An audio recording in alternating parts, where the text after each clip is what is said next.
Hello there, James E. Wisher back with you again, this time with Children of the Void, the second book of my Roadstar science fiction series.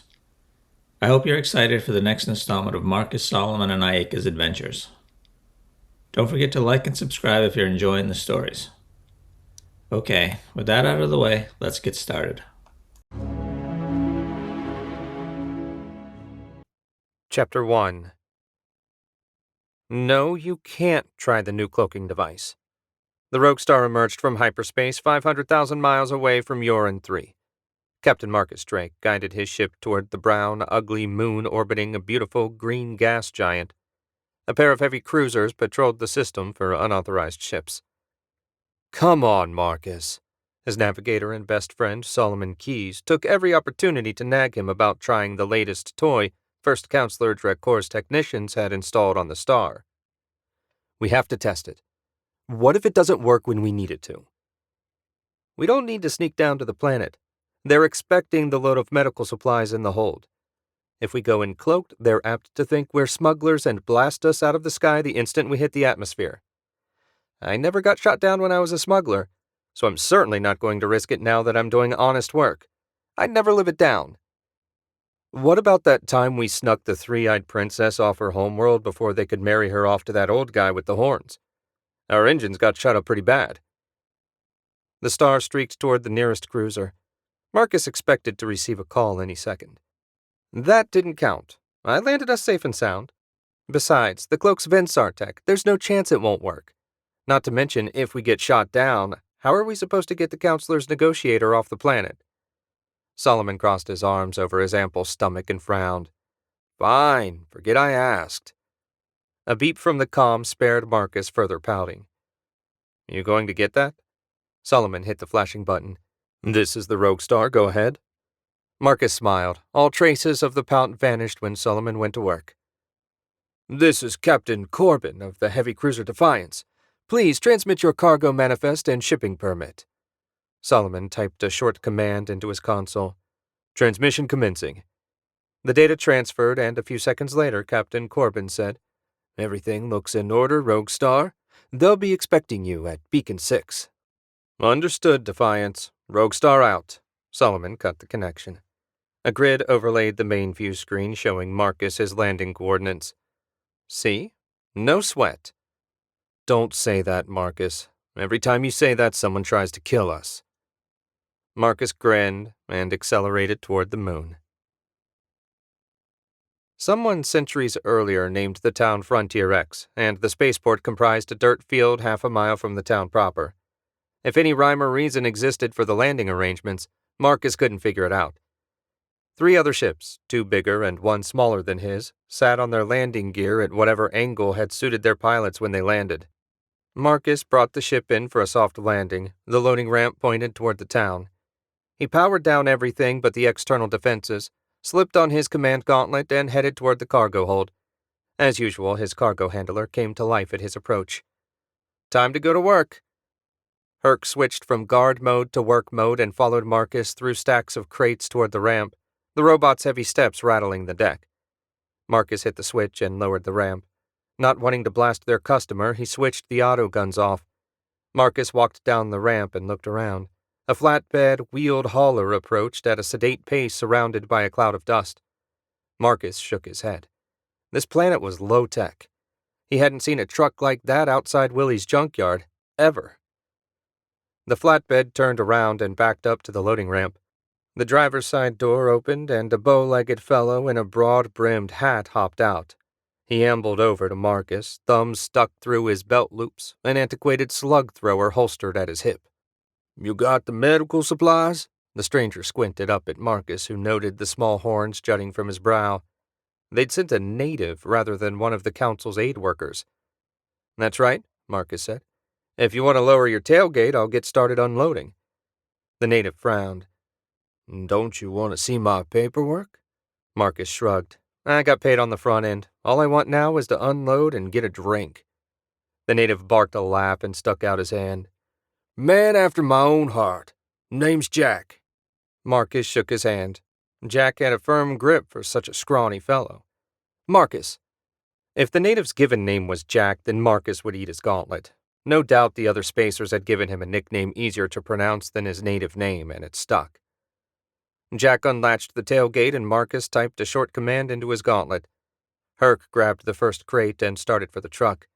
Marcus and Jack moved a little ways away from the noisy robot. Jack spat into the dust. "Quite a machine," he nodded toward Herc. "It gets the job done. A buddy of mine recommended the dancing trollop for a good place to get a drink. You know it?" Jack nodded. "Sure, though most of the off-worlders prefer the bent rocket. The trollop's a good place to get a drink or have a poke if you want to blow off steam. The road to the med center goes right by it if you want to ride in with me." "Thanks." Marcus looked at the gun at Jack's waist. "Do I need a weapon?" Jack patted his holster. "Nah, this is more fashion than protection. Nobody bothers the off-worlders much beyond a fist fight now and then." Marcus took that pronouncement with a grain of salt as his contact said the council's negotiator had a bounty on his head equal to 10 pounds of gold. Marcus glanced into the hold and found it 3/4 empty. "Excuse me a moment." He waited until Herc went past with another crate and trotted up the ramp and continued on to the cockpit. Marcus stuck his head in. "I'm going to ride in with the hauler and get our passenger. Keep everything powered up in case we need to make a fast getaway." Solomon waved without turning around. He kept his eyes glued to something on his screen. Marcus often thought Solomon believed the world displayed on his screen was more real than the real world. He shook his head and returned in time to watch Herc load the last crate and retreat up the ramp. Marcus typed a command to reset the robot to guard mode and left the ship. He spun around at the bottom of the ramp and pushed another button. The ramp closed with a solid thunk. "Ready?" Jack finished securing the tailgate of his overloaded hauler. Marcus nodded, walked to the passenger side, and climbed in. Jack joined him a moment later and fired up the engine. The truck lurched when the native put it in gear, and they were off. As they rumbled toward the town, Marcus marveled at how rough the truck rode. For someone used to anti-grav vehicles, the combination of tires and shocks jarred. "Do you really have no hover vehicles on this planet?" Marcus asked. Jack spat out the window. "A few here and there, but since the blockade, no repair parts get through, so when one breaks down, that's the end of it. Same deal with the weapons. We're down to using what we can make ourselves." "Has it done anything to slow down the killing?" Jack laughed. "No, the warlords keep killing each other at the same pace. They just have to work harder at it now. At least they let medical tech through. The doc knows his business, but without these supplies, a lot more people would die." They reached the edge of town, a collection of 1- and 2-story wood buildings, some painted, some not. Hand-painted signs hung here and there. Primitive wheeled transports rolled up and down the streets. Willie would love this place. Everything looked like it came out of his junkyard, only with more rust. Every native on the streets carried a weapon of some sort.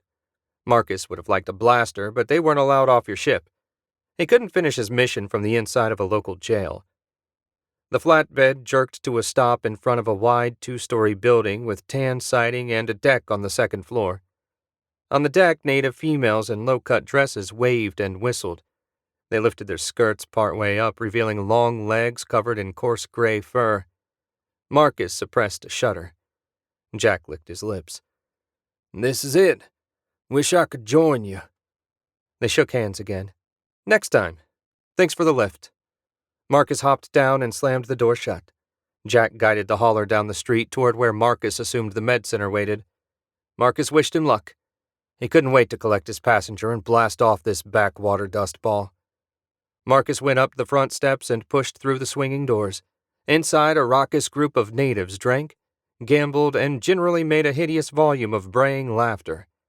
Marcus scanned the room.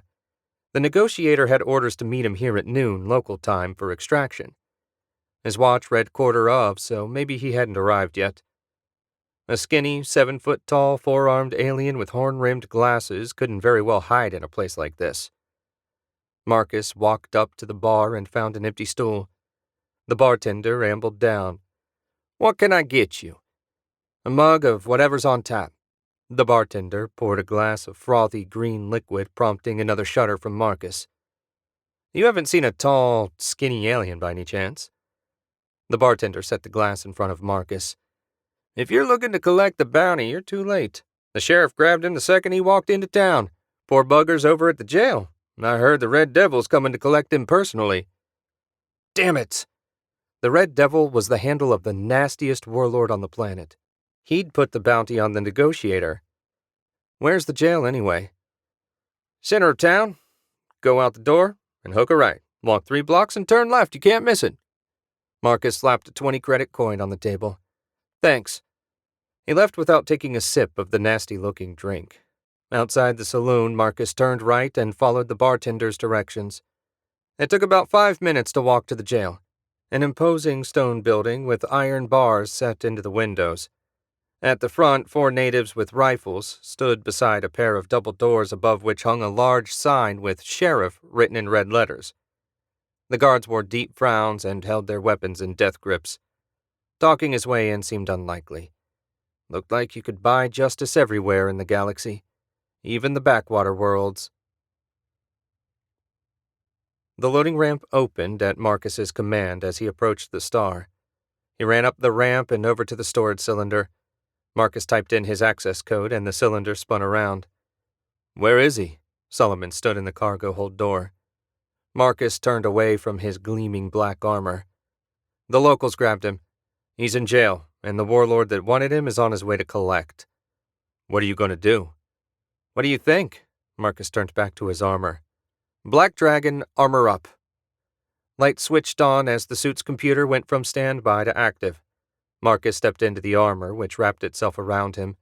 Servo motors whirled to life and plasma seals engaged. The HUD flickered to life and all systems read go. Marcus stepped back out of the cylinder and turned toward the door. We're not supposed to interfere in local politics, Solomon said. Unless you want to go ask them nicely to release the negotiator, it's this or we let him die. I don't think that's what the first counselor had in mind when he sent us to pick him up. Keep the shields up and power the engines. I shouldn't be long. Be careful. Marcus activated his anti-gravity generator, then blasted off toward the center of town. He appreciated Solomon's concern, but his armor could survive a direct hit from a heavy cannon. If the native slug throwers would even chip the enamel, he'd be stunned. The guards' eyes about bugged out of their heads when Marcus landed on the street in front of the jail. He smiled. Run away now and I won't hurt you. One guard raised his weapon and opened fire. Bullets pinged off his armor without damage. It reminded Marcus of the time he'd flown through a hailstorm, annoying but harmless. When the natives ran out of ammo, Marcus advanced toward the nearest man. He snatched the rifle out of his hand, bent the barrel into a circle, and handed it back. Before Marcus could repeat the procedure with the other 3, they all took off as fast as their feet could carry them. Quick learners, anyway. Marcus grabbed the door and yanked it open. The door tore off its hinges and dangled in Marcus's hand. He tossed it aside. He'd have to be more careful. Marcus stepped into the sheriff's office's lobby. There were chairs and a table in the waiting room. Behind a glass enclosure, a female native cowered in her chair. To his right, a door led deeper into the office. He stepped up to the glass. Would you open the door, please? She sat there and blinked at him. It's unlocked. Thank you. Marcus went to the door and opened it as gently as possible. He got it open without damaging anything. He started down the hall, then turned around and returned to the waiting room. Which way are the cells? All the way back. The holding area door is locked. Marcus waved a gauntleted hand at her. I'll manage. Thanks again. No one tried to stop him as he walked down to the holding cells. Like the secretary said, a heavy steel door blocked the end of the hall. Marcus grabbed the handle and yanked. The handle came out, but the door didn't budge. He tossed the handle over his shoulder, reared back, and punched the door. It flew across the hall and slammed into the bars of an empty cell. The weapon cracked and a bullet pinged off his back. He spun around and found a fat slob of a native pointing a pistol at him. The trembling fellow wore a silver badge on his chest. Marcus stomped down the hall toward the sheriff, who emptied his weapon to no effect into Marcus's armored chest. He snatched the pistol out of the sheriff's hands and crumpled it up into a ball. He handed it back. Shoot at me again and I'll do that to your head. Got it? The sheriff nodded and fled into his office, slamming the door behind him. It seemed no further interruptions would be forthcoming, so he returned to the cell block. He checked 3 empty cells before he found the negotiator sitting on a lumpy mattress, both sets of skinny arms hugging his knees. Chief Negotiator Ron? The skinny alien looked up. Yes? The Council sends its thanks for your efforts and has instructed me to give you a lift home. Marcus ripped the cell door free and tossed it aside. We should go. The Red Devil is on his way. The negotiator's buggy eyes got even larger. Let's hurry. I've seldom met a nastier character in my long career. Marcus led the way out of the jail. He saw no sign of opposition. When they reached the waiting room, he waved to the still concerned secretary who managed a weak smile. Outside, the street was empty, but in the distance, his audio enhancers picked up a vibration which the computer identified as an anti-gravity generator. Does the Red Devil have a working hover vehicle? Yes, one of the few still functioning on the planet. He mounted a crude mortar on the rear and uses it like a tank. A tank? Terrific. Marcus doubted he'd be in any danger, but Ron wouldn't survive even a near impact. I need to deal with it now. Take cover until I get back. Ron grabbed Marcus's shoulder. We can't interfere. It's for the locals to deal with. I appreciate the sentiment, but unless you can guarantee he won't shoot that thing at us, I need to take it out. Marcus blasted into the air. The computer spotted movement several miles away from the town. He zoomed in on the most tricked-out hover truck he'd ever seen. Like Ron said, the warlord had bolted a 120mm cannon to the bed. He swooped down toward the approaching warlord at just shy of Mach 1. The gunner got off one round that didn't even come close before Marcus closed the distance. He pulled up in front of the truck and cored out the engine with his vortex cannons, then sliced the barrel of their cannon in half with the laser cutter in his gauntlet. The threat eliminated, Marcus offered a little salute and flew away in a hail of gunfire. He landed beside Ron a minute later. Problem solved. Marcus crouched down. Climb aboard. The gangly alien wrapped his arms around Marcus, and when he indicated he had a good grip, they took off. A short flight brought them to the star's loading ramp. The negotiator climbed down, and they walked up the ramp. Marcus flipped a switch, and the star dropped out of hyperspace. A 3-hour jump brought them to the rendezvous with the Council transport that would carry Ron the rest of the way home. Scanners showed no sign of the transport, but they'd arrived early, so he wasn't worried. The exhausted negotiator slept in the spare room. Did you really rip the door off its hinges? Solomon asked. Marcus had finished the story of the jailbreak a moment before. Yeah, they only attached it with a few screws. Solomon shook his head. I think your suit needs calibration. No, it works fine. He got up from his seat. I'm going to check on our passengers. Let me know when the transport arrives. Sure. Marcus left Solomon in the cockpit and walked down the narrow hall to the guest quarters. He tapped the chime, and a minute later the door slid open. A haggard Ron stooped beside the door. Sorry about the ceiling. We don't get many passengers as tall as you. Ron waved his upper right hand. A minor issue. Few species build their ships to accommodate beings of my height. I never got a chance to thank you for saving my life. Marcus smiled. All part of the job. The intercom beeped. The transport just emerged from hyperspace. Marcus pressed the talk button. Thanks, Solomon. Tell them to link up with our airlock. I'll take Ron back. Will do. Marcus motioned for the negotiator to follow him to the rear of the ship. It always surprised Marcus when he walked into an empty cargo hold. He hadn't reset Herc to guard mode, so the giant robot ignored them. He led Ron to the airlock. Through the viewport, he watched the diplomatic courier maneuver into position. When their airlocks aligned, the ship shuddered a little. Marcus assumed they'd activated a tractor beam to help hold the ships together. A docking tube extended from the transport and locked against the star. Marcus punched his code into the keypad and opened the airlock door. Off you go. Ron took his hand in a 4-fisted grip. I won't forget what you did for me. The negotiator stepped into the airlock, bent almost double. Marcus closed the door behind him. When the light went green, Ron glided across to the other ship. A couple minutes later, the tube retracted. Marcus double-timed it up to the cockpit. Any communication from the transport? Solomon shook his head. All I got was an acknowledgement that Ron made it aboard safe. No new orders. The courier shot into hyperspace. It seemed the first counselor had nothing for them to do. Maybe he could make a quick trip to see Ayaka. Chapter 2. Ayaka studied the image beamed back from the probe her chief technician guided through the caves of a distant mountain.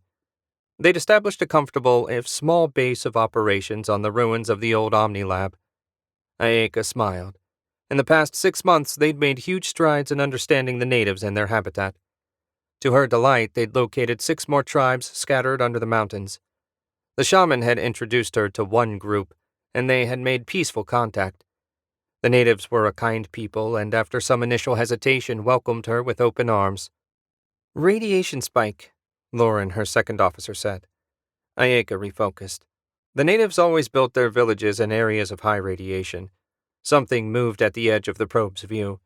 The image shifted, and heat signatures from dozens of small figures filled the screen. She shared a high five with Lauren. 7 tribes, and we've only surveyed 20% of the caverns. How many do you think we'll find? Lauren asked. Ayaka shook her head. I don't know. When we started the survey, I didn't expect to find 7, so I've already exceeded my expectations. Finish surveying the area and update our map. I need some fresh air. Ayaka left the computer shack and took a deep breath of the sweet jungle air.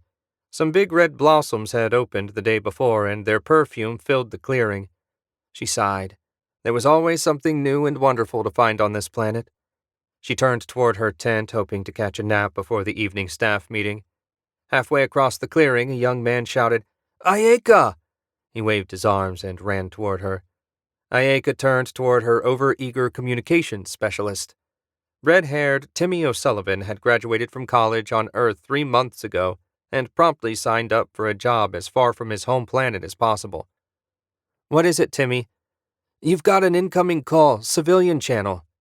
Ayaka smiled. Maybe it was Marcus. She missed the handsome captain and wished their jobs let them get together more often. The natives could also use a fresh reminder of her friendship with the god of the dark depths. Send it to my tent. Timmy ran back the way he'd come, and Ayaka continued on to her tent. She stepped through the tent flap and found the light flashing on her small comm unit. Ayaka sat in front of the screen and tapped the flashing light. Her breath caught in her throat. Instead of Marcus's familiar, scruffy face, she found the haggard, red-eyed, but still familiar face of her old boss, David Shea. David? I assumed you were dead. David offered a weak smile. That's what I wanted everyone to think. People don't try as hard to kill you when they think you're dead already. I have information about Earth Force that the Council needs. You're the only one I trust to meet me. They know about the illegal experiments. David waved his hand across the screen. That's nothing. Since I went to ground, I've been digging into things. What I learned? Well, I can't talk about it over an unsecured connection. Meet me at this location. There's a small cafe. I'll be there tomorrow at noon Earth Standard. The screen went dead. David? Ayaka scrambled to find paper and a pencil so she could write down the location before she forgot. What the hell had he gotten himself into?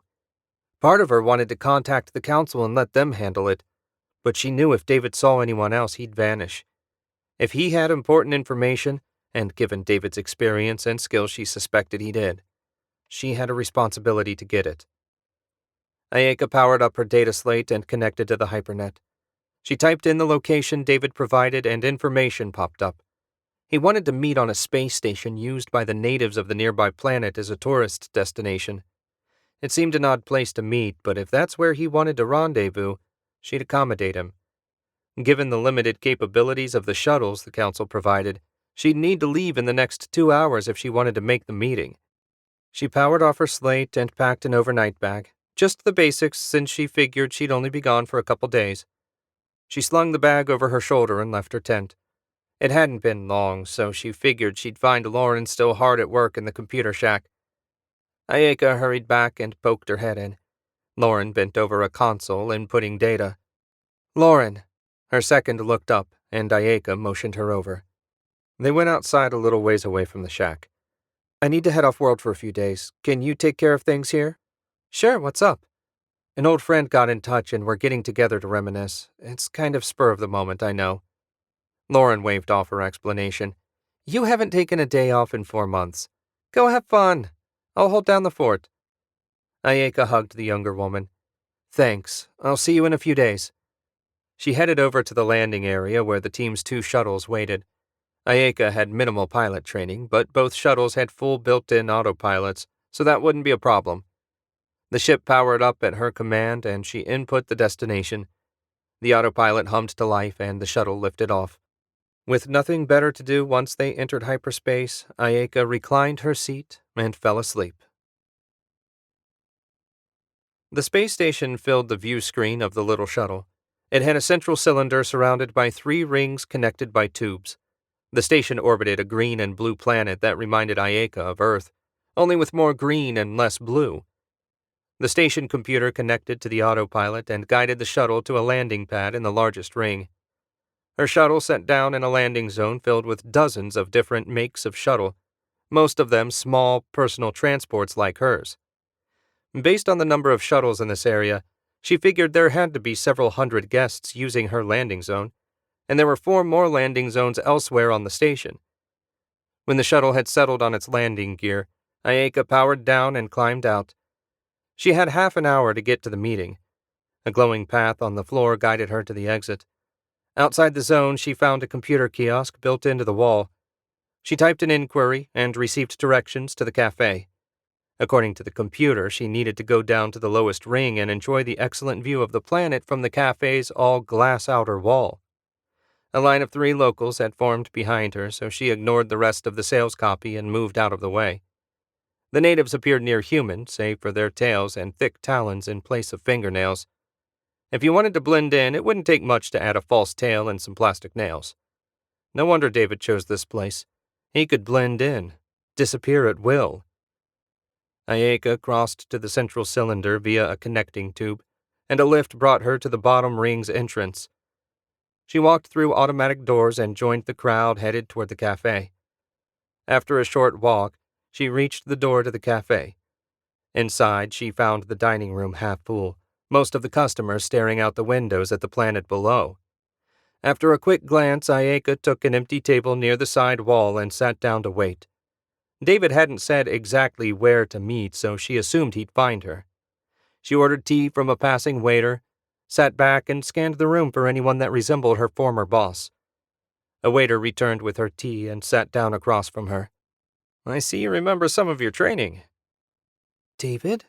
He held a finger to his lips. She looked closer, and despite the skin-darkening cosmetics and fake eyebrows, it was him. Heavy bags under his eyes spoke volumes. "Thanks for coming. When I saw you survived, I knew you were the only one I could trust." "Trust with what, David? What's going on?" He reached into his jacket, retrieved a data chip, and handed it to her. "This contains detailed notes on everything I've discovered about Director McDonald's illicit activities. He's been a very busy and very naughty boy.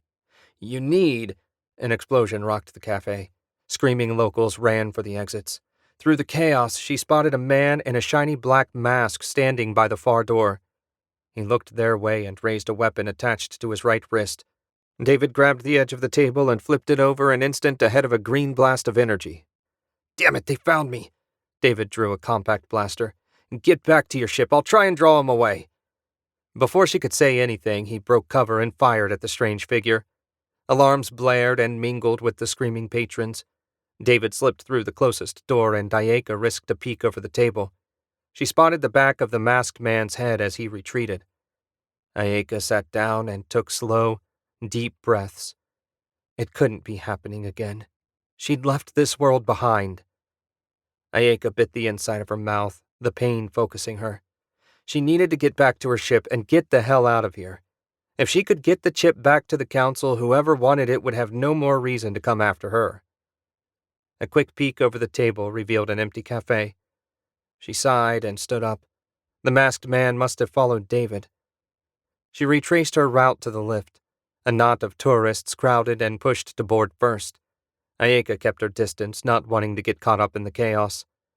A voice made an announcement in the local language over the loudspeaker. The translator in Ayaka's implant instantly rendered the words into Basic. "The station is closing due to an emergency situation. Please make your way to your transport and exit as instructed by the main computer." Emergency situation seemed a mild way to describe a homicidal maniac on the station. But no doubt the authorities wanted to avoid causing a panic. A broad-shouldered man tossed a slender woman aside to get closer to the lift doors. So much for that plan.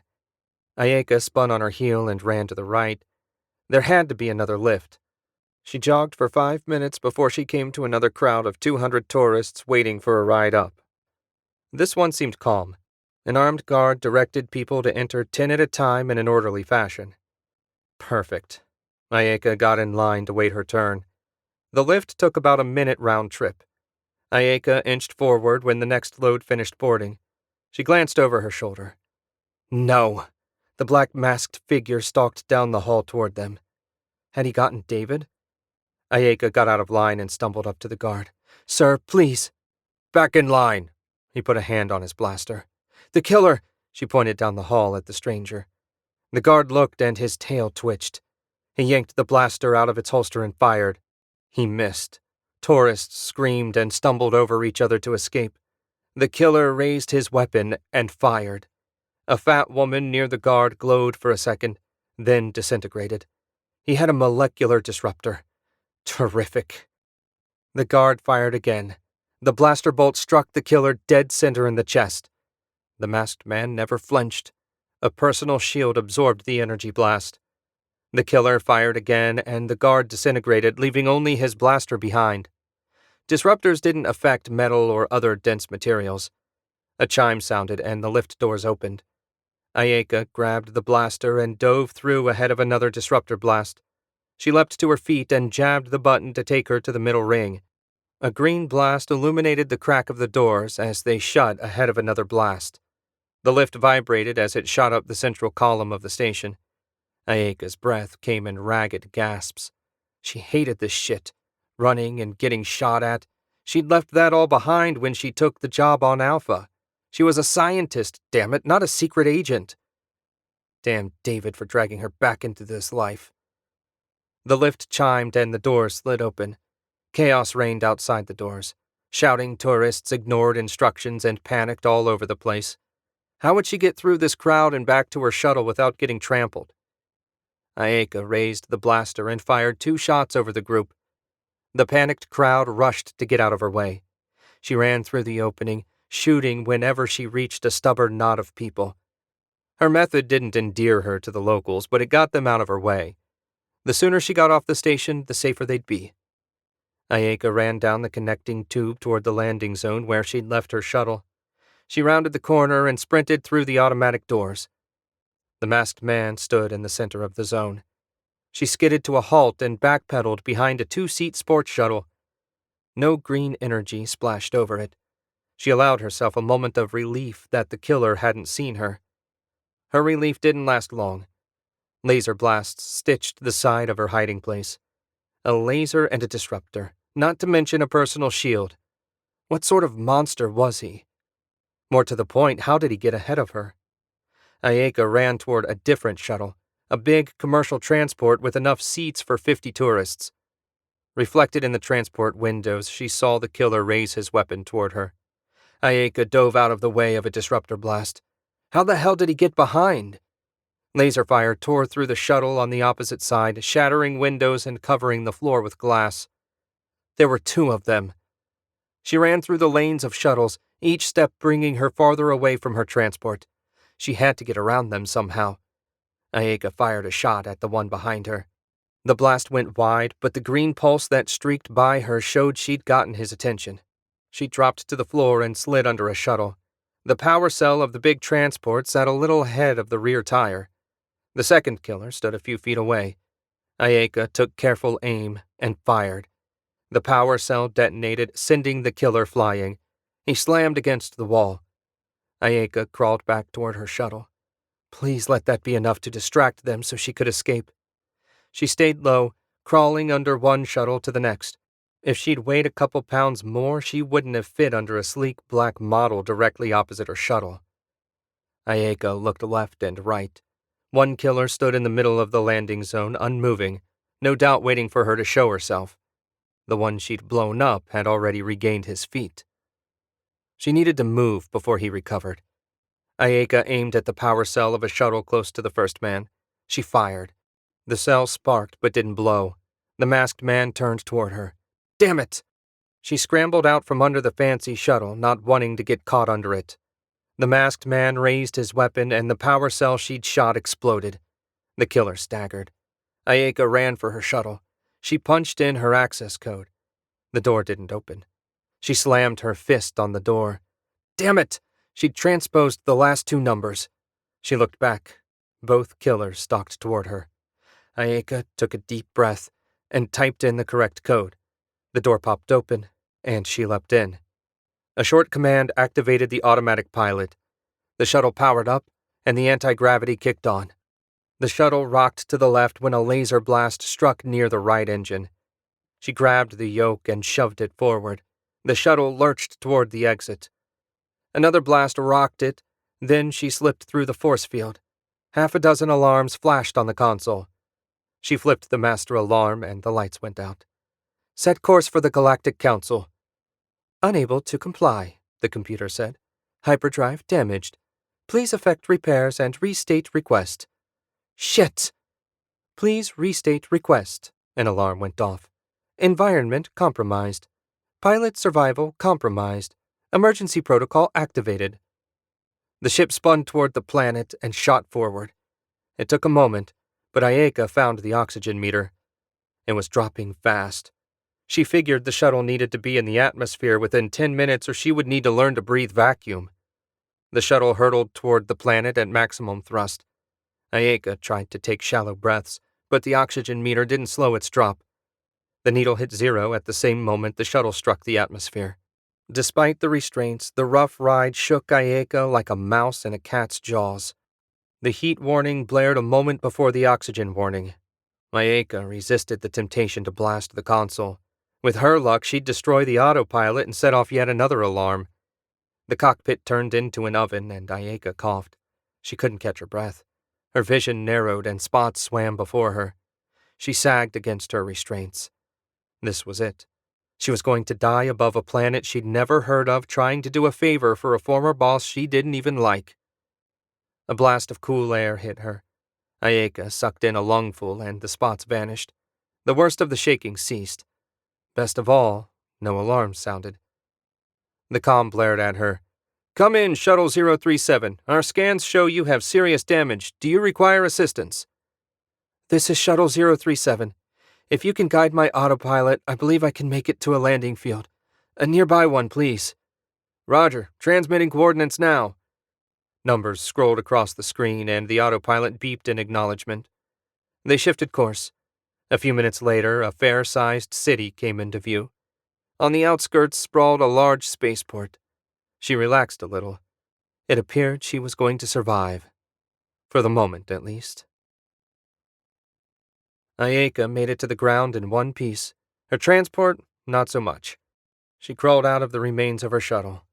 Scarred, charred, and shot full of holes, the shuttle rested in a bay at the spaceport which she couldn't afford to rent. Perhaps she could sell it for scrap. If she wanted to get off-world, she'd need to hitch a ride. She grinned. Or better yet, call in a ride. She needed to find a comm unit and see if Marcus was in the neighborhood. Calling for another rescue galled, but not as much as being stuck on this rock with a pair of masked killers in orbit above.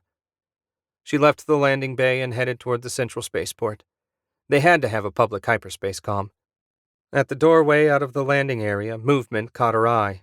Ayaka turned in time to see a sleek, black starfighter enter the landing bay. In the pilot's seat sat the masked figure. He fixed his blank stare on her as he flew past. Ayaka ran through the door. She had, at best, a few minutes' head start.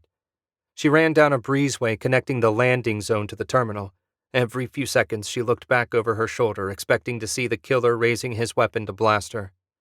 The only positive thought she could muster was the fighter only had a single seat. Maybe David survived and the second killer went after him. Or maybe it landed somewhere else and she'd run into it later. A pair of armed guards stood at the end of the breezeway. She stopped beside them, out of breath. "Are you okay, miss?" one of the guards asked. "You heard about the attack on the space station?" The guards both nodded. "One of the terrorists is here. I saw him when I landed my shuttle. He's piloting a sleek black fighter." The guards' tails twitched. They drew their blasters and ran back the way she'd come. Ayaka yelled after them. "Be careful! He's very dangerous." If they heard her, they gave no sign. She shook her head and hoped they didn't find the masked man. If they did, they were dead. She looked around the vast terminal. Hundreds of people walked around, going from baggage collection to waiting areas to loading ramps. She should have asked the guards where to find the comms before she told them about the killer. A 10-minute search brought Ayaka to a bank of 10 hyperspace comms. She ducked into the first empty booth she came to, dropped a 50 credit coin in the slot, and punched in the Rogue Star's comm identification number. Come on, she tapped her foot. A few seconds later, Solomon's face appeared on the screen. Ayaka, this is a surprise. We were just talking about— I'm in trouble, Solomon. I'm stuck planet-side and— The comm unit exploded, showering her with sparks. Ayaka leapt out of the booth ahead of a disruptor blast. At the far end of the bank, the killer adjusted his aim and prepared to fire again. Chapter 3. Oliver McDonald and his granddaughter, Celine, made their way through Southeast Federal Prison. They dismissed the human guards 5 months ago when Voidwalker and his people, if you could call them people, moved in. One of Voidwalker's lackeys, a 4-foot-tall masked creature that had its legs replaced with an anti-gravity unit and micro-thrusters, led them along a corrugated walkway above a high-tech lab filled with machines he didn't recognize and vats occupied by prisoners floating in bubbling fluids. The acrid stench made his eyes water. The mess would have made a fine scene in one of the classic horror movies his granddaughter had so enjoyed as a child. Oliver couldn't wait to see his clone for the first time. Voidwalker had aged it to full maturity in 3 months, and now he would transfer Oliver's intellect into the clone's blank mind. He would become young again, strong again. If the procedure worked, his people could repeat it as often as necessary. Perhaps he would even extend the gift of eternal life to his dear granddaughter. Celine rested her hand on his shoulder. "Are you certain you want to go through with this, grandfather?" He patted her hand. She was sweet to worry. Of all his relatives, he loved Celine best. "It's this or the grave, my dear. Earth is in a delicate place, and I dare not leave it to lesser men to see us through." In truth, Oliver possessed the greatest mind of his generation. All other men were less than he. They reached a locked steel door with a keypad and their guide punched in a code. The door slid up into the ceiling, and the creature motioned them inside. Oliver glided through first, with Celine a step behind. The door closed behind them. Voidwalker stood beside a computer console.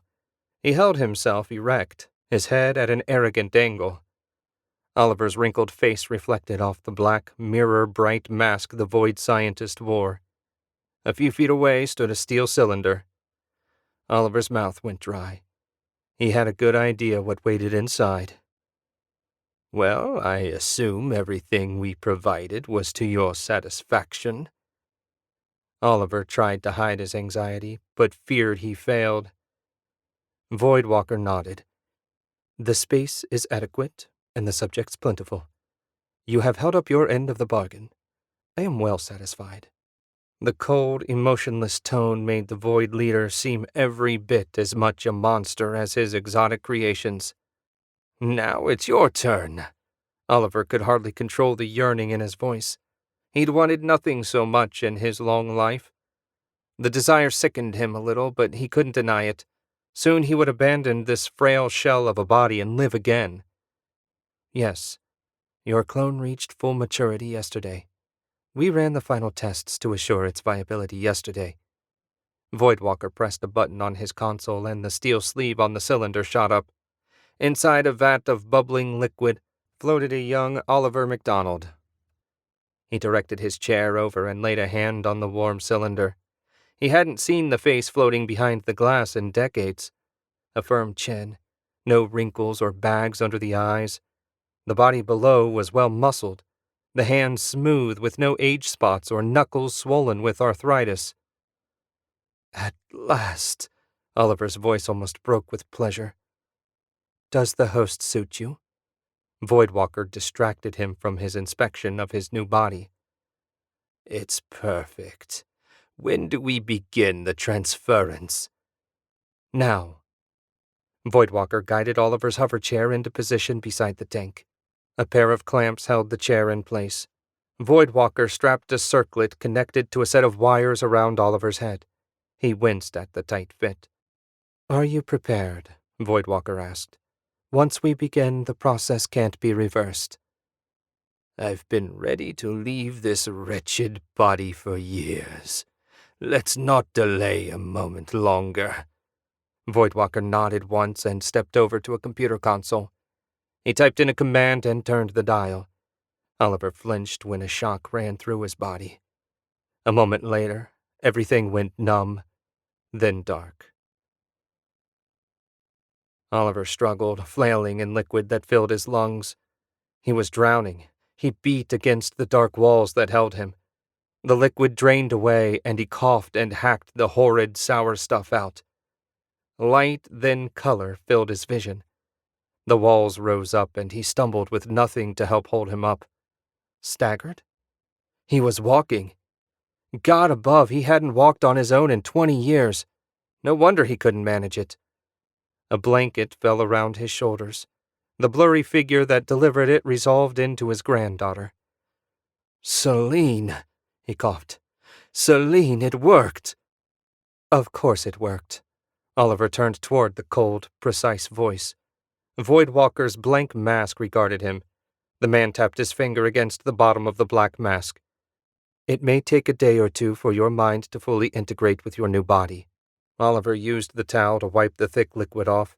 Celine handed him a piece of folded cloth. He shook it out and found a pair of silk underwear. He'd forgotten he was naked. Oliver laughed, delighted at the strength of his voice, and slipped the underwear on. Voidwalker tapped a button on his console. A few seconds later, the legless servant opened the door. It held a fine black suit on a hanger. Celine brought it to him. Oliver took his time getting dressed, both to enjoy the movements of his new body and to get used to how his hands worked. He snugged the blue tie up around his neck and smiled. He felt better than he had in decades. "I don't know how to thank you." Voidwalker waved off Oliver's gratitude. "Our deal is now complete. I will take a DNA sample from your old body should you need a new host in the future, then dispose of it. If you require nothing else, I need to return to my work." "Of course. Thank you again." Oliver and Celine followed the legless servant back the way they'd come. As they walked, Oliver grew steadier on his new legs. When they reached the main door to the prison, the servant nodded once and flew back into the facility. They walked across the fenced-in yard toward the perimeter gate. The correction officers that had once guarded this facility had been replaced by black-clad void drones. They resembled men, but retained little personality and existed only to obey orders. The outer gate opened at their approach. On the other side, Oliver's hovercar and driver, Max, waited. Max opened the back seat door to allow Oliver and Celine to climb in. Oliver had told no one but Max, the other members of his personal guard, and Celine, of course, about his plan to get a new body. He sat facing the partition, and his granddaughter sat across from him. Oliver blinked, taken by surprise at how beautiful Celine looked. He wasn't certain he'd ever really looked at her before. The long blonde hair, full, soft lips. His gaze continued to her pale, toned legs.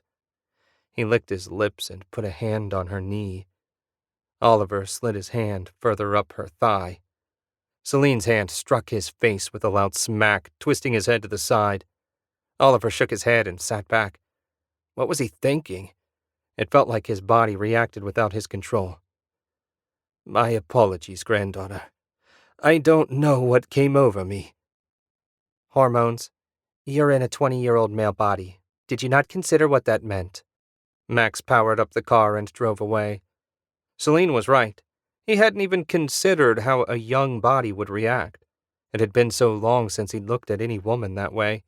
He'd have to make sure these new reactions didn't cloud his thinking. "I considered nothing beyond an additional 60 years of life. Everything else was secondary." Celine frowned and shook her head. "What now?" "Now we get our security forces to that prison to secure their technology. The Void has served their purpose. We need to eliminate them before they cause problems." "What about you? You can't walk into your office and announce you're a new, younger Director McDonald. You'd end up in a mental hospital. Oliver nodded. He'd given the matter a great deal of thought. We'll need to contact Arnold and get him to a secure meeting. He'll have to take my place as director and become my public face. I'll continue to make all the decisions, of course. Of course. The humans are gone, Master, the legless servant said. No one would guess from looking at him that Dorn was Voidwalker's most trusted and skilled assistant. Thank you, Dorn. I trust they'll receive a proper greeting when they arrive at their hotel. Voidwalker had lived up to the deal he'd made with the human, and now that he had a foothold on Earth, he no longer needed the man. At least, not the man that walked out of his lab so proud of his new body. Voidwalker turned his emotionless gaze on the still-breathing husk Oliver McDonald left behind. Let us begin with the face. The two expert scientists labored over the remains for 10 hours without pause. They installed micromotors, armatures, high-tensile filaments, and finally a computer implant in the body's brain that contained a copy of all Oliver's memories, along with a secure transceiver that would allow Voidwalker to see through its eyes and send instructions as needed. The director's shell would make a perfect spy and assassin. Now they needed to eliminate the clone and the woman. Oliver's car pulled into the parking garage of a gleaming 20-story hotel in downtown Atlanta. He'd chosen the hotel both for its discretion and proximity to Earth Force's Southeast Division headquarters. Max parked in the VIP section next to the lifts. The car door opened and Oliver stepped out. He took a couple steps toward the lift, then stopped and turned back for his attaché. A crimson blast streaked past where his head would have been if he'd taken another step. Oliver dove back through the door, knocking Celine in ahead of him. Blaster bolts hammered the car. Max, get some help down here. Max poked his head in the car. On their way, sir. What's going on? Celine asked over the screech of Max's blaster. We're under attack. Who knows we're here? Celine shook her head, eyes wide. Just you, me, and the protection team. I can't believe one of them would betray us. Neither can I. Oliver scrambled to the far window, a blaster bolt splashed against it. He grinned. Whoever shot at them would need something more powerful than handheld blasters to get to him. Security services had built his car like a tank. Right now, Oliver wished it had a turret. Across the garage, 4 men stood beside a shiny black hovercar. They kept up a steady stream of fire. Max hit one of them in the chest, but a personal shield deflected it. Void assassins, minus the mask and integrated weapons. He knew of no one else with miniaturized shield technology that advanced. It seemed Voidwalker had stolen a march on him. How had he known where to send his killers? Outside, the lift chimed, the door opened, and the rest of his 8-man protection team rushed out. One of them moved too slow and took a blast to the chest. The fight raged back and forth outside. The car shook and blue sparks ran along the frame. A moment later, the car crashed a foot to the ground. The assassins had taken out the anti-gravity generator. Oliver activated his personal comm, but got only static. The assassins had a jamming device. He couldn't count on any help from headquarters. Max! Max stuck his head in. Sir? Sitrep. Standoff, sir. Our weapons can't hurt them, and they can't get through the car's armor. We need to move, Max, before they decide to walk over here and shoot us. Car's dead, sir. That ion blast fried all the circuits. Shit. Options. They're coming, one of the other guards shouted. The lift is our only option for retreat, sir. Oliver nodded. Let's go. His guards made an alley, and he and Celine ran through it to the lift. One of the guards got picked off a second later. The rest piled in, and the door slid shut. Which floor? Max asked. Is my jet on standby? Oliver asked. Always, sir. Okay, top floor. There must be a roof access. Max hit the button and the lift shot up. It only took seconds for them to reach the top floor. The guards exited first, securing their position. Max waved Oliver and Celine out. They stood in a circle of nervous guards and looked around. The hall was deserted. The top floor held only 3 suites, and Oliver had rented 2 of them. Roof access, Max. Oliver followed his guards down the hall, their footsteps silent on the soft carpet. They reached the end of the hall and found a door with a keypad. One of the guards blasted it, and the door slid open. They entered the employee-only section of the hotel. Carpet and hardwood paneling gave way to metal and linoleum. The acrid scent of cleaners filled the air. They passed a storage room filled with cleaning supplies. A slender man in a bellhop's uniform rounded a corner and found 6 blasters focused on his chest. He scrambled back, but Max grabbed his shirt. "Where's the roof access?" The bellhop jerked a thumb over his shoulder, unable to speak. Max spun him around and shoved him forward. "Lead the way." They followed the terrified man around the corner. A scream sounded behind them. Whether someone saw them or the Void assassins coming up their back, Oliver didn't know or want to find out. Max pointed at 2 guards, then pointed back the way they'd come. The guards sheathed their blasters and drew vibro blades from scabbards on their lower legs. If they got in close, the assassins' shields wouldn't protect them from the blades. Oliver didn't expect to see those 2 again. He'd make sure to honor their sacrifice by escaping. The bellhop led them to a door labeled Roof Access. He swiped his card through the pad. The door buzzed and slid open. Max released the bellhop, who ran the opposite way as fast as his legs could carry him. They hurried through the door, pausing long enough to blast the locking mechanism so it couldn't be opened easily. It wouldn't slow the assassins long, but every second counted. At the top of a flight of steps, Max blasted open another door. They stepped out onto the roof a few yards from the landing pad. Max slammed the door shut and jammed it the best he could. Oliver activated his comm and set it to the jet's channel. "I need an emergency pickup at the hotel." "Is that you, sir? I can barely hear you. I'm getting a lot of interference." They must be right at the edge of the assassins jamming.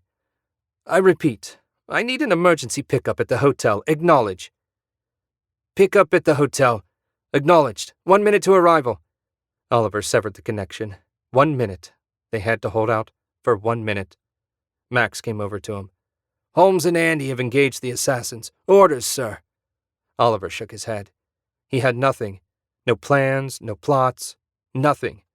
Either the jet would arrive before the assassins or they were dead. "Grandfather." He looked Celine's way and she pointed. A blue dot in the distance, tiny but growing fast. Thank God, the jet. Maybe they'd get out of this. "Someone's coming, sir," one of the guards by the door said. Max pointed at the guards. "Hold that door, soldiers."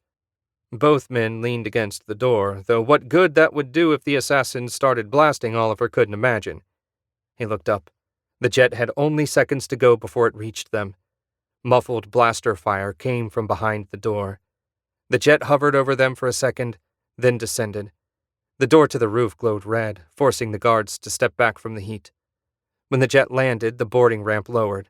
Everyone ran. Oliver motioned Celine up the ramp ahead of him, then followed. Max and the 3 guards staggered up the ramp a second before the door blew off its hinges. Oliver looked back as they flew off. 3 assassins stood on the roof, firing at them, their shots skipping off the jet's shield. They'd survived. For the moment, at least. Voidwalker would regret that failure. Oliver would gather an assault team and raze that prison to the ground with Voidwalker inside. "Sir," the pilot's voice came over the jet's internal speaker. "You're on TV. I mean, the old you is." The old me? What the hell did that mean? Celine found the remote and turned on the TV built into the front wall of the cabin. Oliver's wrinkled, sagging face filled the screen above a stock ticker. He slumped in one of the plush leather seats. "Turn it up." "Barely survived an attempt on my life," the old him said. "It pains me to say this, but my granddaughter and an unknown man tried to kill me today. By some miracle I escaped. I ask for everyone's help in finding and bringing these criminals to justice." A picture of Celine and Oliver appeared on the screen. Oldhim continued. "If you see these 2, please contact the authorities at once. They are armed and violent. Be sure not to approach them." Celine clicked off the TV. "What are we going to do now?" Oliver shook his head. Somehow Voidwalker had gained control of his old body and was using it to discredit him. It was a brilliant move, he hated to admit.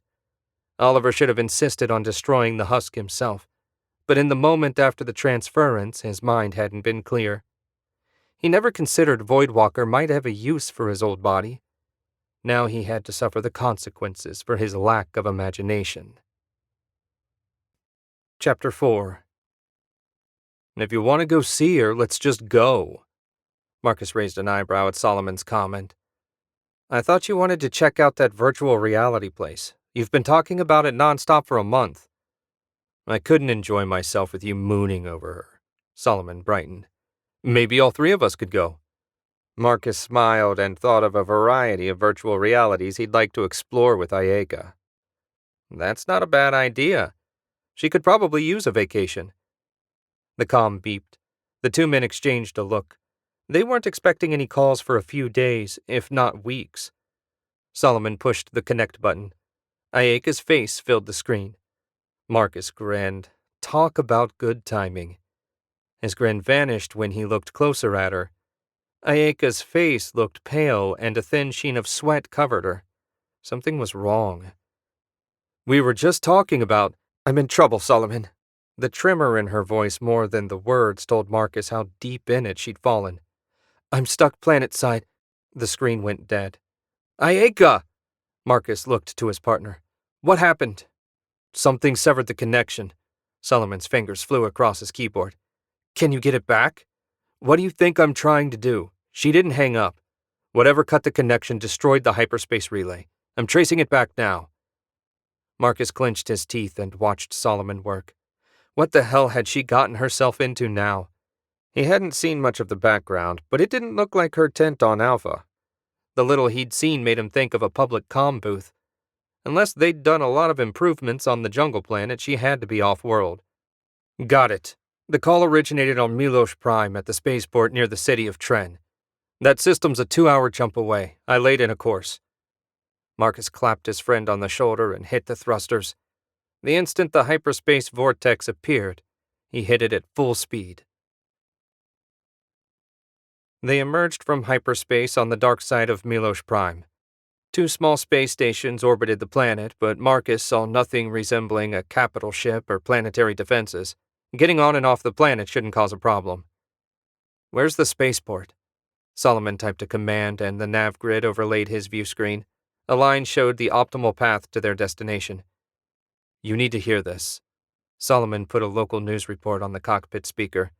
Apparently, 1 or more masked terrorists attacked Space Station 1, then proceeded planet-side to continue their rampage at Tren City's spaceport. Solomon killed the feed. No way that's a coincidence. Agreed. Can we even land at the spaceport if a terrorist is on the loose? Solomon shook his head. Reports say the local authorities have the port on lockdown. No one in or out. Damn it. Marcus reached the point above the planet where the computer said he should descend. Except there was no point in descending if he couldn't land. Scan the area and try to find somewhere we can put down near the city. Solomon worked the scanners while Marcus fumed. Ayaka had a knack for trouble. As far as he knew, she hadn't left Alpha 114 since he dropped her off 6 months ago, and she already had at least one person trying to kill her. How was that even possible? I found a field 10 miles from the city. There's nothing in the area to bother us, but how are we going to get past their air defenses? Well, you've been asking to try the cloaking device. This looks like a good time. Solomon's face lit up like a kid at Christmas. Awesome. I'll adjust your landing coordinates and fire it up. The star roared down toward the planet. Whether his new cloaking device worked or not, Marcus couldn't tell. From inside, the ship looked the same as always. They rattled through the atmosphere. The friction between the air and the hull would make it appear like an invisible asteroid was passing through the atmosphere if anyone looked up. Once they reached the lower atmosphere, Marcus slowed to just under Mach 1. No sense announcing their arrival with a sonic boom. They received no warnings or threats from air traffic control, so he assumed the cloak worked like it should. Marcus circled the clearing, spotting tables and some playground equipment. Must be a park for the locals. He sat down as far from the playground as possible without hitting the trees. When the ship had settled on its landing gear, he powered down everything non-essential. The cloak should now serve as optical camouflage, so as long as no one got too close, they'd be invisible. According to the local news, Solomon said, The terrorist blasted his way through the spaceport, leaving a trail of bodies. He was last seen headed to the city with the local police attempting to stop him. Any mention of Ayaka? Solomon shook his head. I'll check and see if the city has much surveillance. If they do, I can hack their cameras and try to spot her. Okay, I'll try her comm. Marcus typed Ayaka's comm number, but it went to her message system. If she checked, she'd see he called and hopefully get back to him. The city has an extensive camera network. I'll need a few minutes to run a facial recognition program on all the footage. I'll head into the city and look around. Call me if you find her, or there's anything else I need to know about. Will do. Are you going to take your armor? Nah, too obvious. I'd probably end up fighting with the security forces. I'll take the hover bike and my gauntlet. I should be able to pass as a tourist. For a while, anyway. Good luck. Marcus grabbed his gauntlet and headed toward the hold. He walked past a powered-down Herc and over the far wall where he'd secured his hover bike. He disconnected the charging cable and released the tie-downs. The core powered up and the bike hovered 3 inches above the floor. He pushed it down the ramp and outside. Marcus tapped the button to close the ramp and looked back. He shook his head and grinned. He'd have to give the tech some serious compliments. Aside from an occasional shimmer, the cloak rendered the star invisible. He hopped on the bike and hit the jets. According to the map Solomon provided, the road to the city waited on the other side of the tree line. Marcus spotted the barricades a block before he reached them. 100 or so people stood on his side, talking and pointing.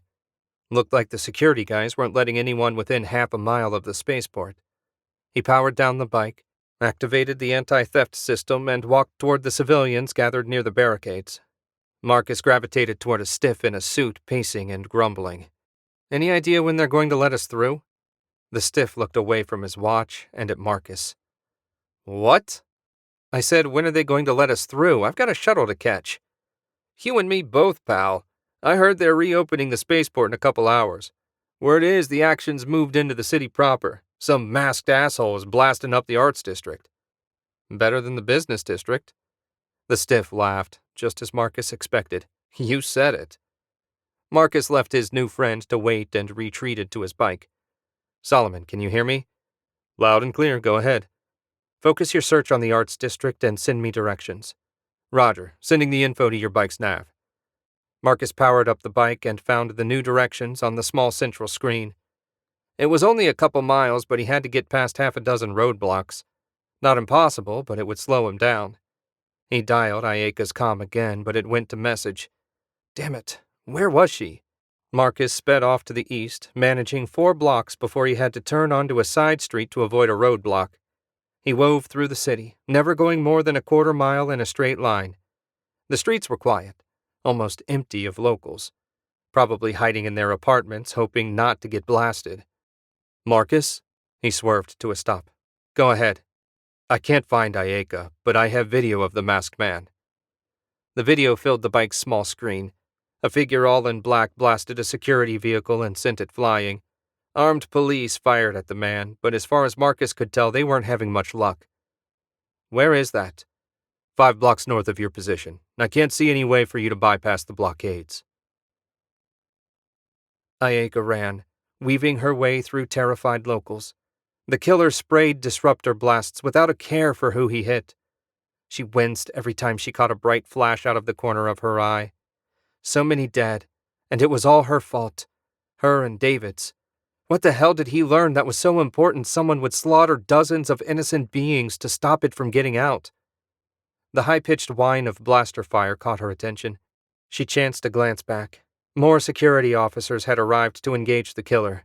That gave her a chance. If she could get out of his sight, maybe she could escape. Up ahead, more security officers waved people through the doors out of the spaceport. She joined the flood of people streaming out.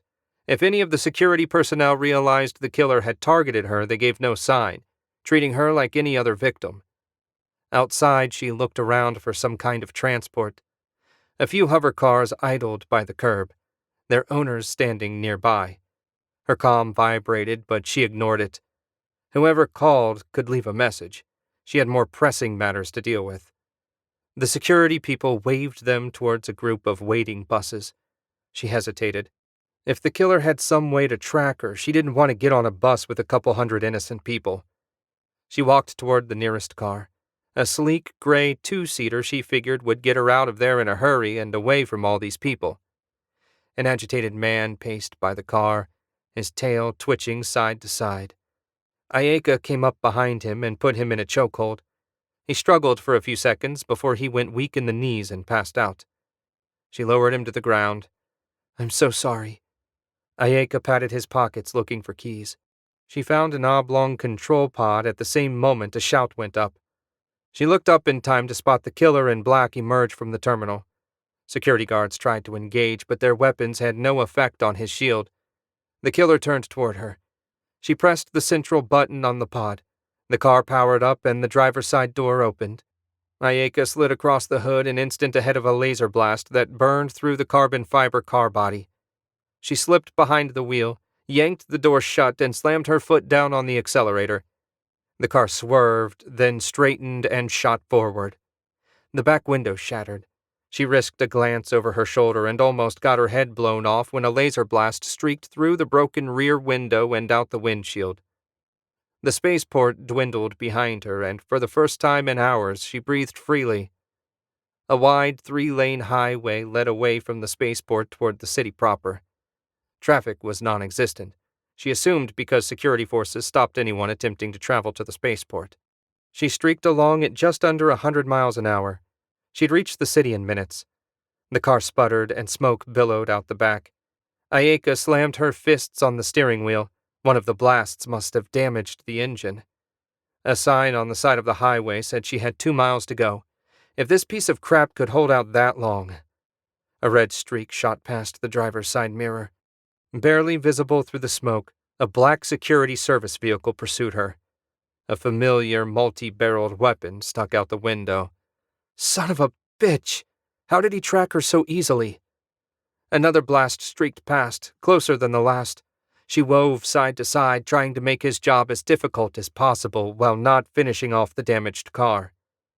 She swerved across 2 lanes and hit the off-ramp at twice the recommended speed. The passenger side scraped against the guardrails. Metal screamed. Ayaka overcorrected and slammed into the rails on her side. Sweat plastered her hair to her head as she fought to get the car back under control. After a short battle, she maneuvered into the center of her lane. The car continued to slow despite her jamming the accelerator to the floor. Behind her, smoke billowed thicker than before. She needed to get out of the car before it blew. At the end of the ramp, as she expected, 4 security vehicles blocked the on-ramp. One of the officers waved for her to stop. Ayaka hit the brakes, and nothing happened.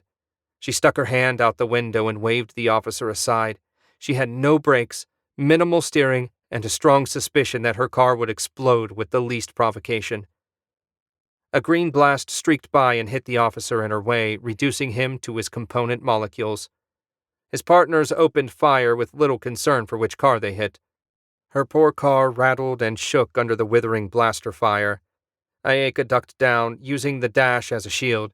She couldn't see where she was going, and at this point had no control even if she could. The car came to a groaning, rattling stop. Ayaka's head popped up like a meerkat lookout. No one shot at her. So far, so good. The stench of burning cables stung her nose and eyes. Somewhere in the car, a fire still burned. She tried the door, but it wouldn't budge.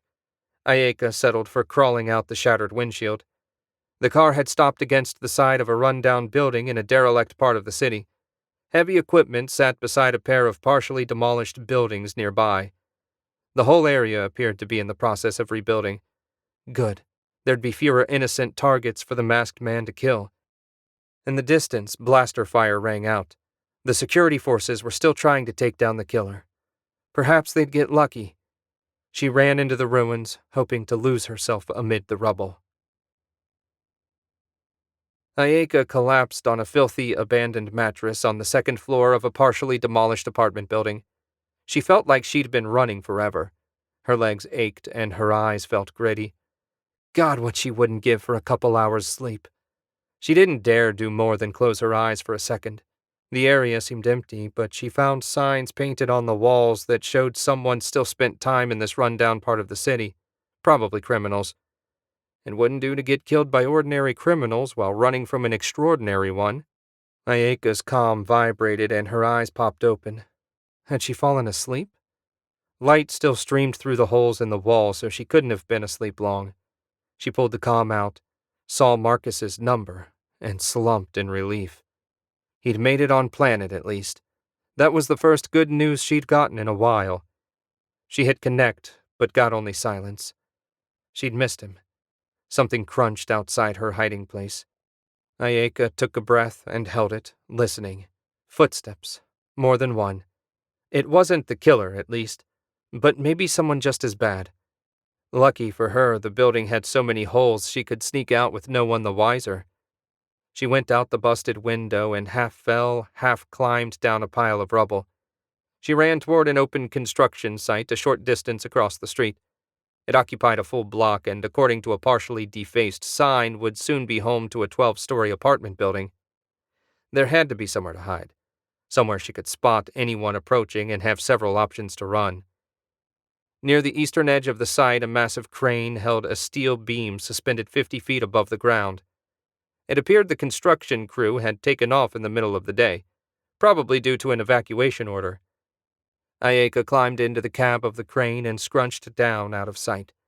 She retrieved her comm and sent a message to the star. Solomon could track her signal and tell Marcus where to find her. "Marcus, I found her." Solomon delivered the good news a second before Marcus planned to run the security barricade. He sighed. "Where?" "A construction site 10 blocks east of your position. I can't get any more exact." "Did you get a visual on her?" No cameras in the area. The whole place is a slum. It looks like they're tearing it all down and starting fresh. The guy in the mask is headed that way. He's 4 blocks south and blasting his way through the local law enforcement community. I can't figure out why they don't get out of his way. Their job is to stop him. They can't just stand aside. Marcus revved the engine on his bike. He needed to find Ayaka and get the hell off this planet. There's something weird in the camera system, like a virus lurking in the background. The code is unlike anything I've seen. What's it doing? That's the thing, I can't tell. It's driving me nuts. Solomon's frustration came through loud and clear. Is it a threat? The location data finished downloading to the bike's nav system. I don't think so. Then leave it alone. We need to focus on the mission. Watch the cameras nearest Ayaka's location and let me know if that masked guy or anyone else enters the area. Roger. Good luck. A click signaled the end of the conversation. Marcus put Solomon out of his mind and studied the map on his screen. According to their information, he had to run 1 checkpoint, then he'd have a clear path to the construction site. He spun the bike around until it pointed east and hit the jets. Short minutes later, the checkpoint loomed ahead of him.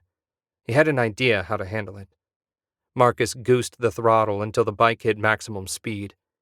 The security guards raised their hands and waved at him to stop.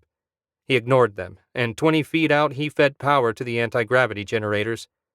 The bike leaped over the barricade with feet to spare. Before the guards turned around, he'd roared out of sight. Marcus slowed when he got close to the coordinates Solomon provided. He hadn't exaggerated about it being a slum. Graffiti-covered, half-torn-down buildings dominated the neighborhood. Piles of rubble awaiting removal provided convenient hiding places. Marcus kept his head on a swivel, expecting to get jumped at any moment. Marcus parked his bike outside the construction zone and activated every defense mechanism built into the thing. If anyone tried to steal it, they'd get a nasty surprise. He powered up the weapons module on his gauntlet and started into the only open space in the whole neighborhood. Marcus jumped at every little sound. It felt like a trap. "Marcus?" He about jumped out of his skin when Solomon spoke through his comm. "What?" "I hacked a spy satellite. I can see you now. That weird code is in this system, too. I checked the recorded data. Ayaka's in the cab of the crane to your 3 o'clock. A massive 4-story tall crane towered over the clearing. 5 steps led up to the cab. It made a good place to hide. She'd be able to see anything coming from a ways away. Of course, if she saw him, why didn't she come out? Marcus jogged toward the crane, eager to get Ayaka and get off this rock.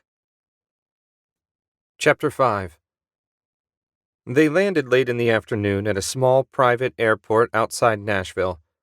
Oliver had set up a bolt hole in the basement of an arcade years ago. He owned the building through a shell corporation that leased it to the arcade company. He and Celine waited on the jet while Max rented a vehicle for them. With the alert out, neither he nor his granddaughter dared show their faces in public any more than necessary. 15 minutes later, they roared away from the airport in a plain brown four-door hover car sporting tinted windows that would keep the curious from seeing inside. The arcade sat in the middle of the entertainment district, between a restaurant and bike track half an hour west of the airfield. Max drove around to the back of the building. The employee entrance had a keypad to restrict access, but Oliver knew the master code and typed it in. The door popped open, and Max went through first with one of the guards. Max gave the all-clear signal, and Oliver joined them inside. They walked down a short hall that ended in a T. Max looked back, and Oliver pointed to the right. A couple steps brought them to the manager's office. Max and the first guard rushed through the door. "All clear," Max said. Oliver entered the office and found the soft, middle-aged manager sitting, wide-eyed, behind a cluttered desk. Oliver smiled. "You must forgive my bodyguard's zeal. I require access to the basement." "Just who the hell are you?" The manager had regained his self-control, and with it the presence of mind to ask questions Oliver wasn't at all interested in answering. "I am the owner of this building. A portion of the basement was set aside for secure storage behind a door you lack the code to access. It's all in your contract." I remembered the lawyer mentioning that, but I'd forgotten. Nobody's gone in that room in the 12 years I've been running this place. Good. Oliver's patience was wearing thin. Everything should be as I left it. We're going down. Please keep any staff out of the basement until we leave. Oliver left the manager in his office and guided the team to the steps leading to the basement. At the bottom, he typed in the master code and the door swung open. Inside the basement, they found a clutter of boxes, a busted, half-disassembled bumper car, and piles of miscellaneous junk. The variety of trash people hung on to astonished Oliver. None of the rubbish scattered around the space appeared to have discernible value, save perhaps for scrap metal. Oliver picked his way over to a dust-covered keypad beside a heavy steel door on the far wall. Once again, the master code gained them entrance. Max pulled the door open and held it while the rest of them entered. A layer of dust covered hard plastic containers stacked to the ceiling on the right-hand wall. Folded-up cots leaned in another corner. Up against the wall opposite the containers rested a desk with a secure comm unit. Oliver turned to Max. "Get the crates open, take whatever you think we'll need, and get the car loaded." Max and the guards set to work while Oliver sat in front of the comm. He motioned Celine over to join him. "We need to contact Arnold and have him get a team together to deal with Voidwalker." "Do you think he'll believe you're you and not an assassin?" Celine rested a hand on his shoulder and a thrill ran through him. Oliver crushed his body's automatic reaction with brutal control. He would not allow crude physical responses to rule him. "I'll contact him on our secure private line. He and I are the only ones with the access code." Oliver powered up the comm unit and typed in a 10-digit code that would connect him to the office of the Assistant Director of Extraplanetary Affairs. It didn't take long for Arnold's jowly, puffy-eyed face to appear on the monitor. His number 2 man looked rough. "Arnold, we have matters to discuss." Arnold's scowl deepened the lines on his face. "The director warned me you might call on the secure line. I don't know who you are or how you found the access code, but a team will arrive shortly to take you into custody. Please resist, as your corpse will require a great deal less paperwork." The line went dead. Oliver leaned back and closed his eyes. Voidwalker knew everything. All his secrets, all his agents, everything. How? His eyes popped open. "He didn't just transfer my memories. He copied them." "What?" Celine asked. "Voidwalker. When he transferred my consciousness to this new body, he copied my memories. That's the only way that reanimated husk could pretend to be me. I never even considered the possibility." Oliver bounced to his feet. If the masked lunatic thought he could get the best of Oliver McDonald, he'd made a tragic miscalculation. He'd see Voidwalker brought down if it was the last thing he did. "Are you certain you're okay, Oliver?" Earth Force President Pierre Surignac walked beside the wizened shell of Director McDonald through the halls of Earth Force Star Command in Washington, D.C. The president had rushed to Washington from the Earth Force's civilian headquarters in Brussels the moment he learned of the attempt on Oliver's life. Voidwalker watched the interaction through his puppet's eyes. It always amazed him how natural the cybernetic automaton acted. If you didn't know you spoke to an animated corpse, maintained through the use of advanced technology, you'd never have a clue. "Never fear, Pierre. My people handled the matter with their usual skill. Will you be returning to Europe or staying until the mid-year review?" "I believe I'll stay. It's only 1 week after all." The president looked at Oliver for reassurance that he'd made the correct decision. Voidwalker shook his head. This human was even more pathetic than McDonald. Still, he had a part to play, and it would be necessary to replace him for a short while. "That's fine, Pierre. I look forward to talking with you again." Oliver held out a wrinkled hand. On the middle finger he wore a special ring with a fine needle built into it. Pierre took his hand and gave it a gentle shake, as though afraid to hurt the ancient human. If he'd known the alterations Voidwalker had made, he'd have no fear of damaging the hand he grasped. The president gave no sign that he noticed the needle puncturing his skin. He released the puppet's hand and left him hovering in the empty hall. Voidwalker had seen enough. He cut the connection and his view screen went blank. The puppet Oliver knew its tasks and would carry them out with computerized precision. Voidwalker had his own work to do. A courier would arrive tonight with the DNA sample, and he needed to have a protoform ready to accept it. He left his small private workroom and entered the main lab. A dozen humans floated in cylinders, each in a different stage of transformation. The prototype had worked out well, and he'd sent the transformed prisoner out into the field for testing. Dorn floated beside an empty cylinder. His assistant worked at the control panel, altering the controls from healing to cloning. "How are we doing?" Dorn typed in a final command, and thick fluid rushed into the cylinder. "Finished, my lord. The quick clone protoform will be ready in 10 hours. Oliver held his head in his hands. The jet hovered 40,000 feet above Nashville in stealth mode. The pilot needed a destination, but Oliver had no idea where to send him. He'd been in a daze ever since learning the old him had contacted Arnold over the secret channel. They'd fled the arcade with all the equipment that would fit in the car and rushed back to his jet. "We can't hang here forever, Grandfather. They'll spot us." Oliver looked up into his granddaughter's eyes, and the answer came to him. "You choose, Celine. Somewhere I know nothing about." Celine frowned. "There is one place. I bought an apartment building outside Chicago to keep as an investment. It's under renovation, but a few rooms should be done." "Perfect. Tell the pilot." They reached the apartment building 2 hours later, and just as Celine said, found 2 suites complete. Utterly exhausted and unwilling to think further about the mess they were in, Oliver went straight to bed. Maybe he'd dream up a solution to their problems. Oliver woke to a dark room and a splitting headache. No brilliant idea had come to him in his sleep. There was nowhere on Earth he could go that Voidwalker wouldn't find him. That stopped him cold. Nowhere on Earth. But he didn't have to stay on Earth. If he reached the colonies, word may not have spread there yet. He hated to cede Earth to the Void, but he saw no way around it. Fortunately, he had one more asset in the wind he could call on. Now that he had a plan, Oliver felt energized in a way he hadn't since he saw his old body speaking on TV.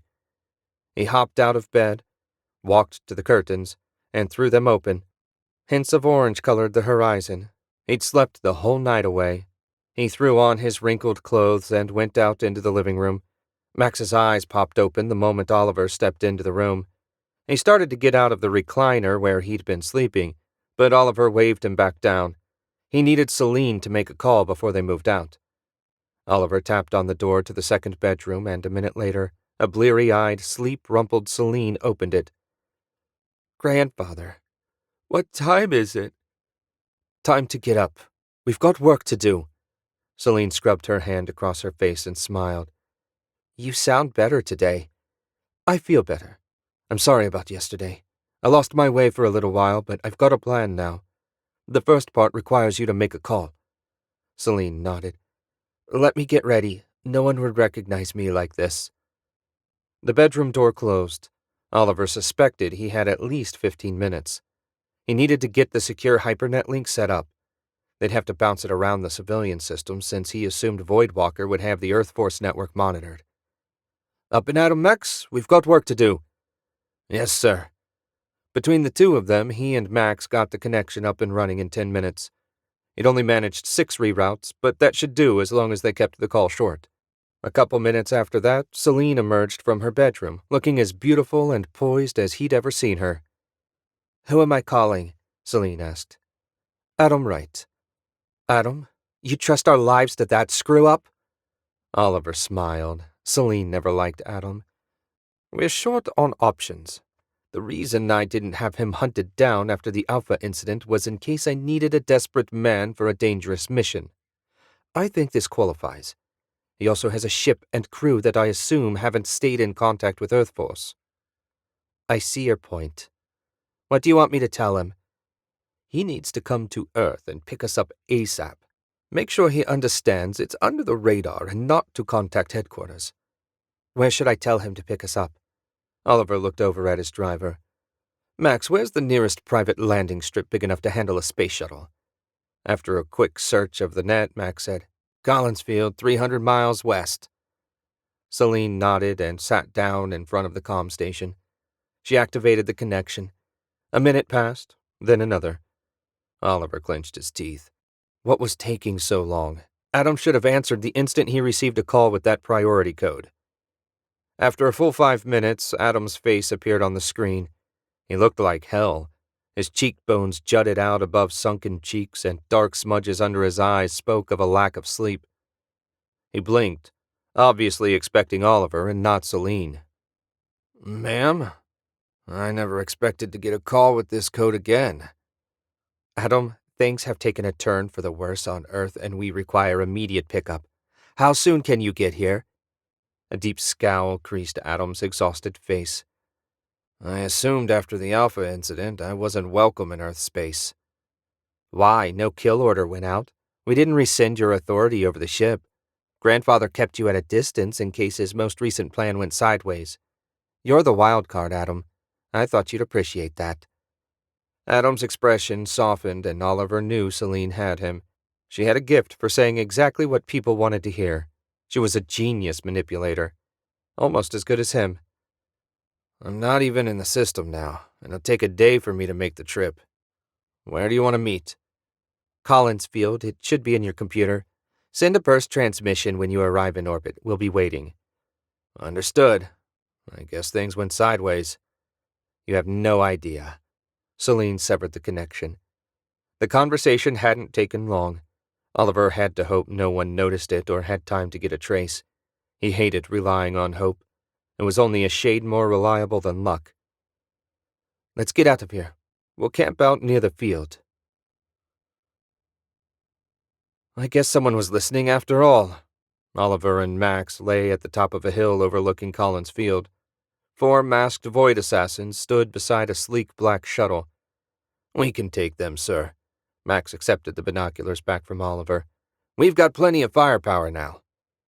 Oliver patted Max on the shoulder and motioned back toward their car. When they'd crawled out of sight, Oliver stood up. Glad to hear it, but we need to wait for Adam's signal. If we take them out now, we'll end up fighting reinforcements. When do you expect him to make contact? Oliver shook his head. Any time now. Your guess is as good as mine. They rejoined Celine and the 3 remaining guards by the car. Oliver relayed the situation. So we just wait? Celine asked. There's nothing else to be done. Ready the weapons and get in position. We'll want to hit them as soon as Adam enters the atmosphere. Max and the guards took up position under the hill out of sight. They had a rocket launcher, ion grenades, and heavy blasters. If that didn't get the job done, Oliver didn't know what would. Celine sat in the car with a comm unit in her lap. When Adam signaled, she'd wave to him and he'd pass the signal on to the men. A little over an hour passed before Celine's head popped up. She waved. Oliver nodded, turned to Max and pointed toward the landing field. Max shouldered the rocket launcher and stood. A tremendous whoosh of flame preceded a massive explosion. Max led the others over the hill.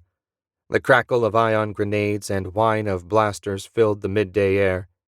When silence fell, Oliver peeked over the hill. Max and one of his men stood a ways away from the burning remains of the shuttle. 2 of the guards were down. Whether alive or dead, Oliver had no idea. At this rate, he'd run out of guards. Max waved to indicate all clear. Oliver and Celine drove around the hill and out onto the landing field. Adam needed to hurry or they'd be crawling in local security forces. The nearest town was only 5 miles away, and unless everyone had gone deaf, they must have heard the explosion. "Get the gear unloaded," Oliver said. "I want to be ready to board the moment Adam lands." Max and the remaining guards set to work while he and Celine studied the sky. She touched his shoulder and pointed. A twinkle above the clouds got closer by the second. Half a minute later, Oliver could make out Adam's transport lowering its landing gear. They set down a safe distance from the burning shuttle. The loading ramp lowered, and Adam strode down, looking much relieved to be on the ground again. Oliver and Celine walked over, followed by the guards carrying their gear. Adam bit his lip and glanced back up the ramp. "Adam," Celine said, "you look better than when we last spoke."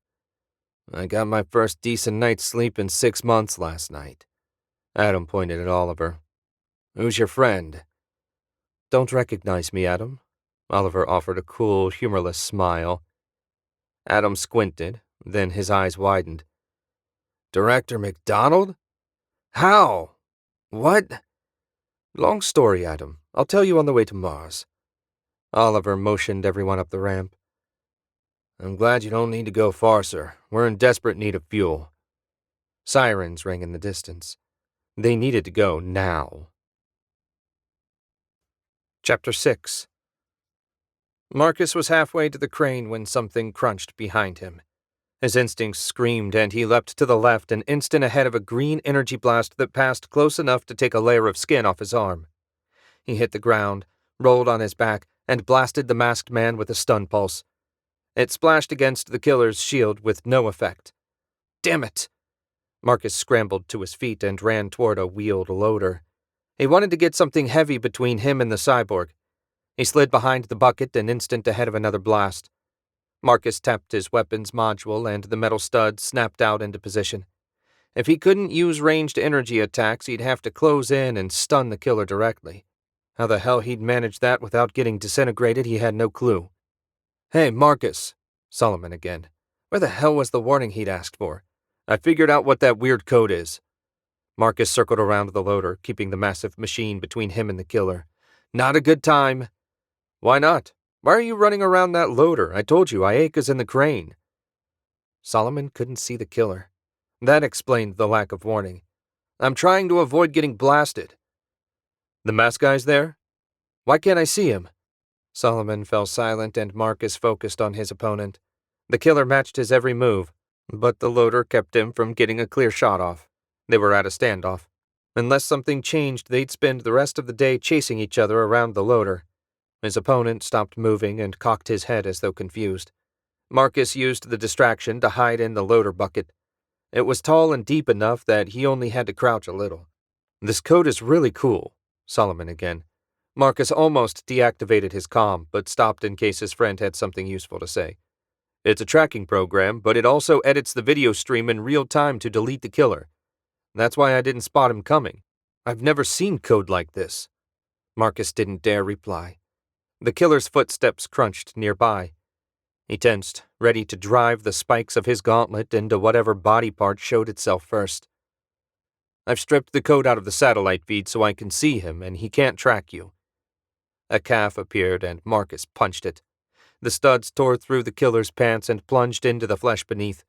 Marcus dumped 3/4 of the gauntlet's battery charge into the killer. The masked man fell to the ground, twitching. Marcus eased out of the bucket, careful not to hit his head. "Marcus!" He spun, ready for anything. Ayaka stood on the crane steps and waved. He sighed. She was okay. The killer groaned. He couldn't be coming around already. Marcus had hit him with enough juice to knock out an elephant for an hour. He looked up at the beam suspended from the crane cable and grinned. "You know how to run that thing?" Ayaka ducked back into the cab for a second, then poked her head out. "It looks simple enough." "Good, fire it up." Marcus grabbed the killer's leg and dragged him out into the open. The masked man tried to pull away. Not good. They needed to hurry. The big engine roared to life. Ayaka stuck her head back out and shouted, "What now?" Marcus backed away from the killer. "Watch my signals and guide the beam where I tell you." Ayaka gave him a thumbs up and retreated into the cab. It took some trial and error, but Ayaka got the beam positioned over the killer's chest. Marcus made a chopping motion with his hand and she dropped the beam. It crushed everything between the killer's head and waist. The yard went silent when Ayaka switched off the engine. He ran over and Ayaka leapt from the ladder into his arms. Marcus swung her around once and kissed her. He set her down. "You okay?" Her smile looked shaky. "I'm alive. That's better than I expected a few hours ago." "What the hell is that thing?" "Beats me." They walked over to the dead killer. The blank, mirror-polished mask distorted their reflections. Marcus reached down to remove it, but didn't find a seam. "It's fused to his face. His weapon's attached to his wrist the same way. I've never seen anything like it." "Marcus," Solomon said, "security forces will arrive in less than a minute. You two need to go now unless you want to answer some awkward questions." "Thanks, pal." Marcus turned to Ayaka. "Time to go." "What about him?" "Let the locals try to figure it out." He took her hand, and they ran to the hoverbike. An unconscious local lay on the ground beside it. The anti-theft device worked. He fired up the bike, and the two of them blasted away from the approaching sirens. Marcus drove the bike back to the ship with no trouble. They swung wide around the city and approached from the opposite direction of their arrival. The park was empty, which made things easier. They came to a stop outside the ship and Solomon opened the rear hatch, which seemed to appear out of nowhere. "Ayaka, are you okay?" Solomon asked. Marcus thought she looked exhausted, but she offered a weak smile. "I'm fine. It's good to see you." Marcus pushed the bike to its storage slot and locked it down. The three of them retreated to the cockpit and Marcus began the pre-flight checklist. "That code was super cool." Solomon waved his hands, as excited as Marcus had seen him in a while. "When you killed the masked guy, it disappeared from all the planetary systems. It was like he didn't want to leave anything behind. I downloaded a copy to a data slate so I could mess with it some more." "What code?" Ayaka asked. Solomon told her about the tracking program he'd discovered. "I expect that's how he tracked you so easily." "I've never heard of such a thing. Have you?" Solomon shook his head. Before he launched into a long discussion, Marcus said, "Where are you headed?" She grinned and shook her head. "Guess." Marcus and Solomon smiled back. "The Council," they said in unison. They took off and shot into orbit. A minute later, they entered hyperspace. When they had gotten safely away, Marcus said, "Can you tell us what's going on?" Between yawns, Ayaka filled them in on David's call and the subsequent chaos. When she finished, she held up a small data chip. "I suspect this is what he wanted." "What's on it?" Marcus asked. Ayaka shook her head. "I don't know. Something about Director McDonald's illegal activities." "Why don't we take a look?" Solomon reached for the chip. Ayaka closed her fist around it. "I'm not sure if I want to find out what's on it. Maybe we should hand it off and remain ignorant." Marcus took her hand in his. "It's your call. But I suspect if another of those things shows up, he won't go away if you explain you didn't look at the chip." Her hand relaxed and the chip passed to him. She slumped forward and rested her head on his shoulder. "I'm so tired." Marcus put his arm around her and passed the chip to Solomon. "It's a 3-day jump to the Council. We don't have to do this now." Solomon frowned and Marcus glared at him. "When's the last time you ate something?" "I don't remember. The tech's upgraded our kitchen, so I can fix you something better than soup. Come on." Marcus led Ayaka out of the cockpit and back to the galley. She sat at the table while he puttered at the prep station. He threw together a simple noodle and vegetable dish and set it to heating. While the food cooked, Marcus sat across from Ayaka. "How are the little guys doing?" Ayaka smiled, and the worry melted off her face. "We found a 7th tribe yesterday. Altogether, we've identified over 1,000 individuals. It's amazing, and we still have so much work to do." "Are you happy?"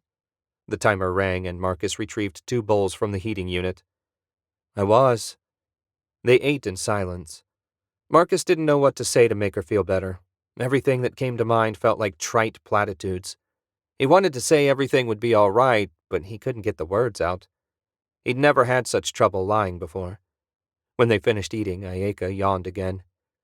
"I need some sleep." Marcus walked with her for the 3 paces to her old room. She stepped inside, then turned to face him. "Would you stay with me for a while? I don't want to be alone." Marcus went inside, and the door closed behind him. 2 days into their jump, the 3 companions gathered in the cockpit. Solomon fidgeted, eager to learn what secrets the chip held. Marcus smiled. If someone announced the end of the universe, Solomon would be eager to see what kind of tech they planned to use to destroy it. Marcus nodded, and Solomon slipped the chip into the reader. It hummed to life, and a haggard, unfamiliar face appeared on the view screen. "That's David," Ayaka said. The recording began. "This is a record of my search for answers. 3 days ago, I escaped a team sent to my office on Mars to kill me. If an old friend hadn't warned me of their arrival, I would likely be dead. My troubles began 5 years and 6 months ago when one of my undercover agents went missing." Behind him, Ayaka groaned. Marcus looked back, but she waved him off. "Bad memories. I'm okay." Marcus turned back to the recording. "In trying to discover how she got captured, I've been researching. I discovered a message routed through a remote channel reserved for the most secure communiques. Someone must have learned I accessed the channel, and they began monitoring my actions. I continued digging, unaware what I was digging was my own grave. The message I found came from a private server, heavily encrypted, belonging to the director. It took days of hacking on my personal computer to break the encryption. The message went to the manager of Omni Security, warning that my agent had infiltrated their operation on Alpha 114 and that they needed to deal with her." "Son of a bitch," Ayaka said. The recording continued. "It shocked me that the director leaked the identity of my agent.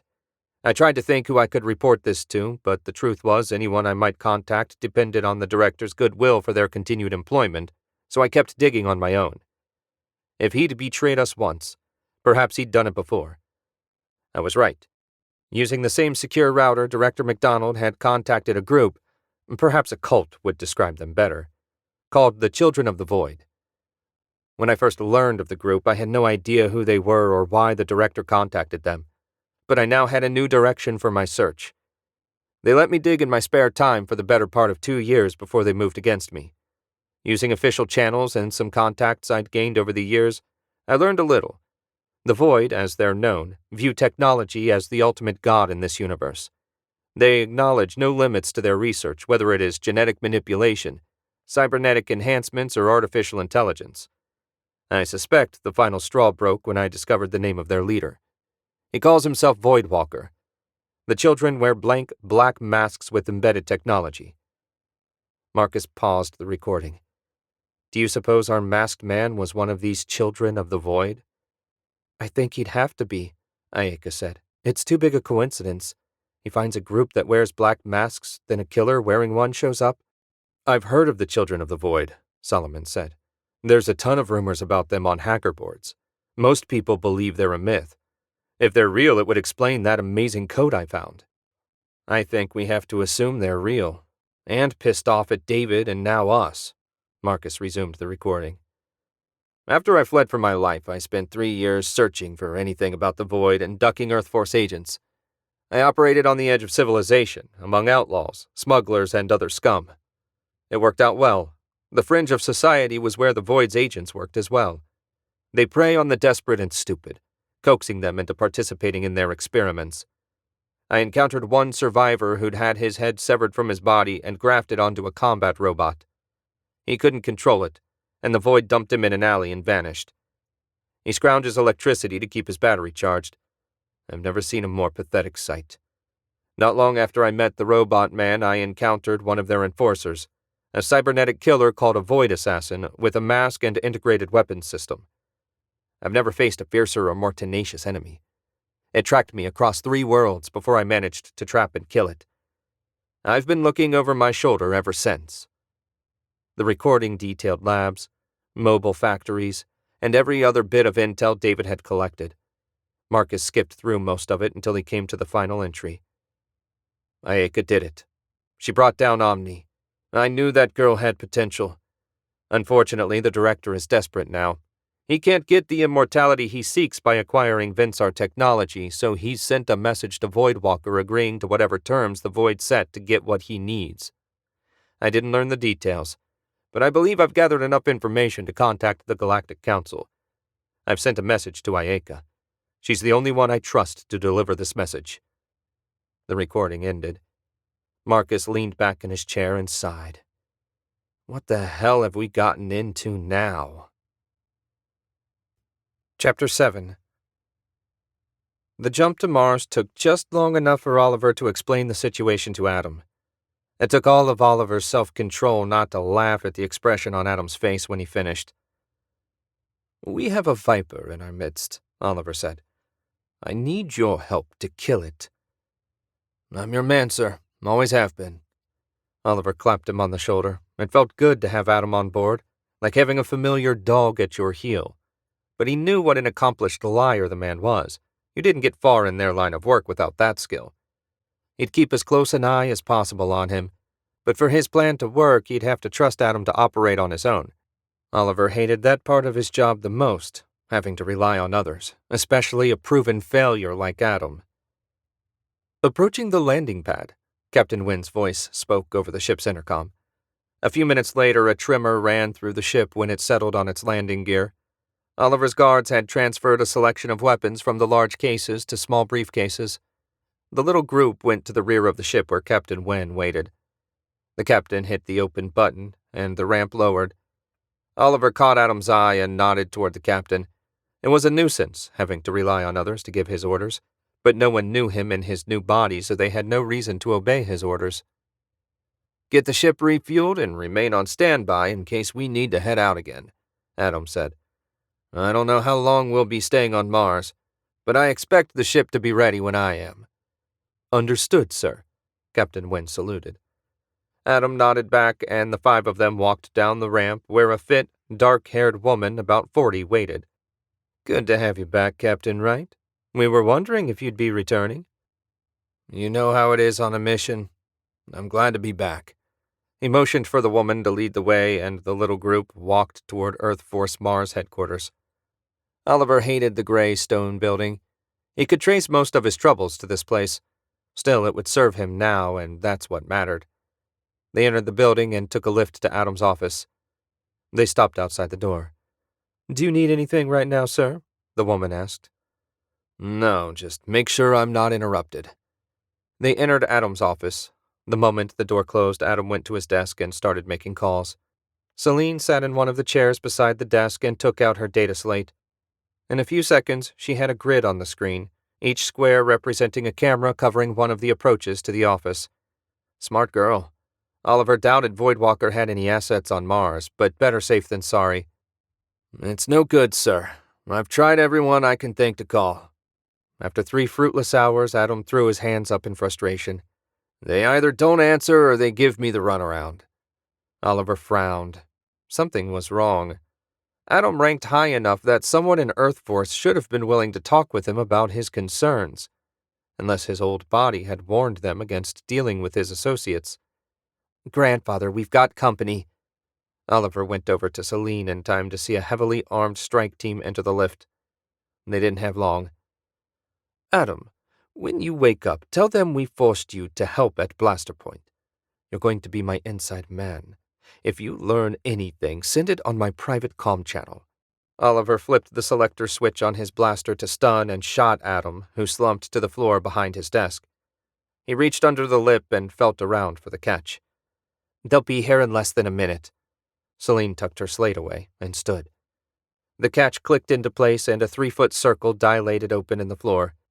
Everybody in, quick! One after the other, they leapt down the emergency escape hatch. Oliver slid down the smooth metal tube. For a second, he felt like a kid at a playground. Then he thought of the men trying to kill him, spoiling the illusion. A few seconds later, they slid to a stop in a small, dark chamber. Something clicked, then movement, and the door opened. Oliver blinked in the light until his eyes adjusted. He stepped out into a clearing surrounded by thick trees. They must be in the park across from headquarters. Oliver looked back in time to see a lift car slide into the ground. When it was all the way down, a hologram covered it with an illusion of grass. "How did you know about that escape hatch?" Celine asked. Before he could answer, the world went black. Oliver groaned and sat up. He was in a cage situated in the basement of a building. The others lay on the floor of the cells, still unconscious. He went to Celine and shook her until her eyes fluttered open. He moved on to Max, then the remaining guard. Everyone sat up and tried to get their bearings when the sound of footsteps on the concrete floor caught his attention. A fit older man with white hair and dressed in a charcoal gray suit puffed on a lit cigarette dangling from his lip. He walked toward the cage carrying an antique wooden chair. When he arrived, he set the chair down, sat facing them, and took a deep drag on the cigarette. "So," the moment Oliver heard the Russian accent, he knew who sat before him. Vlad Valkor. "Who are you, and why does Earth Force want you dead?" "You have to let us out." Vlad shook his head. "No. You have to answer my questions. If I like your answers, maybe I'll let you go. Maybe I'll sell you to whoever offers me the most credits. Maybe I'll kill you. Now, who are you?" "My name is Oliver McDonald." Vlad's harsh laughter cut him off in mid-sentence. He pulled a blaster out of a holster under his suit coat and pointed it at Celine. "You, I recognize. Counselor Solis. Or is it former counselor? You will tell me what's going on or someone will die." Celine raised her hands. "Please, I'll tell you, but you must understand it will be hard for you to accept." Vlad put up his blaster and blew a smoke ring. "Try me." Celine laid it all out, and Vlad listened without interrupting. When she finished, he shook his head. "You were right. I do find it hard to accept. However, since only a lunatic would make up such an unlikely story, I'm inclined to believe you. And the question becomes, what should I do with you? I doubt these monsters you've bargained with would be inclined to pay me. Perhaps I should just shoot you and move on." Oliver stepped over beside Celine. "We can't let the Void have Earth. They'll destroy everything, transform the people into an army billions strong. We need to strike now before they grow too entrenched." "You say we, but you have no allies. Earth Force believes you're a murderer and hunts for you even as we speak. Surely the five of you don't think you can defeat this threat on your own?" "No." Oliver hated to admit it, but the gangster had a point. No one in Earth Force would help them. "We need to contact the Galactic Council. I don't know who else could help us." Vlad sat in his chair, lost in thought. Oliver wondered what Vlad would do. He slumped down to the floor. It was out of his hands now. A young man came running toward Vlad, carrying a data slate. "Boss, you gotta see this." Puppet Oliver glided along beside his three bodyguards, a metal briefcase on his lap. They traveled through the sterile, chrome and glass Earth Force building toward the president's office. Oliver had a meeting scheduled with the president before they met with the commanders of Earth's military. A pair of soldiers stood outside a door engraved with the Earth Force shield. They held up their hands and Oliver stopped. "Security protocol, sir. Just you inside." "Of course," Oliver said. "You three wait here." His bodyguards moved to stand across from the door. They clasped their hands behind their backs and stared straight ahead. One of the soldiers pressed the intercom. "Director McDonald to see you, sir." A buzzer sounded and the doors slid open. Puppet Oliver glided through and the doors slid shut behind him. President Surignac rose from behind his desk and came to stand in front of Oliver. "Sorry about the security. Since you were attacked, my people are a little paranoid." Oliver waved his hand. You can't be too careful. Did everyone arrive safe? Yes, Admiral Sheridan got here only a few minutes ago. The meeting starts in an hour. Do you want to head over now? One moment. Oliver held out his hand to the president. I don't know if I've ever told you, but you've done an excellent job, Pierre. The president smiled and grasped Oliver's hand. The moment he did, a massive electric jolt ran through him, and he collapsed. Oliver pressed a button on his hover chair to alert his bodyguards the mission had begun. He glided over to the president's desk, found the buzzer, and pressed it. The doors slid open, and the soldiers stuck their heads in. Their eyes widened when they spotted the president collapsed on the floor. They rushed in to check on him. Oliver's guards came up behind the soldiers. In one smooth motion, they grabbed the soldiers' heads and snapped their necks. Oliver tapped the button again, and the doors slid shut. He opened his briefcase and removed a miniature version of the mind transfer device. One of the guards rubbed his face until pieces of skin and polymer flaked off. In a minute, the president's clone removed his mask. The clone lay down beside the original. Oliver handed the device to one of the guards, who placed the headbands around first the original, then the clone. When he'd snugged them down, he activated the transfer sequence. The small device took twice as long as the one back in the lab, but they had an hour to kill anyway. 37 minutes later, the timer beeped. The guard removed the device and put it back in the briefcase. The clone sat up and smiled. Do we need to get going, Oliver? Oliver took a pair of vials out of the case and handed one to the clone, who slipped it into a pocket. The second guard drew a disruptor and disintegrated the bodies. Unless someone did a micro-scan on the room, they'd never figure out what happened. The four of them left the office and headed towards the conference room. It only took a couple minutes to walk the short distance. Another pair of guards stood on either side of a door identical to the one leading to the president's office. The two young men snapped to attention and saluted. Oliver's guards stopped a short distance away while the two imposters continued through the steel doors. Inside the conference room, they found a dozen of the most powerful men in the government seated around an oblong wooden table inlaid with the Earth Force shield. They all started to stand, but the clone president waved them back to their chairs. Is everyone here? The clone Pierre asked. Yes, Mr. President, Admiral Mull said. We were only waiting for you and the director. Excellent. The clone turned to Oliver. Shall we begin? Absolutely, sir. Puppet Oliver took the vial out of his pocket and smashed it, releasing a haze of nanovirus. The clone repeated the procedure with his vial, and soon the room filled with the haze of death. Generals and admirals staggered around, clawing at their throats, coughing and dying in the most horrific manner. Voidwalker observed all this with no more emotion than the computer controlling his puppet. When the final human collapsed to the floor, Oliver pressed a button on his hover chair that released a neutralizing agent into the air, and as fast as it appeared, the haze vanished.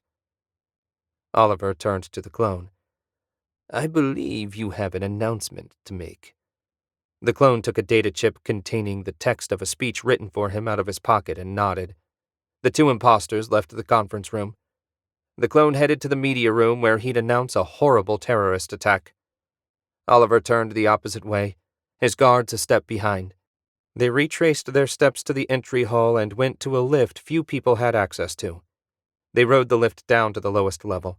The entire bottom floor of the building housed a single occupant, a massive supercomputer and hyperspace relay that connected every Earth Force ship in the galaxy to a closed network, allowing instant communication and precise control during combat. The government network didn't have any connections to the public hypernet, so hackers couldn't access it. Oliver glided down a long hall that ended in the computer room. A wide, deep moat surrounded the sealed room housing the computer. He crossed the bridge leading to the access door. When he stopped, a pair of heavy laser cannons locked onto him. He reached up and placed his thumb on the control panel. The computer compared his DNA to those with access to the computer. A few seconds later, the cannons retracted, and the door slid open. Oliver glided through. The instant he cleared the door, it snapped shut behind him. He slid past racks of processors and cooling equipment, his near-dead body untroubled by the almost freezing temperature of the computer room. At the center of the room, the primary access terminal waited. Oliver stopped in front of the keyboard and typed in a command. The data port slid open, and Oliver plugged in the data chip Voidwalker's agent had provided. The port closed, and the computer read the chip. A message appeared on the screen requesting approval to run the program on the chip. Puppet Oliver granted approval. Far to the south, Voidwalker allowed himself a small smile. Chapter 8. The alarm rang, signaling their imminent return to real space. Everyone gathered in the cockpit. Marcus couldn't stop thinking about the information on Ayaka's chip. That an organization as sprawling and dangerous as the Children of the Void existed and he knew nothing about it stunned him. That no government had done anything about them seemed impossible. The stars shuddered when they returned to real space. Several 100,000 miles distant streams of light appeared around the Council's asteroid. Marcus flipped on the cloaking device. He knew laser fire when he saw it. The Council was under attack. Ayaka leaned over his shoulder. "What's going on?" "Nothing good. Solomon, see if you can get Drakor on the comm." While his friend worked, Marcus flew them closer to the asteroid. He fiddled with the scanners, and they zoomed in on the battle. 3 burned-out hulks drifted near the asteroid while a pair of huge black warships pounded it with laser fire. Most of the attacks bounced off their shield, but a few got through and chipped boulders off the massive asteroid. Weirdly, no counterattacks came from the Council's cannons. "I recognize those ships," Ayaka said. "They look like giant versions of the fighter piloted by the Void Assassin." "Great. The Void again." "I can't get through."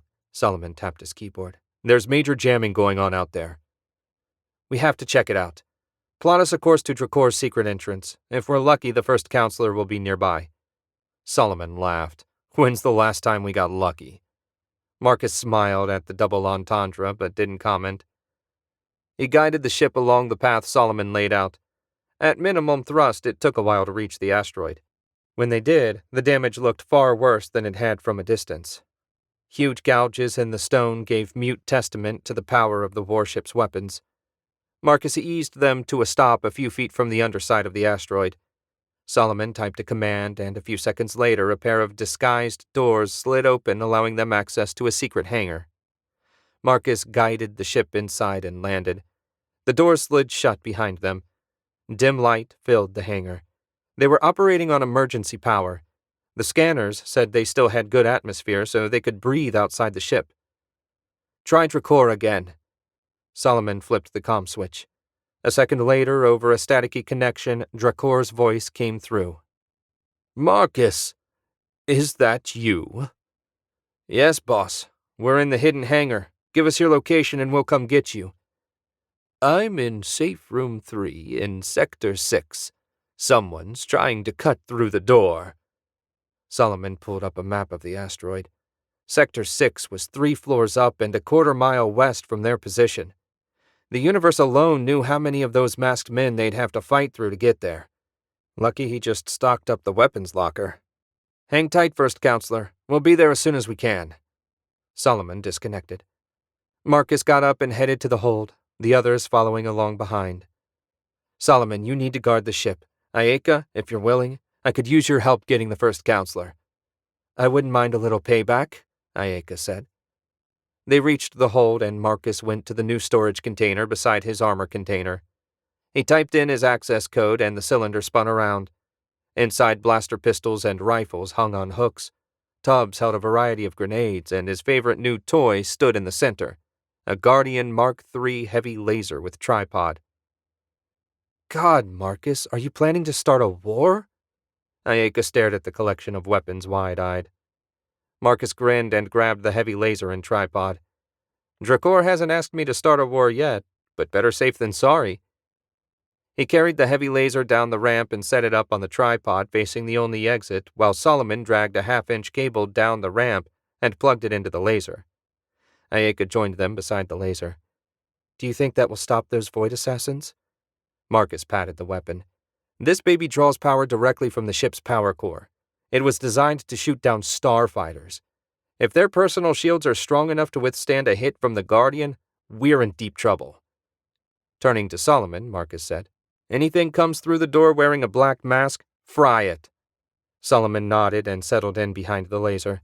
Marcus led Ayaka back up the ramp to the weapons locker. He took down a blaster carbine and handed it to her. Do you know how to use one of these? She nodded. I haven't fired one since basic training. How will we get through their shields? Marcus reached into one of the tubs, pulled out 3 plum-sized grenades and handed them to her. Ion grenades. They'll fry any electronics and overload their shields. They're on a 3-second delay, so be careful. Ayaka pocketed the grenades. Anything else? I think that's enough for you. He belted on a 2-gun rig and holstered a blaster pistol and an ion pistol. That 1-2 combination should take care of anything they might run into. I'll handle any small groups. Save the grenades for big groups. Ayaka reached in, grabbed a spare power pack and slipped it into her empty pocket. Ready when you are. They walked down the ramp. Marcus patted Solomon's shoulder as they passed. He led Ayaka up to the door and tapped his code into the security pad. It swung open into the first counselor's private office. Marcus saw no enemies and no one shot at them. So far, so good. They jogged through the austere room to the door leading into the public portion of the asteroid. Marcus looked at Ayaka, who nodded. He tapped the release and the door slid open. Marcus stepped into the hall, weapons at ready. He faced left, and Ayaka came out behind him, facing right. No enemy in sight. According to the map, the nearest staircase was 300 yards down the hall. Marcus led the way with Ayaka watching the rear. They moved fast, careful not to make any noise that might draw unwanted attention. When they reached the staircase door, Marcus motioned Ayaka to stand by the control panel. When she got into place, he pointed the ion pistol at the door and nodded. She pushed the button, and the door slid open. A shiny black mask stared at him. Marcus fired the ion pistol. Jagged sparks crawled over the masked man. A second later, Marcus blew a fist-sized hole through the mask. The dead assassin fell to the floor. He grinned. The bastards weren't so tough without their shields. Marcus stepped over the body into the stairwell. He climbed the steps, pistols leading. They reached the third-floor door without meeting any more assassins. Marcus crouched beside the door and activated the mini-map in his gauntlet. A hologram of the asteroid appeared in the air. He memorized the path to the safe room and switched off the map. He got Ayaka's attention. Ready? She took position beside the entry switch and looked at him. Marcus pointed his pistols and nodded. The door slid open. A pair of assassins stood in the hall, their weapons leveled at the door. Marcus dropped to his stomach an instant ahead of a pair of green disruptor blasts. His pistols slipped out of his hands and slid a short distance away. Grenade!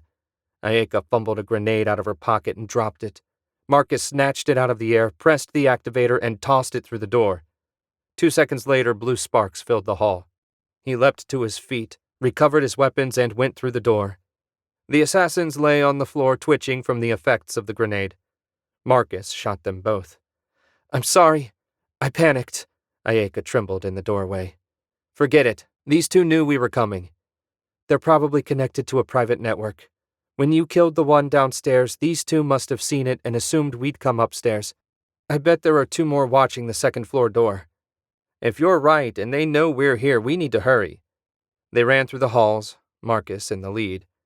He counted doors and turned at the 4th on the left. No masked men yet. They hadn't gone far when a high-pitched whine filled the air. Marcus stopped. What the hell? We must be close. Ayaka cocked her head. The first counselor said they were cutting through the door. That noise might be a saw. Right. Get a grenade ready. Ayaka pulled a grenade out of her pocket and nodded. Marcus hugged the wall and eased forward. He doubted they'd hear anything over that whine, but he didn't want to take chances. The hall turned right a few feet ahead. Marcus poked his head around the corner.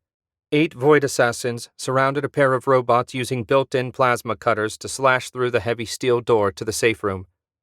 Marcus yanked his head back before they noticed him. He didn't know if one ion grenade would take out that many assassins. Marcus flinched when Ayaka grabbed and dragged him to the ground, her grenade rolling over against the far wall. A disruptor blast flashed over his head. 2 assassins walked down the hall toward them, weapons raised. Marcus fired the ion blaster at the right-hand assassin, who went down in a storm of blue sparks. They rolled aside when the second assassin fired at them. He recovered and blasted the second one, who went down beside the first.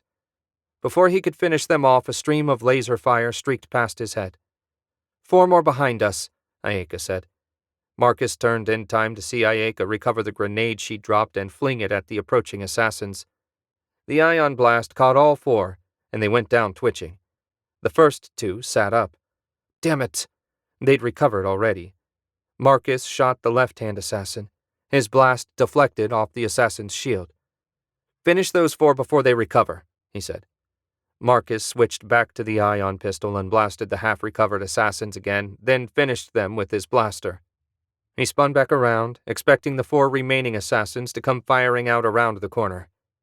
Nothing. Where were they? He walked back beside Ayaka. She was trembling all over. Smoke rose from holes in the void assassins' chests. He put a hand on her shoulder. What's wrong? She looked up at him. I never killed anyone before. I'm not sure these things qualify as people. Marcus gave her shoulder a squeeze and walked over to the corner. He darted around the corner for an instant before jerking his head back ahead of a laser blast. The 4 remaining assassins clustered around the cutting robots, their weapons pointed outward. They don't seem inclined to move. Ayaka shook her head. That's convenient. She took the last grenade out of her pocket, tossed it once, caught it and threw it around the corner. Marcus waited until the sizzling stopped, then ducked around the corner. The assassins lay on the ground and the cutting robots slumped, unmoving. He ran forward and finished the assassins. The ion blast had fried the intercom, so Marcus dialed Dracor's comm. Marcus? The first counselor's voice sounded rough. Yes, boss. We're outside the safe room. Marcus rapped twice on the door with the butt of his blaster pistol. Did you hear that? I did. 1 moment. Marcus and Ayaka waited, and a few seconds later the door groaned open.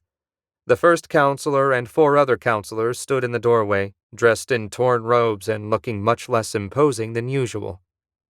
It's good to see you, Dracor said. The counselors frowned and walked around the bodies. Marcus grinned. Sorry about the mess.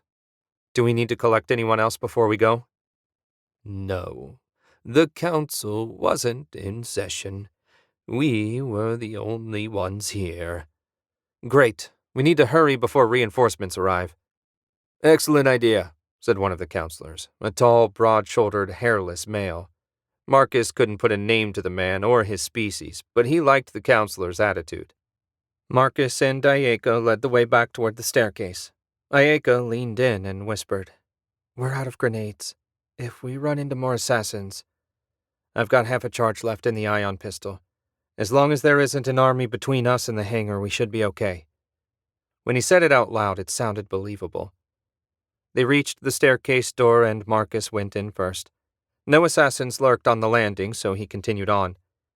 The door to the second floor was open, and Marcus assumed that was where the 2 assassins that jumped them came from.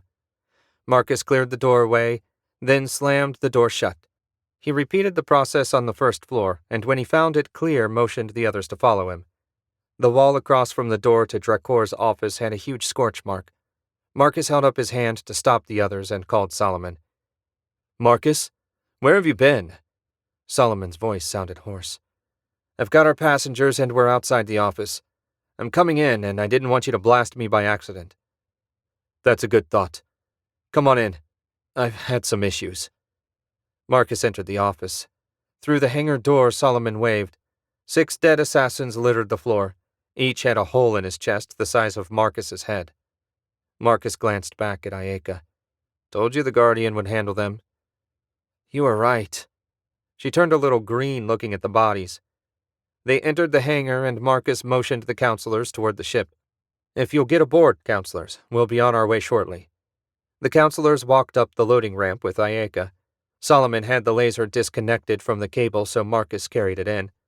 When they'd stowed the weapons and locked up, they went to the cockpit and fired up the star. Solomon sent the code to open the hangar door while Marcus activated the cloak. He eased out of the hangar, and as soon as they cleared the door, they entered hyperspace. Marcus set the autopilot and turned toward Solomon. That was way too easy an exit. Those black ships weren't even scanning for us. What are you thinking? I'm thinking we may have picked up a mole. Scan for transmissions. I'll look in on our passengers. He went back to the hold to check on the counselors. Ayaka had found them some spare crates to sit on. They didn't seem upset by the crude furniture. When Drakor saw Marcus, he stood and met him halfway across the hold. The first counselor took Marcus's hand in his and gave it a firm shake. We owe you our lives. I'm more grateful than I can say. Marcus smiled. Happy to be of service, First Counselor. Do you have a destination in mind? Where are we headed now? The middle of nowhere. It's a pre-programmed jump we keep for emergencies. We spend an inordinate amount of time running for our lives, so it seemed prudent. We have much to discuss, and the middle of nowhere is a good place to do it. Marcus leaned against the wall and watched the counselors. He suspected at least one of them worked for the enemy. He discounted Drakor at once. In the 6 months he'd worked for the first counselor, he'd done nothing but play it straight with Marcus. He liked and respected the enigmatic Vensar. That left the other 4. Marcus had never dealt with any of them directly. One, a 4-foot-tall hairy fellow that looked like nothing so much as an over-evolved mouse, fidgeted and couldn't look in one place for more than a few seconds. He seemed like the only one really nervous about the attack. The tall, hairless one sat still, a neutral, almost disinterested expression on his face. The third, a 4-armed female that looked like a cousin to the negotiator they rescued a couple days ago, sat with her thin arms crossed. She wore a fierce scowl and looked angry more than anything. The final counselor was the most exotic of the lot, sporting 6 tentacles in place of arms and wide, webbed feet. Marcus couldn't even tell if it was a male or female, much less read its expression. It's an outrage, the 4-armed counselor said. How dare they attack us? I'll see them hunted to the ends of the galaxy. Drakor raised his hands to try to calm her down. They will, of course, be made to pay for their crimes. The more immediate question is, where do we go from here? The tentacled counselor said, We are closest to my home world. We could travel there and get a military escort wherever we decide to go. They argued amongst themselves for a while. When they paused to catch their breath, Marcus said, Could I offer you all something to drink? Thank you, Marcus, Drakor said. I think water would be safe for everyone. Marcus nodded. Water it is. Excuse me. I'll give you a hand. Ayaka got up to join him. They left the hold and headed to the galley. Marcus kept going toward the cockpit, and Ayaka put a hand on his shoulder. Where are you going? I need to check on something. I won't be long. He stepped through the cockpit door with Ayaka in tow. Solomon looked up from his console. You were right. I picked up a transmission. Looks like a simple hyperspace-capable homing device. Can you block it? Marcus dropped into the pilot's chair. Already done, but I don't know how long we've been broadcasting. What's going on? Ayaka asked. Marcus explained his theory. We need to move before one of those ships shows up. Course laid in, Solomon said. Marcus activated the hyperdrive and streaked through the portal. Where are we headed? Solomon grinned. A different bit of nowhere, a parsec closer to the Vensar homeworld. Perfect. Come with me and bring the little scanner. You're going undercover. They collected glasses of water and made their way back to the hold. Solomon carried the tray in one hand and the scanner palmed in the other. They went to Drakor first, and Marcus handed him a glass. Is everything all right? The first counselor asked. A straw extended from his mask to the glass, and he took a sip. I felt the engines fire up. Everything's fine. I needed to adjust our position a bit. Marcus hadn't technically lied. It all depended how you defined a bit. They went to the tentacled counselor and handed it a glass. It nodded. Marcus glanced at Solomon, who gave a minute shake of his head. They continued to the 4-armed counselor and got another negative on the scan. The nervous, mouse-looking fellow was also a bust. Nervous and twitchy must be his default setting. It had to be the big muscle man. Marcus handed him his glass, and Solomon nodded. They moved away from the counselors and joined Ayaka a short distance away. Marcus murmured in her ear, The big guy. Now that we've enjoyed our refreshment, Drakor began, let's continue our discussion. How could the Council's defenses have been so easily defeated? Marcus stepped forward and looked the big counselor in the eye. I have an idea. Someone must have betrayed you from the inside. That's my thought as well. Drakor tapped his chin. Who could have betrayed us? The four-armed counselor asked. Him. Marcus pointed at the big counselor, who jumped to his feet. Ridiculous. I won't stand for being insulted. You're broadcasting a homing beacon, Marcus said. One moment, Drakor said.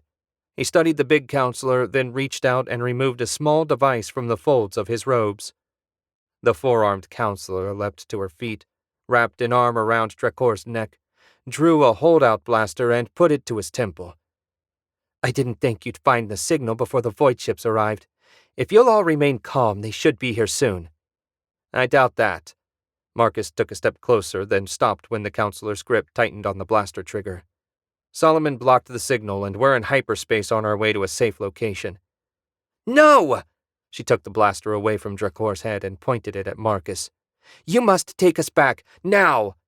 The first counselor touched her arm, and every muscle in the female counselor's body seized up. Drakor freed himself from her grasp, and Ayaka took the blaster from her nerveless fingers.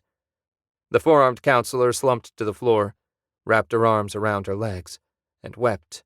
Drakor knelt beside her, a little too close for Marcus's comfort. Why? She looked up. The void took my family. They said if I helped them destroy the council, they wouldn't be harmed. You trusted them? Ayaka stared at the counselor, disbelief plain on her face. They have my mate, my children. What would you do in my place? Any chance, even a small one, I had to take it. Now, she hung her head again, her misery clear to them all. What now? Marcus asked. I will contact my home government, Drakor said, and arrange a warship to meet us. We can transfer and get out of your hair. Marcus grinned when the Vensar used a human expression. You won't be in my hair, but you might find the sleeping arrangements uncomfortable. You can use the comm in the cockpit. He and Solomon led the first counselor to the cockpit. When they were alone, Drakor said, I have your next mission. After we rendezvous with the warship, I want you to go to Counselor Till's home and try to rescue her family. I hold out little hope, but we must make the effort. Chapter 9. Vlad accepted the slate from his man and looked at it in silence for a few minutes. There's been a terrorist attack on Earth. All the top Earth Force commanders have been killed. Oliver made a strangled noise. They'd made their move already. We need to get off Mars. It won't be long before they move to control the colonies. Vlad stood up. I'm inclined to agree. Tommy, put the word out. All our people should go to ground. Get your crew and meet me at my ship in 3 hours. First, get some stun cuffs for this lot. I'm not taking any chances with them. Right, boss. Tommy ran off into the dark. Please, Oliver said. I need to get a message to Adam. If the Void have made their move, he's in great danger. Vlad raised an eyebrow at that. I'm surprised you care. Adam's been useful in the past and maybe again. We're not exactly drowning in resources here. True. Tell me your message and I'll get it to him. Oliver hesitated a moment, but had no real choice. Tell him he's been compromised and needs to get out. Ask him to meet us wherever you're planning to take us. Attach code A74Q91 to the message so he knows it's legitimate and from me. Vlad nodded, got up and left them alone with his empty chair. When he'd gone, Celine said, So our lives are in the hands of a gangster. Not very encouraging. No, but Vlad doesn't want the Void to control Earth space any more than we do. It wouldn't be good for his business. He'll help us for his own reasons. We're in no position to complain one way or the other. An hour later, all the lights in the basement came on, and Vlad walked towards them with 4 pairs of stun cuffs. He tossed them through the bars. "Put them on." Oliver snapped the cuffs around his wrists. "Did you get my message to Adam?" "He should have received it by now." When they all had the cuffs on, Vlad pushed a button on a device clipped to his belt. The cage lock clicked and the door swung open. "Let's go." Oliver led the others out of the cage. When they walked past Vlad, Max's idiot partner lunged at him. Vlad whistled, and the guard twitched once and collapsed on the floor. "A demonstration of your good faith?" "I didn't." Vlad pulled his blaster and blew the guard's head to bits. "Any more trouble, and the rest of you will end up like him." The muscles in Max's neck tensed. Oliver had to act fast or he'd lose both his guards. "Max!" Max looked at him, and Oliver shook his head. "Let him go. We have to get out of here, and Vlad's our ride." Max let out a sigh and relaxed. Good. Oliver might need the burly driver later. Vlad directed them out of the building and into the back of a waiting truck. A couple seconds later, the truck powered up and they took off. Streets and buildings streamed by. Oliver had no idea where they were, but he assumed Vlad would head toward the spaceport. He didn't know how much time passed before the truck stopped. A murmured conversation came from the front of the truck, then they moved again, slower this time. They drove past dozens of rows of parked ships before coming to a stop. A few seconds later, Vlad appeared at the rear of the truck. "We're here. Get out." Oliver hopped out the back, unsteady with his hands bound. He reached back to help Celine. When all 3 of them were on the tarmac, Vlad led them around to a sleek blue and silver ship sporting a set of oversized thrusters and, unless Oliver was mistaken, a pair of concealed weapons ports. The boarding ramp was down, but Vlad made no move to board. 10 minutes later, a hover car pulled up and Adam climbed out, his hands cuffed the same as Oliver's. He staggered, then he stepped away from the car and Oliver saw a red welt on the side of his head. 2 thugs got out of the front and walked up to Vlad. They moved a short ways off and Oliver went over to Adam. "I'm not sure this is an improvement, sir." "If a void ship arrives and you're still here, I promise you stun cuffs would be the least of your problems. What happened to your head?" Adam pointed at Vlad and his men. "Those goons don't have a gentle touch. It's nothing serious." The 2 thugs walked back to the car and drove off. Vlad approached them. "We're ready. Everybody on board." "Where are we going?" Oliver asked. "The hell out of here. I've got word from a source I trust. The word is a pair of black warships attacked the Galactic Council's asteroid." Oliver shook his head. It wasn't possible. Who could help them now? Oliver slumped in an overstuffed chair in the lounge of Vlad's luxurious shuttle. The gangster had left them to their own devices with the parting warning that if they tried to leave the lounge, the cuffs would activate, and the next thing they felt would be their lungs bursting when they went out the airlock. Having watched Vlad splatter his guard's head all over the floor, Oliver had no doubt of his sincerity. "What now, grandfather?"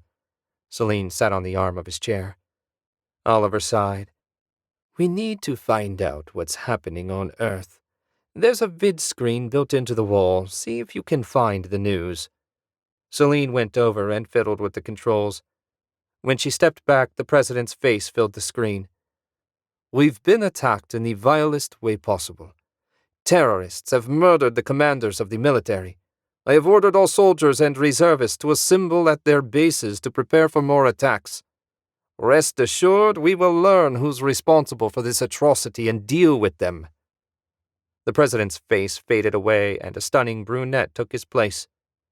"You just heard from President Pierre Surignac. Our reporters have seen sites that the armed forces have mustered at their bases around the world. We are now awaiting word of their mission when the muster is complete. Stay tuned to Channel 47 for the latest updates." Celine switched the screen off. "What do you think they'll do next?" Oliver shook his head. "My dear, I simply don't know." They slept 3 times and ate 7 meals provided by a silent thug. It appeared Vlad had no interest in them, and that suited Oliver fine. He brooded incessantly about how Voidwalker had outmaneuvered him. He couldn't stomach such an insult. Celine sat near the screen, switching from one broadcast to the next. Max alternated between pacing and calisthenics. Adam curled in a nauseous heap on the couch. "Grandfather, they've completed the muster." Oliver sat beside his granddaughter. A shot of a military base, Oliver didn't recognize which one, filled the screen. Soldiers in blue and gray Earth Force uniforms ran around or stood in formations. If they'd called out a full muster, hundreds of thousands of soldiers would be gathering, and at dozens of bases all over the world. Oliver didn't care how advanced the Void's weapons were. They didn't have the numbers to defeat Earth Force. While they watched, a black fighter streaked over the base. A fine gray mist fell on the facility, and a few seconds later the soldiers collapsed. Oliver sat back on the floor.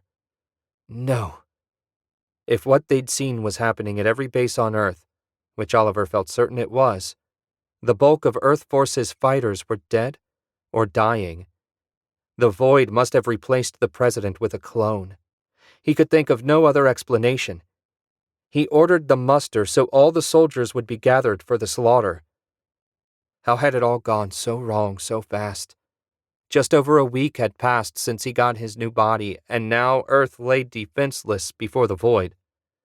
Celine changed the channel.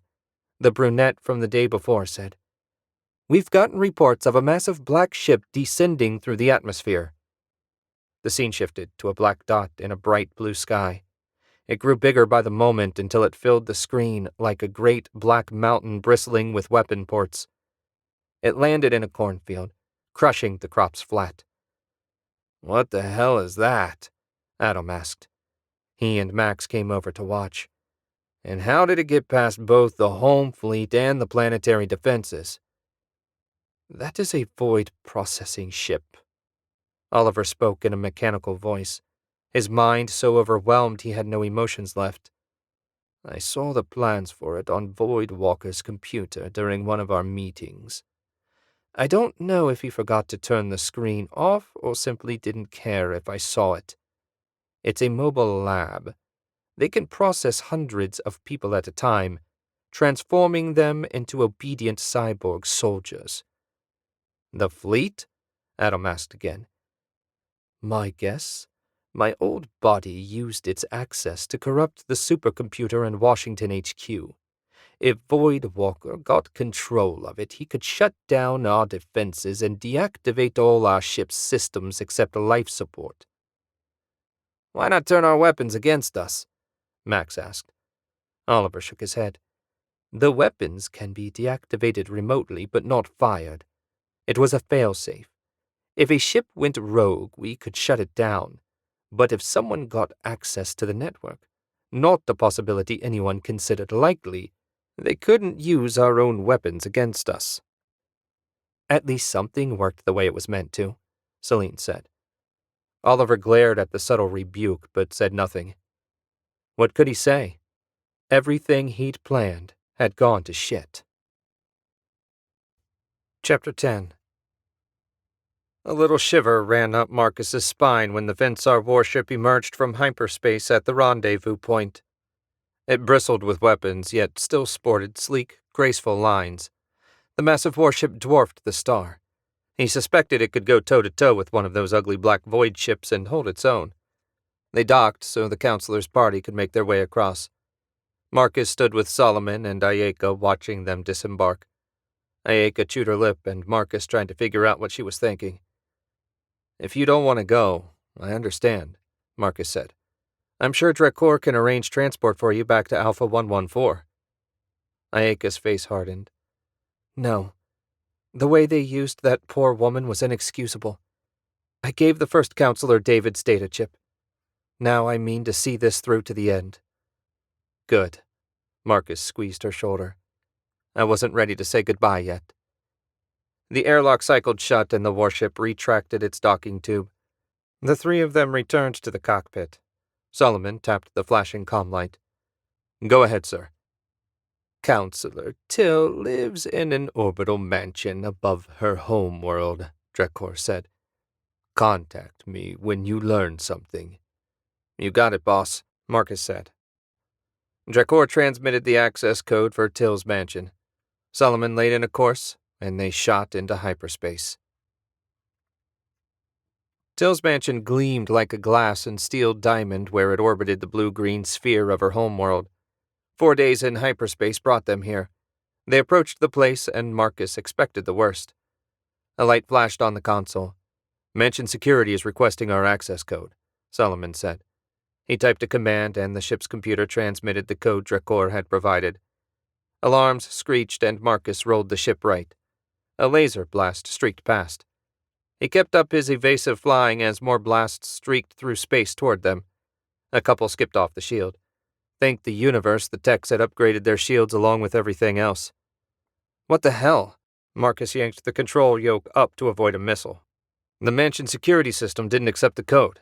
Solomon typed fast and furious. Thank you for stating the obvious. What can we do about it? I'm trying to hack their system, but they have a really good firewall. I need more time. That place has the firepower of a warship, Ayaka said.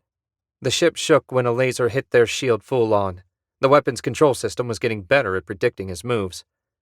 Ayaka, fire up the cannons and see if you can blast a few of their weapon emplacements. Ayaka shifted weapons control to her station and fired. The shots deflected off the mansion's shield. With no other choice, Marcus flew beyond the range of their weapons. I'm in, Solomon said. I knew it. It's that weird code again. At least one of those masked guys is in there. We knew that. Can you shut down the weapons and shields? Sure, I'll strip out that code so we can't use the mansion's cameras to track us. Solomon worked a moment. Done. You can dock now. Marcus flipped the star around and flew full speed toward the mansion. He had full faith in Solomon, but saw no reason to risk the assassin regaining weapons control. There were 2 docking bays, one of which held a shiny black fighter. Marcus slipped into the other. How many assassins can fit into one of those fighters? 2 max, Ayaka said. Marcus landed the ship, and when the scanners indicated a safe atmosphere, he powered down the engines. He turned to Solomon. Want to come along? Solomon paled. I'll wait here and make sure the assassin doesn't regain control of the mansion's systems. Marcus grinned. Good idea. Does this place have cameras? It'd be nice to see what we're up against. Solomon shook his head. External cameras only. Okay, we'll have to be careful. He stood up and looked at Ayaka, eyebrow raised. She got up and followed him back to the hold. They reached the weapons locker and Marcus opened it. If there's only 2, we shouldn't have much trouble. Ayaka helped herself to a pair of ion grenades and buckled 2 holstered blaster pistols around her waist. Marcus took the same pistols he used at the asteroid, now fully charged. He had his gauntlet as well, though if they had to rely on the stunner, well, he didn't like to think about it. He opened the ramp and they walked down into the docking bay. How do you want to do this? Ayaka asked. Carefully. I have no idea about the floor plan or where they might be hiding. We'll have to clear each room until we find them. She gestured toward the door leading into the main part of the mansion. Marcus grinned and led the way. They cleared the kitchen and moved deeper into the mansion. Marcus and Ayaka had cleared 6 rooms so far and found no sign of the counselor's family or the assassins. The door from the kitchen opened into a dining room. There was a long table set with what looked like way too many utensils. No family. No masked killers. 2 doors exited the dining room. Where the hell were they? Marcus went to the left-hand door and nudged it open. In the dim light, he saw boxes and other containers filled with supplies. A closet. Terrific. He closed the door and shook his head.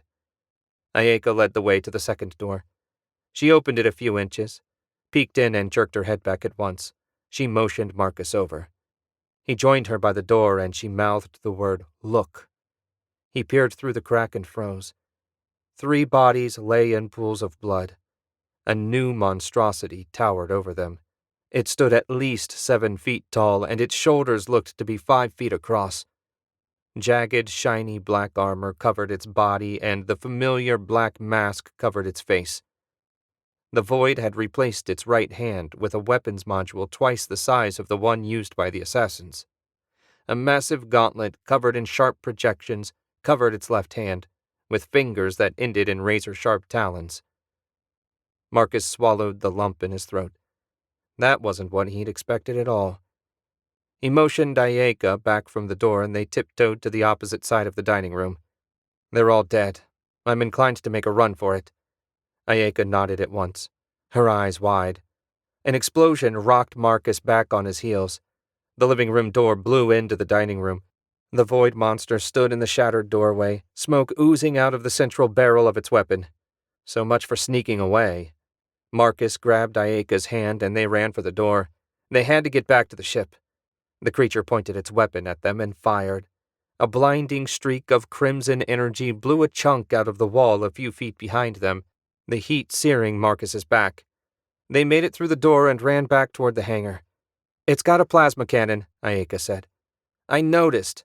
Why don't you try one of those ion grenades?" Ayaka pulled a grenade out of her pocket and skidded to a stop. Marcus turned in time to see the monster emerge from the dining room door. Ayaka threw the grenade at it. Blue sparks ran up and down its armor, but it never even flinched. The armor must have insulated it. Marcus pushed Ayaka ahead of him and they ran for the exit. At least that thing wasn't fast. They reached the hangar door well ahead of the monster. Marcus hit the open button. Nothing. He slammed his fist into it and got the same result. "Marcus, are you there?" Solomon's voice came through his comm. "Someone uploaded more of that weird code. I'm completely locked out of the system. What's going on in there?" "I need you to fire up the cannons and target the door to the mansion. Don't shoot until I tell you, got it?" "Sure." Silence for a few seconds. "Target locked. Just say the word." A balcony overlooked the entryway. They ran up the steps and crouched down. That thing would have to walk past the door to reach the stairs up, and when it did, Marcus grinned. When it did, they'd see how that thing's armor held up to a cannon blast. They hid behind the railing, listening for the monster's footsteps. Marcus closed his eyes to better focus on his hearing. Ayaka touched his arm. "Do you hear that?" Marcus held his breath but couldn't hear anything. He risked a peek over the railing but saw no sign of the monster. Where the hell was it anyway? "I don't, and that monster isn't in sight." "No, not that. Something up here. It sounds like a kid crying. Maybe that void monster missed one." "How many kids did the counselor have?" Marcus risked another glance over the rail. Still nothing. "I don't know, but if one of them survived, we can't leave it here." Damn it! Another complication. Just what he needed. "Solomon, come in. Can you scan the mansion and give me a life sign count?" "No problem. Why?" "I want to be sure we didn't miss any survivors." "Hang on, I need a couple minutes." The comm went silent. Something crunched below them. Marcus looked over the rail. The monster stepped in front of the door on its way to the stairs. Shit! He'd gotten distracted. "Fire! Solomon, fire! Now!" "What? Shoot the goddamn cannon!" The door, along with a 4-foot section of wall, blew inward, taking the monster with it. Marcus leapt up and looked down in time to see the juggernaut shrug off a steel girder and struggle to its feet through the rubble. The blast didn't hit it square. Damn it! "You okay?" Ayaka put a hand on his shoulder. "For a couple more minutes at least. We can't stay here." As if to reinforce his words, a plasma blast blew a section of balcony to bits. "Where did the crying come from?" She gestured vaguely to the right, and they ran. Marcus sent a silent prayer to the universe that they could find another way back downstairs. They left the balcony and ran down a short hall. Ayaka stopped in the middle and cocked her head. All Marcus heard was the heavy clanking of the monster's armored feet climbing the stairs. "I'm picking up 4 life signs. Marcus, do you hear me?" "Roger, we've got 1 survivor. We're trying to find the kid now." Ayaka pressed her ear to the second door on the left. "This one." The door control glowed red. The whole damn house was locked down. He pointed his ion blaster at the panel and fired. It sparked and slid open a fraction. He grabbed it and yanked the door 3/4 of the way open. Automatic lights flickered to life. In the distance, the crunch of the monster's steps got louder. "Fast is good," Marcus said. Ayaka ducked inside. Marcus crouched beside the door. He typed a command into his gauntlet, the germ of an idea springing to mind. Voices from inside the room.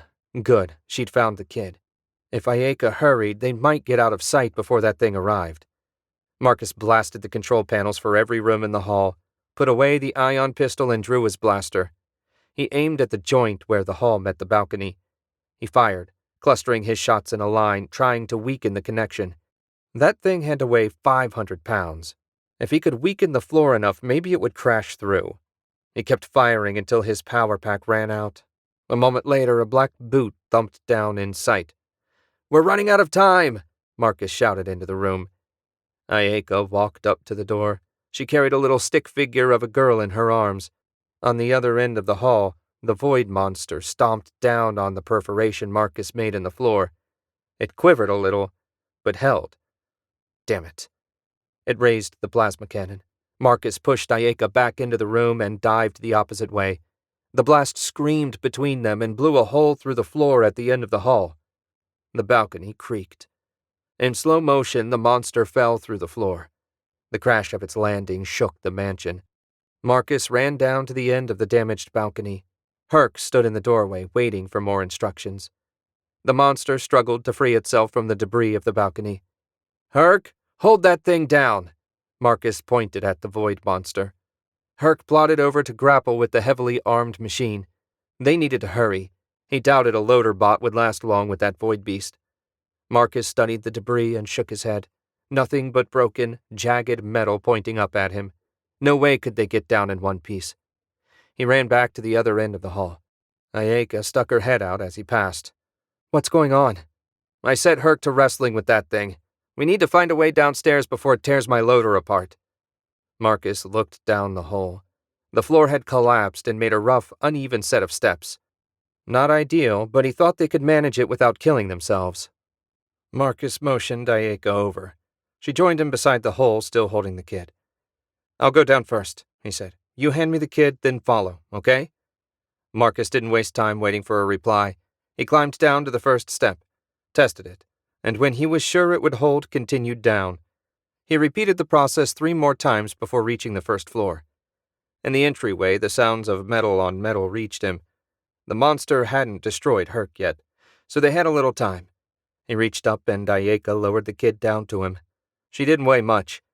When Ayaka had joined them, he handed her the kid and they ducked through the nearest door. On the other side, they found a hall that ran in the direction they wanted to go. At the far end, a door hung askew. They ran down the hall and Marcus paused at the end to kick the door free of its hinges. On the other side, a few feet from them, Herc and the void monster wrestled on the floor. One of Herc's arms dangled, useless from its shoulder. The robot was using its weight to bear the enemy to the floor, but it didn't look like it would last much longer. Marcus picked his way through the rubble from the balcony, Ayaka a step behind. They reached the hangar doors. Marcus herded Ayaka and the kid ahead of him, and they ran toward the ship, followed by a grating shriek of tearing steel. He risked a glance over his shoulder and saw the void monster hurl the remains of his loader aside. Marcus shook his head and ran up the ramp. He'd always liked that robot. Marcus was halfway up the ramp when Ayaka hit the switch to raise it. He motioned her to keep going and ran for the cockpit. Ayaka ducked into her room with the kid. He sprinted past them toward the cockpit. The hum of the engines ran through the floor, drawing a smile. "Thank you, Solomon. That would save him a few minutes." He reached the cockpit door and a blast rocked the ship. He slipped into the cockpit and dropped into his chair. "What the hell is that thing?" Solomon sounded twice as frantic as Marcus felt. "That one blast knocked 10% off our shields." "I don't know what it is, and unless you want to go ask, I think we should leave. Can you get the hangar door open?" Another blast rocked the ship. Solomon pressed a button and the hangar doors opened. Atmosphere rushed out along with everything not nailed down in the mansion. Marcus lifted off and backed out of the hangar. The moment they cleared the door, he shot away from the mansion. "Scanners show that thing got sucked out. It's floating around out there." Marcus grinned and looped the star around. "Payback time. Lock the guns on him." Solomon typed, and a moment later the targeting computer beeped. Marcus squeezed the firing stud. Bolts of crimson energy struck the monster. The first 2 deflected off its shield, but the third and fourth punched through and blew holes through it big enough for Marcus's head to fit through. "No life signs. It's dead." Marcus and Solomon shared a high five. "Grab it with the tractor beam and reel it in. I bet Dracor would like to have a look." "I'd like to have a look at it." Solomon snagged the now-dead monster and pulled it in close. That thing had a shield strong enough to deflect 2 shots from our cannons. It must have a wicked power core. Marcus activated the hyperdrive, and they streaked off to rendezvous with the first counselor. Counselor Till's reunion with her daughter had been bittersweet. Marcus hadn't enjoyed telling the counselor the rest of her family had been killed. Betrayer or not, no one should have to be told that most of her family was dead. Marcus, Solomon, and Ayaka joined Drakor in the med bay of the Vensar warship. The remains of the void monster lay on a steel table. "I'm impressed the three of you defeated a void knight," Drakor said. Inside the armor, the Void Knight looked like a cybernetically enhanced humanoid. Wires and circuits wove through his flesh like inorganic nerves. Marcus had blown most of his internal organs to bits, but the head remained intact. Marcus frowned at the remains. Was this guy even alive in there? "More or less." Drakor took a laser scalpel and sliced the flesh away from the mask. "The children of the void like to use a living being as a basis to build these monstrosities, even if little of the original being remains." Drakor pulled the mask away with a wet sucking sound and set it on a nearby table. The first counselor studied the inside of the mask and shook his head. The man on the table drew Marcus's attention. His face looked human. He had a black mark on his neck. Marcus pulled his head to the side. The black mark was a 1, the last of a string of numbers tattooed to the dead man's neck. "Solomon, write these numbers down." Solomon pulled himself away from studying the intricate design of the mask and came over beside Marcus. He entered the numbers in his data slate, and Marcus let the man's head fall back to its original position. "What do you make of those?" Marcus asked. Solomon shook his head. "I'll do a hypernet search and see what comes up." "It's an abomination." Drakor looked as upset as Marcus had ever seen him. "The mask is the biggest insult. It's based on our technology." "How could that be?" Ayaka asked. "I thought no one had access to your tech." Drakor sighed. "We've known of this group for some time. A renegade Vensar named Sarkin founded the group. He was a genius, but felt too constrained by our laws. The enforcers caught Sarkin performing experiments designed to extend life to an unnatural length, among other things. When the authorities attempted to arrest him, he fled, killing several Vensar in the process. Sarkin is known on Vensar Prime as the most heinous criminal in our history." "When was this?" Ayaka asked. 600 years ago. We've heard rumors now and then about him. One of those rumors said he formed a group of like-minded people and named their group the Children of the Void.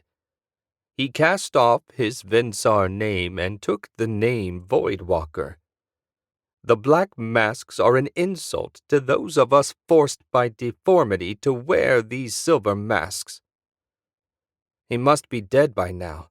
Marcus stepped closer. Drakor shook his head. "There are many ways at his disposal to extend his life as long as he wished." "Marcus!" Solomon hurried over to join them. "This guy's from Earth. Those numbers are prison markings." "How the hell does a prisoner from Earth end up like this way out here?" "The Void must have gained a foothold on your planet," Drakor said. "That's what the director offered them in exchange for lengthening his life," Ayaka said. "That's what David stumbled across. Director McDonald sold out the Earth for eternal life. No wonder they wanted David dead. If anyone found out, it would be the end of the director." "We need to get to Earth and find out what's going on," Marcus said. "Why?" Solomon asked. "What? Why are we getting mixed up in this? I know why we saved Ayaka and Drakor, but Earth Force has done nothing besides give us grief." Marcus put a hand on Solomon's shoulder. He understood where his friend was coming from. Hell, he even agreed, but he couldn't let it go. "I don't give a flaming crap about Earth Force. But do you imagine the Void will be content to take Earth and leave it at that? Once they finish with Earth, they'll have millions of soldiers to send out into the galaxy to raise hell, most likely starting with Mars.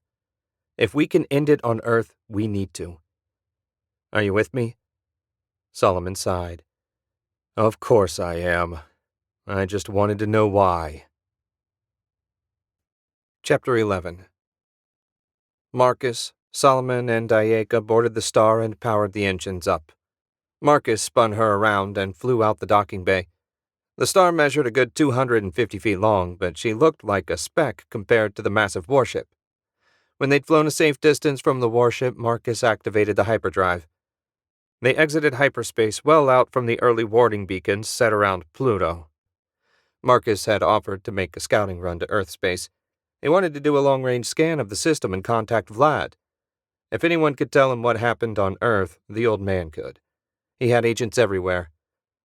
Solomon, you want to handle the scan while I call Vlad? Sure. Solomon went to work.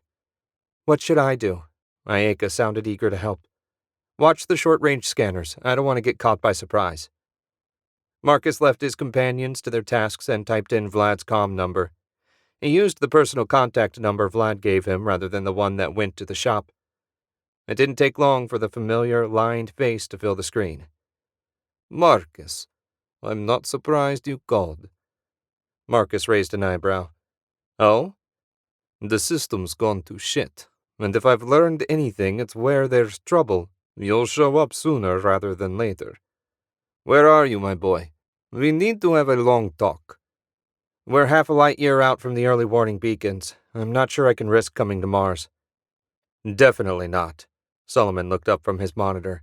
One of those big black void ships is in orbit around the planet. Don't worry, Vlad said. I'm not on Mars. Give me your position and I'll be there as soon as I can. Marcus rattled off the coordinates and disconnected. He turned to Solomon. Is it the same as the ships that attacked the asteroid? Yeah, I don't know if it's one of those ships, but the specs look about the same. There are 2 more above Earth. It's weird, they're just floating there next to 4 destroyers and 10 defense satellites. No one's shooting. Any damage to the Earth Force ships? Ayaka asked. Not a scratch. What are they waiting for? Marcus shook his head. They had too many questions and not enough information. He flew the ship a comfortable distance from the coordinates he'd sent Vlad. He trusted the old gangster, but if the transmission got intercepted, he didn't want to be where they expected him. Vlad's shuttle emerged from hyperspace 2 hours after they finished talking. As Marcus expected, it appeared well away from the coordinates he provided. A couple minutes of maneuvering and the 2 ships locked together, their airlocks connected by a boarding tube. Since Vlad's ship was 3 times the size of the Star and much more comfortable, the 3 of them crossed over. The airlock cycled, and on the other side, Vlad stood waiting. Beside him waited his wife, Anna, an elegant, silver-haired woman in her mid-60s, and the young man carrying a pair of blasters and a vibro blade could only be Tommy. Before Marcus left the business, he and Tommy had torn up their share of bars. Marcus grinned. Hi, old man. He and Vlad shared a hug. He had barely stepped away when Anna took Vlad's place. Marcus sighed. Far too much time had passed since he hugged the woman he considered his second mother. Anna stepped back and looked him over with a critical eye. You're too thin. You don't eat enough. Marcus's grin broadened into a full smile. Skinny guys make smaller targets. I've missed you, Anna. Anna turned an ice-blue eye on Ayaka. Who's this, then? Marcus managed not to wince. Please don't let her ask when we're getting married. This is Ayaka Kazumi. She's a scientist and part-time spy. Ayaka, this is Anna Valcor. The 2 women sized each other up and Marcus moved to a safe distance. He walked over to Tommy and they bumped fists. Long time, bro, Tommy said. Yeah, I missed you last time. Shooting my way off Mars wasn't the same without you. Tommy grinned. Roland told me about it. You sure got a knack for getting in trouble. I prefer to think I have a knack for getting out of trouble. They laughed together, and that felt good. Solomon cleared his throat. Marcus turned and saw the pained look on his friend's face. No doubt Solomon felt uncomfortable with so many people around. They needed to move things along. So, Marcus said, what's the word? The warm father figure melted away and the cold-blooded killer Vlad emerged. Come with me. Anna placed a hand on his shoulder and whispered, I like her, Marcus. She headed toward the cockpit. Marcus and the others followed Vlad in the opposite direction. If he remembered right, the passage Vlad took them down led to the lounge. The door slid open and revealed 4 bedraggled figures in rumpled, slept-in clothes. Not lounge, prison, Marcus added to himself. He recognized 2 of the inmates right away. The nice-looking blonde was Celine Solis, and the queasy one was Adam Wright. Marcus had trouble forgetting people that tried to kill him, though the list had grown over the years. The other 2 he didn't recognize, a slim, fit young man and a big guy in a suit a size too small. Marcus turned to Vlad. "Can I borrow your blaster? I need to shoot at least 2 of them." Vlad chuckled and patted Marcus's shoulder. "You need to listen to them first. What they're about to tell you, astonishing as it sounds, I believe to be the truth." Marcus raised an eyebrow. "I'm all ears. After I'm done listening, can I at least shoot at him?" "We'll see." Vlad pointed at the younger man and beckoned him over. The kid looked like he'd been through the ringer. "Marcus, let me introduce Oliver McDonald." Ayaka pulled Marcus aside and punched Oliver square in the face. "You son of a bitch! You sold out your home planet, your entire species, because you were afraid to die. I should beat you to death right here." The big guy started to get up. Marcus guessed he had to be Oliver's bodyguard, but a glare from Vlad sat him back down. Ayaka got ready to kick Oliver, but Marcus stepped in. "Let's hear what he has to say before you beat him unconscious." Ayaka shot the bleeding young man a fierce glare. "Fine, but I'm not finished with him." "I have no problem with that." Marcus turned to Oliver. "Whatever you have to say better be good. I doubt I could stop her if she decided to kill you." Oliver wiped blood from his nose on his shirt sleeve. "Nothing that's happened since I first heard of you people, especially her, has been good. The situation has deteriorated from not good to horrible." Oliver told them everything that had happened since his failed attempt to gain access to the Vensar technology. If the result hadn't been the potential end of his home world, Marcus would have found Oliver's problems entertaining. As it was, the thought of the high and mighty Oliver McDonald running for his life brought a smile to Marcus's lips. When he finished, Marcus asked, "So how did you enjoy running for your life?" Oliver's jaw clenched. "About as much as you did, I expect. If you're finished reveling in my misery, perhaps we can move on to more important matters." Marcus looked at Ayaka. "Are you done reveling in his misery?" She smiled. "For the moment." "Solomon, how about you?" Solomon stared at him for an uncomprehending moment, then blinked. "Whatever. I need to get into the Earth Force network. I bet they're using a variation of that code I found when we rescued Ayaka. They'd have to expand it, of course. But if the basic programming is the same, I might be able to strip it out like I did with the satellites." Adam managed to gain his feet and move over closer. "If you can do that, we can take back control of the ships and planetary defenses." Solomon nodded. "I really need to see the code. If it's different, the process will take a lot more time." "What about the Council?" Oliver cut in before the discussion became too technical. "Can they offer us any support?" "No," Marcus said. "The Void attacked the asteroid about the same time as they made their move on Earth. They seem to have a gift for finding traitors." "So, we're on our own. Just this little group against the resources and advanced technology of the Children of the Void." Oliver sat in one of the chairs and shook his head. "We're doomed." "Let me get in touch with Drekor."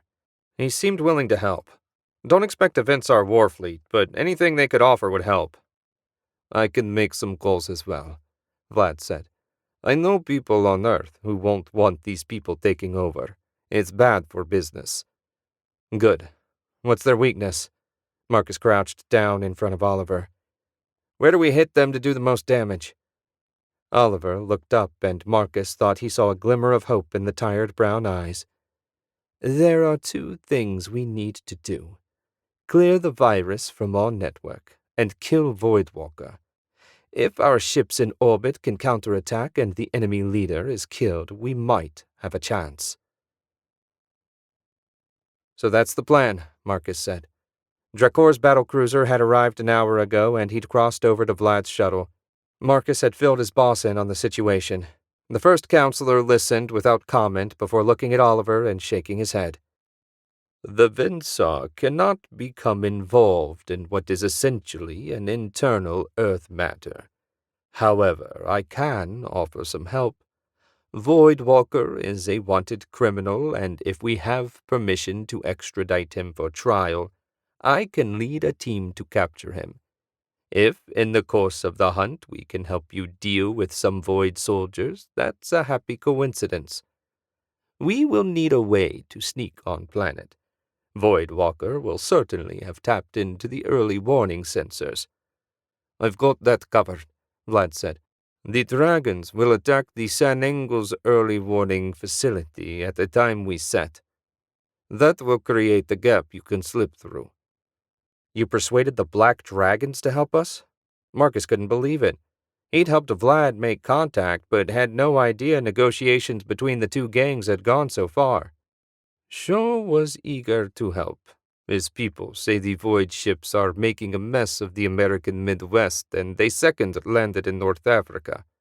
He says those things can churn out 100 Void soldiers an hour. I finished scanning the system, Solomon said. There's a single patrol cruiser isolated near Saturn. If we can get on board, I can test my theory about the virus. If I can clear that ship's computer, I'll know how to clear the whole system. Marcus clapped him on the shoulder. Good job. We'll take the Star and see about getting on board. I'll go with you, Adam said. Oh no, I'm not letting you on my ship. I'm an Earth Force captain. I can actually contact the crew without getting shot and order them to let you work on the computer. You need me. I'm afraid he's right, my boy, Vlad said. Fine, but if you try anything, I swear I'll kill you. Adam held up his still-cuffed hands. I want the Void off Earth as much as any of you. I won't do anything to risk our chances of success. Vlad unlocked Adam's cuffs and whispered in his ear. Adam's face went ghost white, and he nodded. Marcus grinned. Whatever Vlad said, he suspected he'd have no trouble with Captain Adam Wright on this trip. Chapter 12. They emerged from hyperspace a safe distance from the Earth Force patrol ship. Marcus flew over and circled the ship. It looked dead. No lights, no comm, nothing. At least it didn't have any gaping holes in the hull. Solomon? Scanners show minimal life support and 50 life forms scattered throughout the ship. That's the full crew complement for a patrol vessel that size, Adam said. All right, Captain. What now? Marcus asked. We need to dock with them. Once we have a secure boarding tube attached, I'll go over and tap the emergency code on the airlock door. SOP says they should have a crew member stationed at the door at all times in an emergency. This certainly qualifies as an emergency. All right, where's the airlock on that thing? On your right side, near the engines. There's an indent and a glass viewport. Marcus maneuvered around the ship until he spotted the airlock. He frowned. It looked tight. He'd have to be careful not to bump the patrol ship. Sweat beaded on Marcus's brow as he made the micro-adjustments necessary to align the ships. On his view screen, a readout guided him a foot at a time. 5 breathless minutes later, Solomon activated their tractor beam to lock the ships together. Marcus sighed and extended the tube. When the scanners read a tight seal and breathable atmosphere, they all got up. He put a hand on Ayaka's shoulder. I need you to stay and watch the scanners. We're basically helpless here if someone unpleasant shows up. She hugged him and whispered in his ear, Be careful. I don't trust him. Marcus stepped back and grinned. Me neither, but I expect the eventual double-cross will come after we deal with the real enemy. Hopefully we won't be too long. He joined Adam and Solomon in the hold and keyed in the airlock access code. When they reached the patrol ship's airlock door, Adam tapped an intricate code on the door. They waited, floating between the ships. Nothing between them and the darkness of space but a thin tube of steel. A minute passed, then another. Maybe Adam tapped the wrong code. He was about to say something when the airlock handle spun and the door opened. A young man in a blue and gray uniform floated in the prep room, a blaster clenched in his shaking hands. Identify yourself, the kid said. Captain Adam Wright, Earth Force Mars Division Commander. Put that blaster away, Ensign. We've got a serious situation, and I don't have time to waste. I need to see the captain. Adam's tone allowed for no disobedience, and the boy holstered his weapon. If Earth Force did one thing well, it was train its soldiers to obey anyone that sounded like they were in charge. It took nothing more than a stern tone of voice to gain them access to the ship. This way, sir. The ensign pushed off the wall and led them deeper into the ship. Red emergency lighting stained everything. How long would their life support last if they couldn't fire up the power core? Every door along every corridor stood open. An occasional curious glance followed them until they floated out of sight. Their guide grabbed a railing and swung down a short hall to the bridge. The full command crew sat at their inactive stations, staring at the blank view screen. Marcus couldn't remember seeing a more pathetic sight. The woman in the captain's chair got out of her seat and drifted over to them. After an assessing glare, she said, "Ensign, report." "Ma'am, this is Captain Adam Wright, Mars Command. He's here." The ensign hesitated. "I'm not sure why he's here." Adam brushed past the kid. "I'm here to attempt to cleanse the virus from your system and get you up and running. We've been attacked, Captain. Every ship in the fleet is down along with all planetary defenses." The captain's granite face turned to mud and her eyes went wide. Despite her gruff demeanor, Marcus guessed she hadn't held her command for long. "What can we do to help?" Adam nodded toward Solomon and Marcus. "Give my technicians whatever they need. If we can get your ship up and running, we can repeat the procedure with the others." "Of course, my people are at your disposal." "Good. Also, we need to contact as many of the other ships as we can." "All communications are down," the man at the comm station reported. "Not through the network. We have to use personal comms. Anyone who knows anyone on another vessel, contact them and tell them we need to reach their commanders." Adam seemed to have things under control, so Marcus left him to it. He went over to Solomon. "Where do we start?" "We need to disconnect the hypernet relay before I do anything else. As long as we're connected, they can reload the virus." "Okay." Marcus waved over the nervous ensign. "Where does the hypernet relay enter the ship?" "Engineering, sir." "Great, show us the way." Marcus and Solomon floated behind the kid along halls and down a ladder before finally reaching the engineering compartment. In the center of the room, a steel pillar encased the power core. A circle of computer stations surrounded the pillar. Aside from the equipment, the room was empty. With the core shut down, the ship's engineers had nothing to monitor. "Which one's the comm station?" Marcus asked. The ensign pointed at a console on the far side of the room. Marcus glided over and frowned. The cables ran through the wall. He grabbed the console and pulled himself down to the floor. On the wall under the console, he found the access panel. Like all access panels the galaxy over, the ship's designers had put it in the most inconvenient spot possible. Now that he'd gotten into position, Marcus had no intention of moving. "Okay, kid, I need an electric screwdriver, bits, a pair of pliers, and wire cutters." "Yes, sir." A moment later, the rattle of metal reached him. The tools he requested floated into view. "Anything else, sir?" Marcus grabbed the screwdriver and bit set. "Not at the moment." "Hurry up, Marcus," Solomon said. "I can't do anything until you get the relay disconnected." Marcus had his head buried in wires as he searched for the one that led to the hyperspace relay. "I know that, but I can only do this so fast."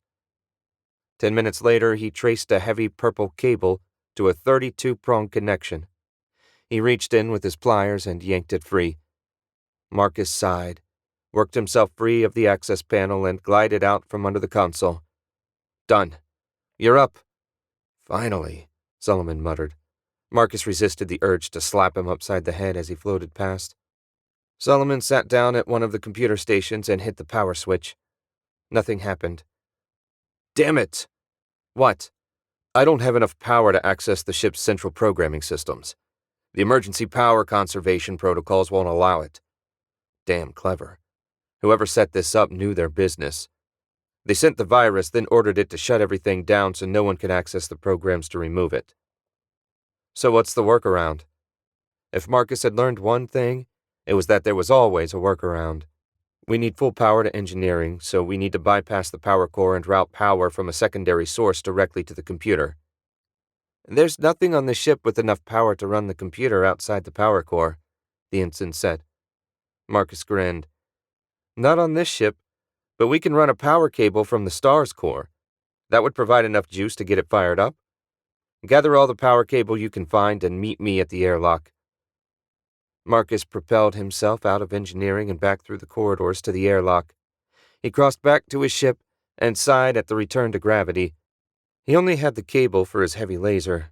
He punched in the code for the weapons locker, collected the cable, and resealed the locker. How's it going? Ayaka stood in the entry to the hold. She must have heard him rummaging around. No one's shot at us yet, but we're having some technical issues. When you leave, seal that door behind you. I need to override the airlock safety system. If anything goes wrong, the hold could be open to vacuum. Be careful, Ayaka said. Marcus smiled and shook his head. Too late for that now.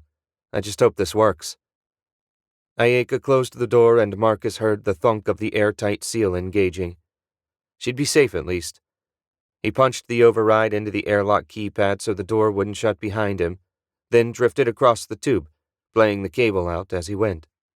Marcus reached the patrol ship's airlock and ran out of cable. He'd have to hope the kid found enough. The ensign opened the airlock on his side. He had a coil of heavy cable slung over his shoulder. Marcus took the end of the cable from him.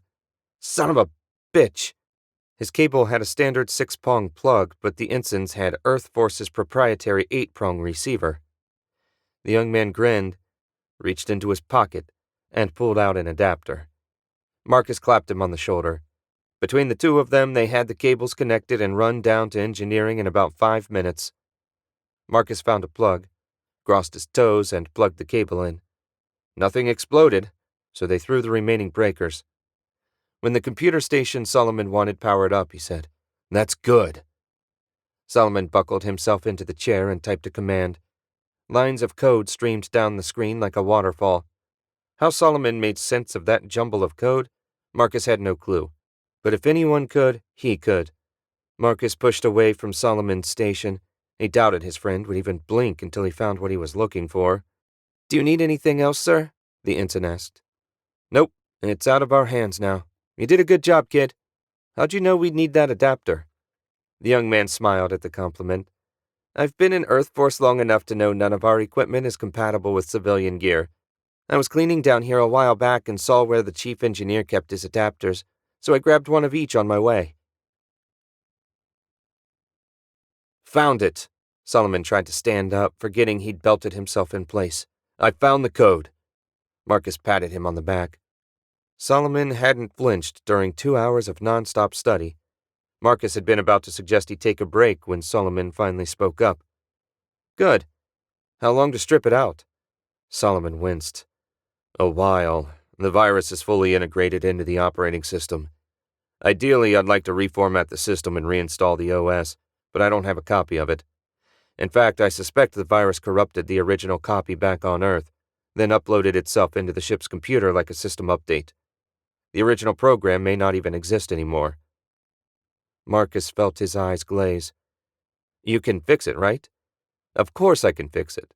It's just not going to be as easy as I first thought. How long? Solomon shook his head. Any time frame I gave you would be a guess. The plain truth is, I don't know. That statement brought the reality into focus for Marcus. For Solomon to admit he didn't know meant it would be a monumental job. Want some coffee? Solomon shook his head and bent to his task. 12 hours later, Solomon looked away from the screen. His eyes looked like someone had thrown sand in them and rubbed. All done. Great job. What do we do now? Turn on the power core and reboot. Even you can handle that. I'm going to bed. Solomon unbuckled and glided toward the door. Marcus grabbed his ankle. Sorry, pal, but you still need to explain the process so the other ships can cleanse their systems. Solomon groaned. Marcus disconnected the power cable and coiled it as they floated back toward the bridge. They went in and found the bridge crew at their stations. Is it done? Adam asked. Marcus nodded. Took long enough. Adam raised his voice. Alert all stations. We're powering up. Artificial gravity will be restored shortly. Marcus refrained from punching Adam in the face. No doubt if we'd had your superior computer skills to help, we could have managed it quicker. Adam had the good grace to look embarrassed. It's just that we need to hurry. Why didn't you say so? We would have skipped that last coffee break. I'm sorry, okay? Are you happy now? A vibration ran through the ship as the power core fired up. Everyone brought their feet to the floor. Marcus's legs wobbled when gravity reasserted itself. Marcus, I'm beat. Who do I need to talk to before I can go to bed?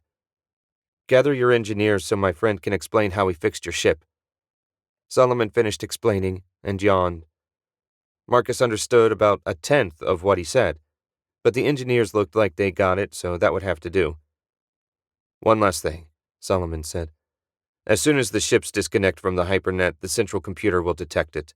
This little patrol ship out on the edge of the system won't worry them, but when the whole fleet disconnects, that'll get their attention. Wait, Adam said. If they figure out what we're doing, what's to stop them from attacking our ships? Solomon cocked his head. Nothing. Chapter 13. So it worked? Oliver asked. They'd returned to the others after restoring the patrol cruiser to full service. Solomon had explained the process, but Marcus felt certain the only person in the room that understood what he said was Drakor. Yes, sir, Adam said. Unfortunately, we can't repair the ships without the enemy realizing what we're doing. We've discussed the matter, and the best plan we can come up with is to cleanse the central computer, then upload an uncorrupted file to the fleet. I said it might work. Solomon crossed his arms over his stomach. It's equally possible the virus in the ship's computers will corrupt the incoming file. The only guaranteed way to remove the virus is one ship at a time. Objection noted. Adam ignored Solomon and continued on. The point is, we can't count on having our ships free to act. Isn't there some faster way to remove the virus? Oliver asked. Does it have to be done by hand? There might be a faster way, Drakor said. If we work together, perhaps Solomon and I could write a program to automate his manual procedure. Solomon's smile almost split his face. I'd love to work with you. Marcus frowned. Even if you two automate the process, how will we get the program to the ships? We'll have to upload it to the central computer, Solomon said. We clean that first, then upload it to the fleet. Everything comes back to regaining control of the central computer. Oliver paced the lounge. We can't do anything else until we do that. It took Solomon and Drakor half a day to write the antivirus program. Marcus and Ayaka were sitting in the galley of Vlad's shuttle playing cards when Solomon came in carrying a data chip. He wore a look of wide-eyed joy that Marcus had never seen on his face. No doubt the fact that Drakor had let him cross over to a ship had a big part in it. How was it? Marcus set his cards on the table. Tech heaven. Do you think he'd adopt me and make me an honorary Vensar? Marcus and Ayaka both laughed.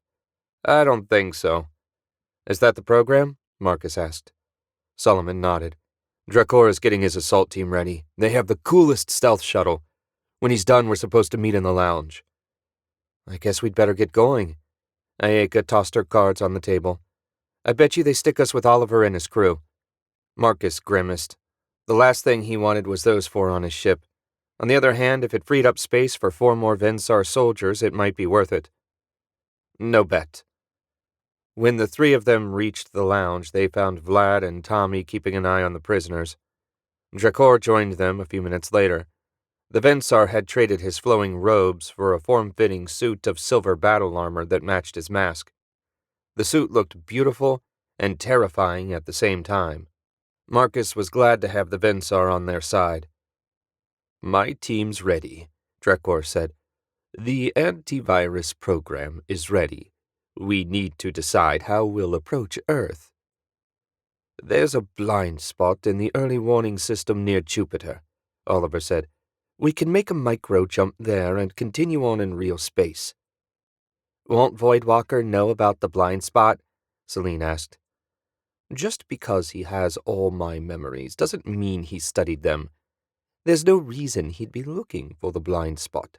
The jump will save us half a day." "I think it's worth the risk," Marcus said. Drakor nodded. Oliver wrote the coordinates and handed the slip of paper to the Vensar. Drakor studied the numbers, then vaporized it with a weapon built into his gauntlet. Vlad gave Marcus a data chip. "This has the frequency of the Dragon's secure comm line. Tell them when you want to infiltrate, and they'll hit the installation. Good luck, my boy." "What about these bloody cuffs?" Oliver held up his hands. Vlad gave Marcus the key. "I wouldn't let them out until you had to." "You read my mind."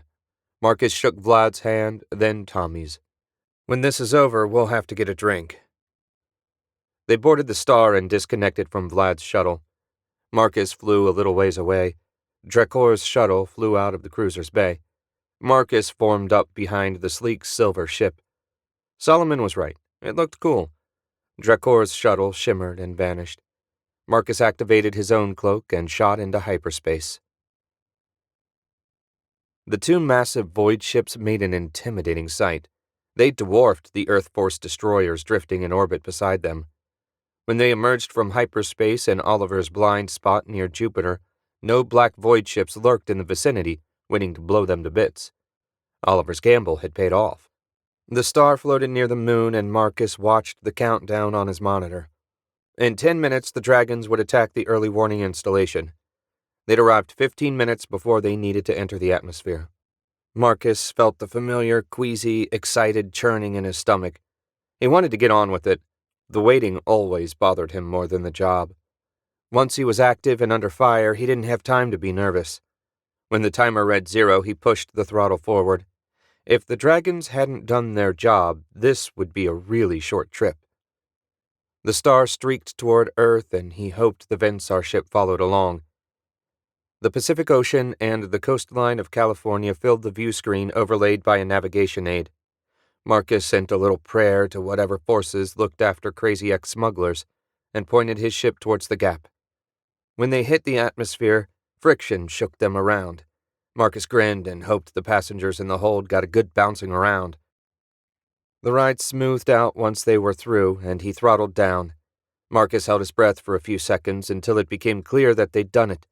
They flew east towards Washington at hypersonic speed, covering the distance in 15 minutes. Oliver had mentioned a landing area for shuttles near the Earth Force building. Marcus spotted it and began the landing sequence. Nothing had shot at them yet, and that made him nervous. There had to be someone around to notice the dust blowing and the smaller ships rattling as he eased the ship into position. They settled on the landing gear. Marcus left all his external defenses on, and the three of them left the cockpit to collect their passengers. In the back, he found all 4 of his unlikely allies standing near the ramp. Marcus took out the key Vlad gave him. "Hands out." He unlocked the cuffs and headed over to the weapons locker. The cylinder spun around, and he took his preferred blaster and ion pistol. When everyone had the weapons they wanted, he lowered the ramp. Outside, 20 Vensar soldiers had disembarked from their ship and formed an arc watching the Earth Force building. Drakor came over to join them. "Your friends did a remarkable job on the West Coast facility," Drakor said. "We scanned the area and spotted the building fully engulfed by flames." "One thing about the Black Dragons," Marcus said. "They don't do anything halfway. We'd best get started. It won't take them long to figure out we're here." "Void soldiers incoming," one of the Vensar soldiers said. Marcus shrugged. "Told you." He turned to look, and sure enough, 20 of the black masked soldiers were marching toward them. 5 of the Vensar soldiers separated themselves from the group. "We'll hold them, sir." The rest of the group ran towards the building.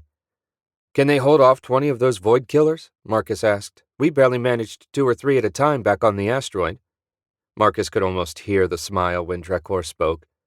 "Our weapons are more effective than what you are used to. I assure you, 5 Vensar soldiers are more than a match for 5 times that number of void soldiers." He kept his doubts to himself and concentrated on running. They reached the doors, and 5 of the soldiers led the way in. Marcus entered just in time to see a pair of void soldiers go down with holes burned through their chests. The Vensar weapons went through the enemy's shields like they weren't there. He grinned. No wonder Drakor had been so confident his guys could handle the masked soldiers outside. Without their shields, they were sitting ducks. Drakor held up 5 fingers and pointed at the entry doors. 5 Vinsar soldiers detached from the group and spread out to secure their exit. Oliver led them to a lift and pressed the call button. "I'd feel better if we took the stairs," Ayaka said, her knuckles white where she gripped her blaster. "As would I," Oliver said. "But the only way to the lowest levels is this lift." "That'll make it easy for them to know where we're coming from," Marcus said. "That was the idea." The doors slid open and Oliver led the group into the lift. It became clear in a hurry that they wouldn't all fit. "Let my people secure the exit first, then we can follow."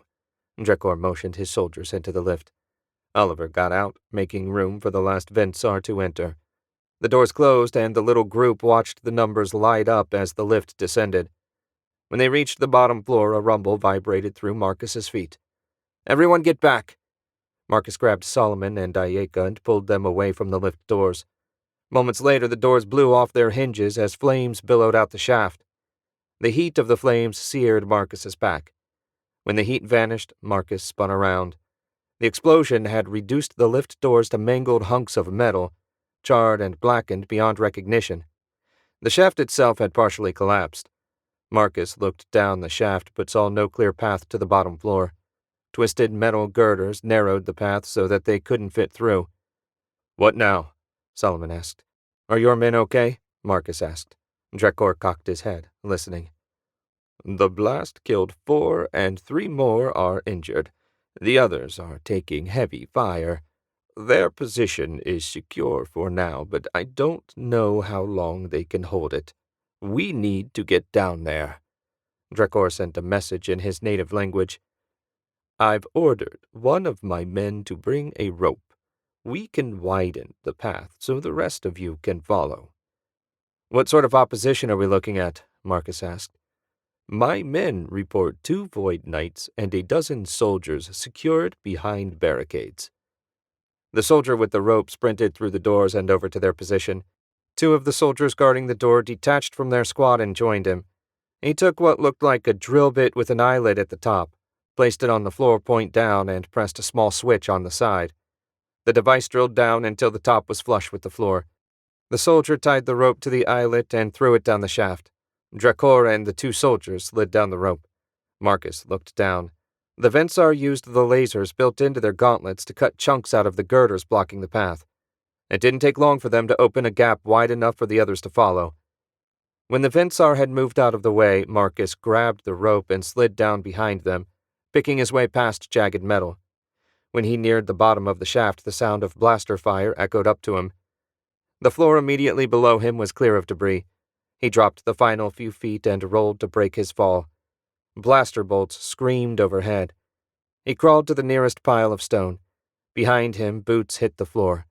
Marcus got to his knees beside the closest Vensar and risked a look around the pile of rubble. A pair of the massive Void Knights stood in the middle of the walkway leading to the central computer. The Vensar soldiers' blasts chipped pieces out of their armor, but seemed to cause them no great difficulty. On either side of the knights behind crude barricades, the Void soldiers crouched, their weapons sending out a stream of constant fire. How they would get past them, Marcus didn't know. Ayaka and Solomon scurried over to him. Oliver and his people went in the opposite direction. Marcus flinched away from a blast that came too close. Drakor hunkered down a little ways away, firing blasts from his built-in weapons. Marcus made his way towards Drakor, dodging behind piles of stone and twisted metal. He reached the Vensar leader without getting his head blown off. "How are we going to get past them?"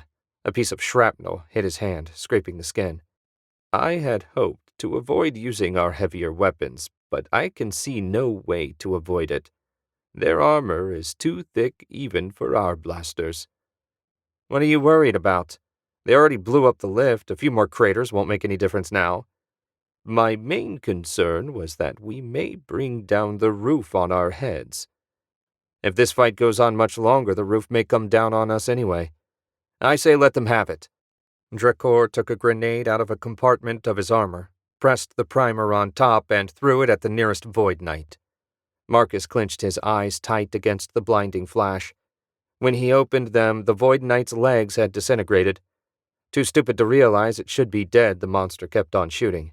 The other Vinsar soldiers threw their own grenades at the final Void Knight and the barricades the Void soldiers hid beyond. When the explosions stopped, only a few small pieces of the defenders remained. Marcus got up from behind the pile of rubble. The roof still looked secure, and no one was shooting at them. It appeared they had won the first round. The others were slowly getting out from hiding places. Solomon remained on the ground, his arms covering his head. Marcus tapped him on the back. "You can get up." "Is it safe?" Solomon peeked out from under the crook of his elbow. "There's no one shooting at us right now. That's the best I can give you." He reached down and helped his friend up. Oliver and his crew came over to join them. "It'll cost a fortune to clean this mess up," Oliver said. "At least you're still alive to complain." "So what do we do now?" Marcus asked. "The central computer is at the end of this hall. The lock is keyed to my DNA. Once I open it, we can run the antivirus program and get out of here." "Somehow I doubt it will be that simple," Ayaka said. They left the destroyed entryway behind and walked down a sterile, undecorated hall. No doors branched off it. They continued on for perhaps 200 yards. At the end of the hall, it widened out into a huge, round chamber. In the central chamber, a moat ran around the computer room. The only way to access the room was across a narrow bridge. Marcus shook his head. It looked like such a medieval defense, yet he couldn't see any way around it. Sitting in his hover chair, the puppet Oliver guarded the bridge like a troll from a child's fairy tale. Marcus wanted to laugh. It seemed such a ridiculous defense after what they had already dealt with. Two soldiers leading the group fired their weapons. The blast struck a shield and deflected away. The two Vinsar soldiers looked at each other in obvious surprise. Before they could react, a pair of blaster cannons popped out from the front of Puppet Oliver's chair and fired, blowing a hole through one of the soldiers' chests. Marcus looked around for somewhere to hide, but found nothing. They were completely exposed. Drakor and the other soldiers rushed to the front of the line, hands raised. The cannons fired again. Marcus flinched and closed his eyes, expecting to be blown to bits. A few seconds later, surprised to still be alive, Marcus opened his eyes. The Vinsar had combined their suits' shields to create a barrier that deflected the blasts. Scorch marks on the walls nearby testified to the attack's power. "It's another standoff," Marcus said. "Not really. We can only maintain this shield for a short time," Drakor said. "In about 2 minutes, we'll run out of power." Marcus drew his pistols. "Can you make a gap for me to shoot through?" "I don't think your pistol will penetrate his shield," Drakor said. "What if we all open up on him at the same time?" Oliver asked.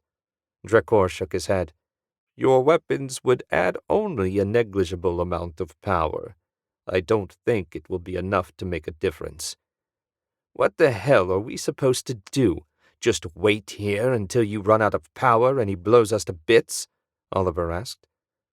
"Well, that would be an amusing way for you to commit suicide. I have another idea." "I only need a small gap," Marcus said. Drakor adjusted the control on his gauntlet, and a small gap opened in the shimmering veil. Marcus aimed his pistol and fired. His shots ricocheted off their enemy's shield. He worked his aim down until he hit where the shield and the ground came together. When the final shot skipped away, Marcus pulled back. "It's a dome, not a sphere. Ayaka, did you bring some ion grenades?" Ayaka reached into her pocket and pulled out one of the small spheres. "I don't go anywhere without them." "Perfect. When I say, roll it nice and easy down the bridge so it goes under that thing's chair. Everyone get your weapons ready. We need to distract it so it doesn't notice the grenade." Drakor once again opened gaps in the shield. When everyone with a blaster had taken aim, Marcus said, "Fire!" Blaster fire streaked toward the puppet Oliver, all of it deflected by his shield. Marcus waited 2 seconds, then tapped Ayaka on the shoulder. "Now!" She pressed the activation button and rolled her grenade toward the chair. Marcus held his breath and kept firing. The little sphere slipped through the shield and exploded in a ball of crackling blue electricity. When the light vanished, the hover chair lay on its side. The puppet Oliver slumped over, unmoving. The Vensar lowered their shield but kept their hands raised. When it became clear that the old body wasn't faking, they walked toward it, every weapon they had leveled. Marcus tapped its head with his boot and got no reaction. The ion blast must have fried its internal computer.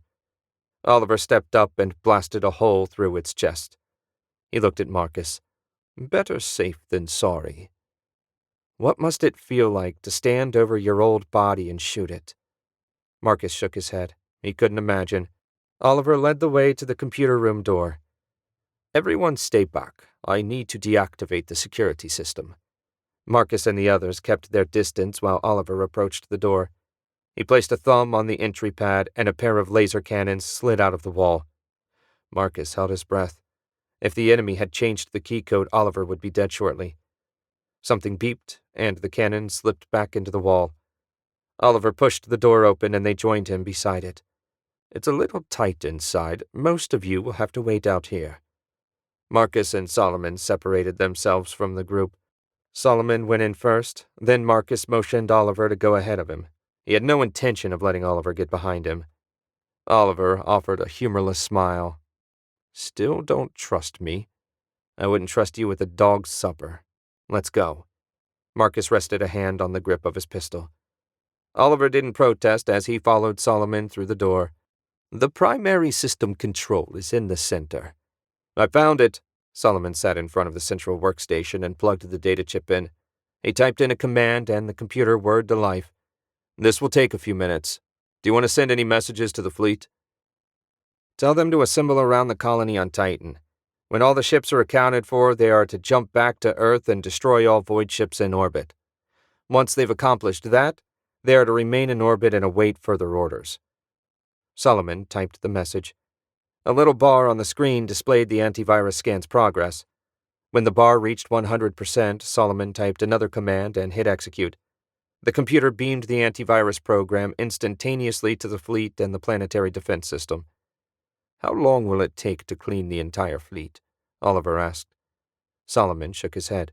There's no way to know for sure. It depends on each ship's individual computer. Do we have access to any of the planetary defense system's cameras? Solomon typed in another command, then clicked on an image. It expanded to fill the screen. Void ships opened fire on the Earth Force destroyers. The planetary defense satellites counterattacked, but their weapons seemed to have little effect beyond drawing the huge black ship's attention. The void ships opened fire on the satellites, their heavy weapons reducing the satellites to scrap metal. One by one, while the void ship's attention focused on the satellites, the Earth Force destroyers jumped to hyperspace.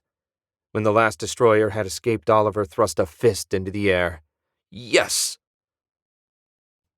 Chapter 14. The team had escaped the basement with little trouble. The Vensar soldiers that remained above ground dealt with all the Void soldiers in the area and had the good fortune not to encounter any of the more powerful Void Knights. Oliver and his group had elected to remain behind in Washington. The double-cross Marcus expected never came. Still, he didn't regret leaving the four of them behind, though he did regret losing some of his arsenal. Now, at least, he didn't feel the need to watch his allies and his enemies. While Drakor oversaw the loading of his injured and dead comrades, Oliver had provided Marcus with the location of the prison Voidwalker used as his headquarters. The young old man seemed to take great pleasure in getting them to clean up his mess. What do you suppose we'll find? Solomon asked, his voice a mix of excitement and fear. A horror show if everything we've seen so far is any indication. You sure you don't want to wait in the ship? Are you kidding? I'll never have another chance to see tech like this again. I hope you're right, Ayaka said. An alarm sounded. We're coming up on it, Solomon said. Shields and autoguns. Ayaka, please get Drakor on the comm. The prison, or what used to be a prison, appeared on the screen. Black-masked Void soldiers marched around the grounds. The 4 guard towers now sported cannons of some sort. No doubt they'd discover what flavor of death they spat in short order. A small window opened on the screen and Drakor's silver mask face filled it. You seeing what I'm seeing, boss? Yes, we'll have to soften them up with the shipboard weapons before we land. I figured we'd have to take out those gun towers at least. You want me to take a run at them and see what we're dealing with? All right, But be careful, Marcus. We scanned the towers, and those are 4-inch plasma cannons. Your shields can't handle many hits from something that powerful. Marcus grinned. I didn't plan on getting hit. Marcus throttled up and blasted toward the prison. He streaked past the nearest tower. Crimson lances of plasma shot out, missing the star by yards. His autoguns returned fire, but a shield deflected their shots. He corkscrewed away from the second tower and sped out of range. Damn, they've either got a skilled gunner or an excellent targeting computer. That second tower almost cooked my left side engine. I warned you to be careful, Drekor said. I was careful. Our guns can't even dent that shield. Do you have something to take the towers down? We have missiles, but there's a problem. If the cannons aren't engaged, they'll shoot them down before they hit. I bet that means you want me to do another flyby. I'm afraid it's the only way. We'll fire the missiles half a second behind you. You'll need to make a pass on each side. All right, we'll do the left side first. Marcus's hand tightened on the controls. The second run would be harder since they had a feel for his speed. Everybody hold on. He flew towards the towers even faster this time. The plasma cannon's shots missed by feet instead of yards. He dove and twisted as he approached the second tower. The first couple blasts shot over them, then they raced past. Marcus gained altitude and flew back towards the Vensar shuttle. The missiles had reduced the first 2 towers to flaming rubble. 2 down, 2 to go. Well done, Marcus, Drekor said. When you dove, I thought you'd lost your mind. I figured weapons control would expect me to climb, so I didn't. Same plan for the next 2 towers? Yes, good luck. Marcus flew in slower this time, and the first few shots screamed in front of them. He spun and accelerated. The ship rattled when a blast grazed their shields. Shields down 10%, Solomon said. Damn, 10% from a graze? He figured at that power level they could stand 2 direct hits before they were toast. They roared past the first tower and Marcus pulled up and gave it full throttle. The second tower didn't fire at them. He looped around in time to see the fourth tower shoot down the missile aimed at it. It seemed they'd gotten wise to the plan. Marcus flew back to where Drekor's shuttle hovered. What now, boss? We can't land with that plasma cannon still operational. We only have 2 missiles left, and I doubt they'll let them through, Drekor said. Did you notice if those cannons could point straight up? Marcus had an idea, but it seemed too ridiculous. It looked like the best they could do was a 70% elevation. What did you have in mind? What if we dropped something heavy on it from directly overhead? That's nuts, Solomon said. Why? Their shield disperses energy. It won't be able to stop a heavy object. We just need to approach from a sufficient height that we are out of range. How much weight can the tractor beam lift? Solomon frowned and did a quick calculation. Allowing for gravity, maybe a ton and a half? That ought to do it. Now we need to figure out what to drop. Marcus, our scanners show a park about 5 miles east of here, Drekor said. There are boulders marking the border of the parking lot. One of those might work. I've got the park on our scanners, Ayaka said. If the Void figure out what we're doing, they might shoot us down. Don't worry, Drekor said. If the cannon starts to track you, we'll take it out with a missile. Either way, that cannon gets destroyed. Roger. We'll be back in a minute. Marcus guided the ship to the park and spotted the boulders. They looked big. What do you think, pal? Solomon frowned and worked at his console. I think we can manage the smallest one. Marcus hovered over the stone Solomon indicated and activated the tractor beam. The ship lurched. Marcus fed more power to the tractor beam and anti-gravity generator. The ship leveled out and the boulder rose. When they had it tucked up under the ship, Marcus flew higher into the atmosphere. At 40,000 feet, he turned back toward the prison. The engines are redlining, Solomon said. We can't hold this thing much longer. How much further until we're over the target? Another mile to go, Solomon said. Marcus patted the control panel. Just a little further. 30 seconds later, Solomon said, Hover here. We need to make a few small adjustments. How's that cannon looking, boss? It's still focused on us, Drekor said. Marcus made several micro-adjustments based on Solomon's scanner readings. When Solomon seemed satisfied, Marcus sent a little prayer to the universe and killed the tractor beam. The engine gauge dropped out of the red zone. He flew them back in a wide loop to rejoin the Vensar. When they arrived, Marcus grinned at the screen. The boulder had reduced the fourth tower to so much kindling. "Tell me that wasn't one of the coolest things we've done." "Oh yeah," Solomon said. "If we get sent back in time, we can work as a catapult replacement." Marcus shook his head. It seemed dropping a rock on something wasn't a high-tech enough solution for Solomon. You couldn't argue with its effectiveness, though. They landed beyond the fences, most of which had gone down along with the towers. Marcus, Solomon, and Ayaka joined Drekor and the surviving Vensar soldiers outside the ship. Drekor stood staring at the prison. Marcus walked up to him and asked, "What do you suppose we'll find inside?" Before Drekor answered, Solomon said, "A giant black robot?" Marcus's eyes widened at the sight of the 8-foot-tall, shiny black robot clomping out from behind the prison.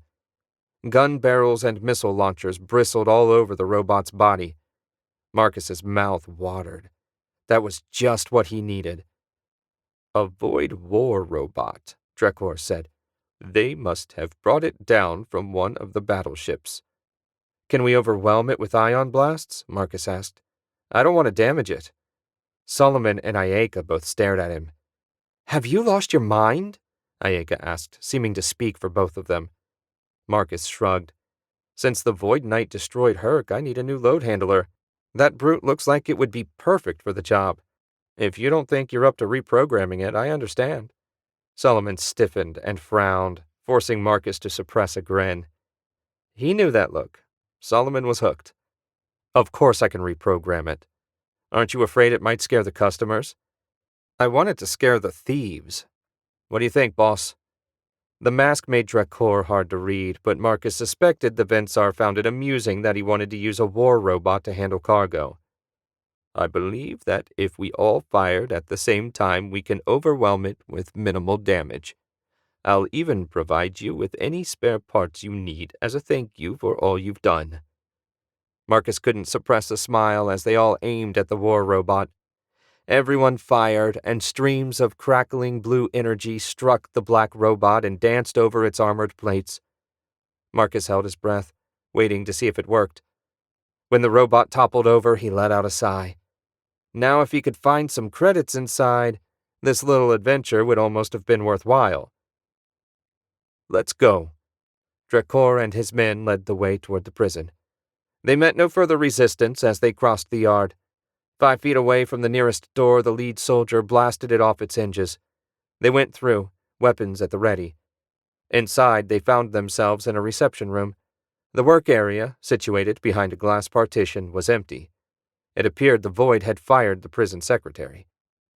Another door led deeper into the prison. A pair of Vensar soldiers approached it. One of them reached out to turn the knob. When nothing happened, he pushed it open. The soldiers stood up and walked through the door. Crimson beams of plasma screamed through the door, blowing away the soldiers and most of the wall behind them. Marcus stumbled back. "Damn it!" Looked like they had a plasma cannon inside as well.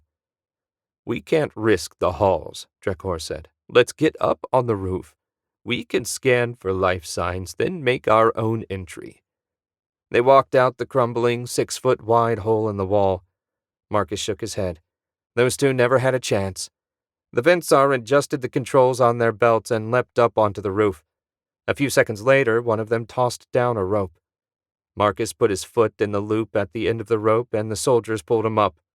A minute later, everyone stood on the rooftop. Solomon took out his hand scanner while the Vensar used whatever scanners they'd built into their masks. They spent 5 nervous minutes going over every inch of the roof, all the while Marcus wondering what sort of trap would be waiting for them inside. When they finally finished, Drekor said, "I believe we found the largest concentration of life forms. It must be their main lab." The soldiers formed a circle around the spot Drekor indicated.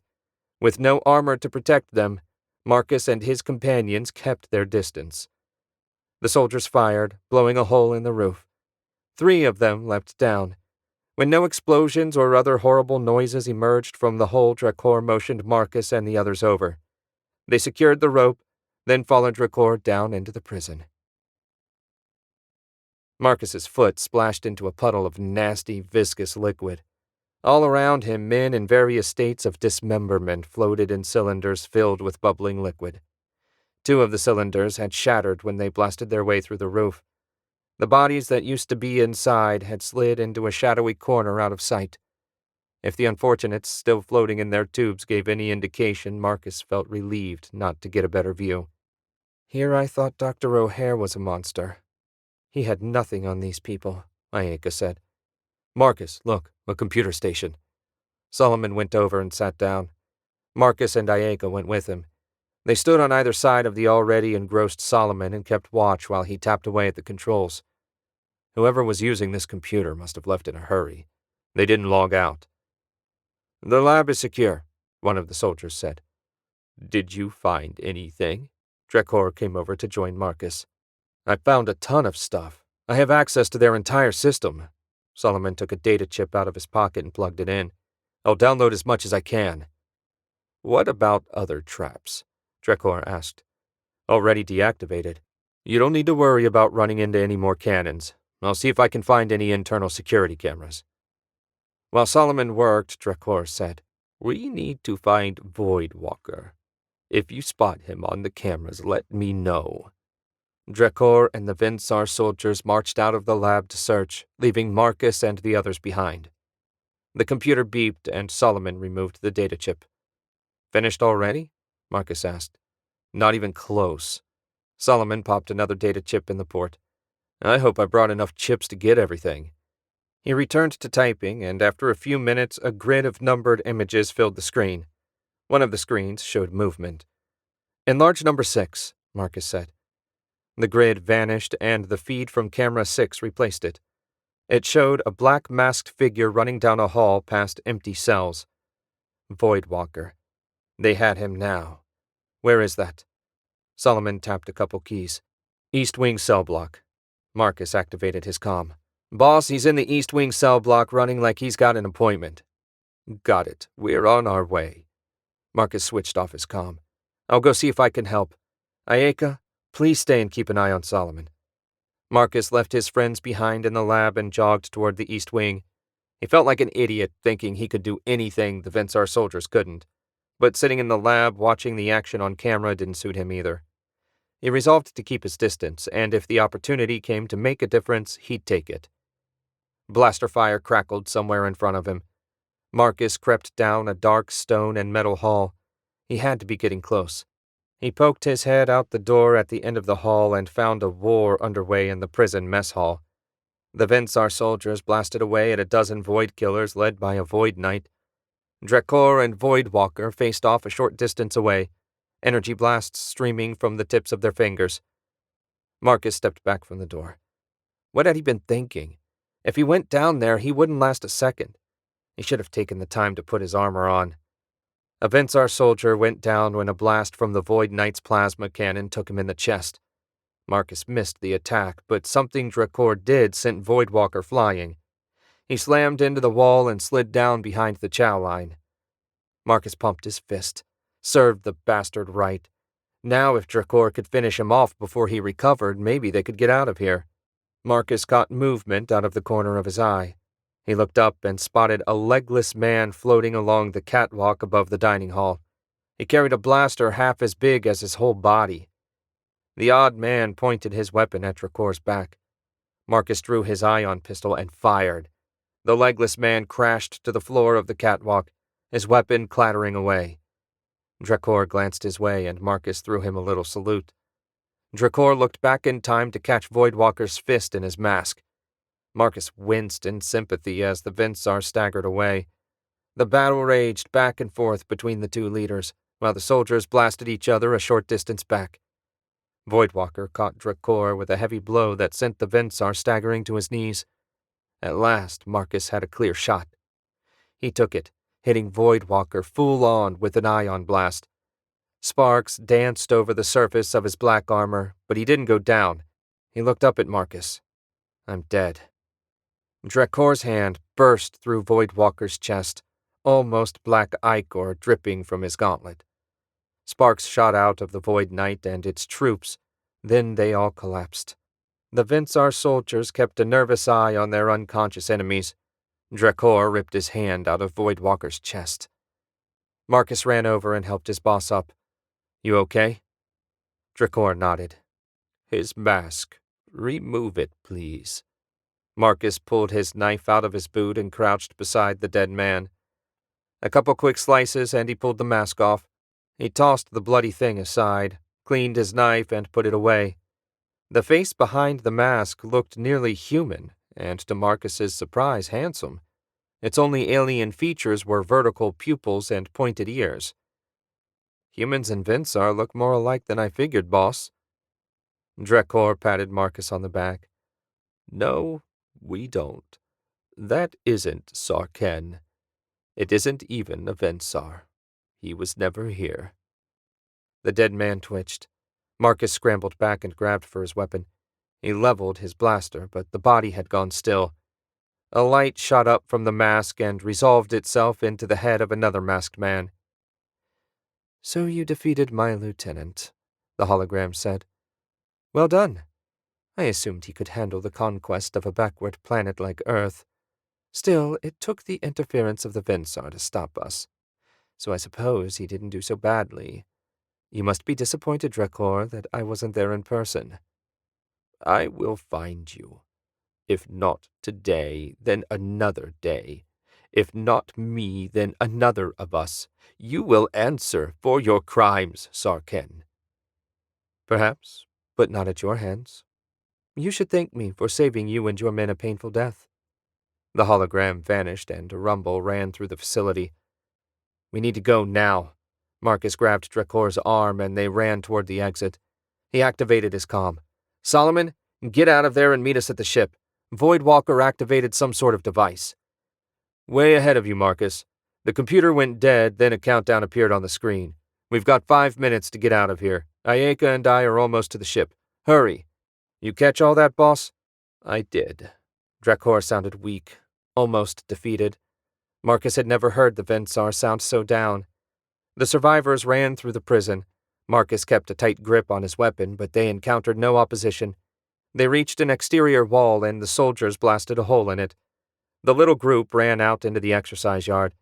They were on the wrong side of the prison. "I don't think we can make it," Marcus said. 2 soldiers grabbed him by the arms and leapt. They covered 40 feet in a single bound.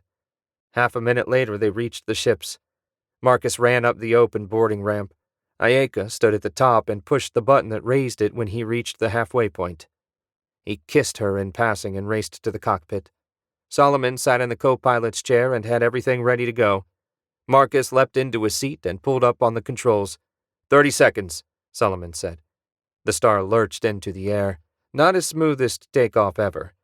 He flew over the unmoving war robot and stopped. "What are you doing?" Solomon sounded frantic. Marcus activated the tractor beam. No way was he leaving without something to show for all this. 15 seconds. Leave it, Marcus. I don't want to die for a busted robot. He adjusted the beam. Come on. Come on. 10 seconds. Damn it! Marcus jammed the throttle forward and they shot away. He reached 50,000 feet before the bomb went off. The rear camera showed a mushroom cloud over the prison. It didn't look like Earth Force would find much tech to scavenge from the prison. Switch to the belly camera. The image of the screen shifted. Tucked up under the ship, held snug by the tractor beam, rested the warbot. Yes! Marcus grinned at Solomon, who shook his head. Chapter 15. The void ships are gone. Solomon looked up from his console. The one in orbit around Mars, too. They probably jumped when the bomb went off. What about the 2 ships on the surface? Still there. Judging by all the lifeform readings, they're busy churning out mass Duglies as fast as they can. The cockpit door slid open and Ayaka entered. She slumped down in the 3rd chair. I'm beat. I swear I'll never complain about the jungle again. I've got 100 credits that says you complain before the end of the year, Marcus said. Ayaka smiled and shook her head. No bet. On the screen, half a dozen hyperspace portals opened. An instant later, Earth Force destroyers filled the screen. Marcus double-checked the cloaking device and found it still working. He loved Vinsar tech. Speaking of which, can you get Dracor on the comm? I'm not sure what we're doing next. Solomon tapped away. An alarm sounded. Marcus stabbed the glowing button. The readout said the destroyers had powered up their weapons. They weren't targeting the star, and no void ships remained. So what the hell did they plan on shooting? Marcus got his answer a moment later when they began a planetary bombardment. Marcus adjusted the scanners to focus on Earth. The destroyers trained their weapons on the void ship in the Midwest. The concentrated blasts soon overwhelmed the fortress-looking ship's shield. A few seconds after that, it exploded, creating a mushroom cloud nearly as big as the bomb at the prison. That explosion must have killed thousands, if not tens of thousands. If they got lucky, then they killed most of the Void soldiers along with the innocents. The destroyers flew away toward the opposite side of the planet, no doubt to repeat the process on the second ship in North Africa. Marcus. Dracor's masked face appeared on the screen. We're heading back to the cruiser. Are you coming? Yeah, I need to talk to Vlad, and Solomon has a present for you. The two cloaked ships sped into hyperspace. So that's what happened. Marcus finished telling Vlad and the others about their adventure. Vlad took a 100-credit coin out of his pocket and flipped it to Tommy. What's that about? We had a bet. I said Oliver and his crew would double-cross you, and Tommy didn't think they had the guts. They had the guts, I'm sure, but they wanted us to deal with Voidwalker for them. I suspect as badly as Oliver wanted to screw us over, he wanted the Void Leader dealt with more. And he didn't even get that. Vlad laughed. At least we can go back to Mars without worrying about that black ship. You might want to be careful. After the way you treated Oliver, he might be looking for a little payback. Vlad grinned. He's welcome to try. If he wants a war with me, I'll crush him.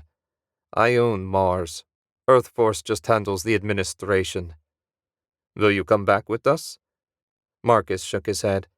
I've had a belly full of Earth space for a while. I suspect I'll have plenty to do helping to repair the damage to the Council's asteroid. Plus, I need to take Ayaka back to her research project. I bet your friend is eager to get his hands on that war robot, Vlad said. Solomon's surprisingly ambivalent about Gruesome.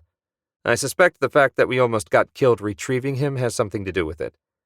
Still, he's got 3 full data chips worth of Void research to study. That should keep him entertained for a while.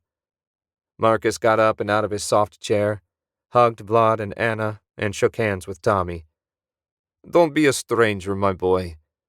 Marcus left the lounge and walked to the airlock where the boarding tunnel connected to his ship. It had been an exhausting few weeks, and the children of the Void were still out there. He shook his head. He couldn't dwell on the negative. They'd kept Earth out of their hands, and that was no small thing. Any other problems could wait until after his vacation. I hope you enjoyed Children of the Void. Don't forget to subscribe so you don't miss any of my uploads. Thanks for listening, and I'll see you again next time.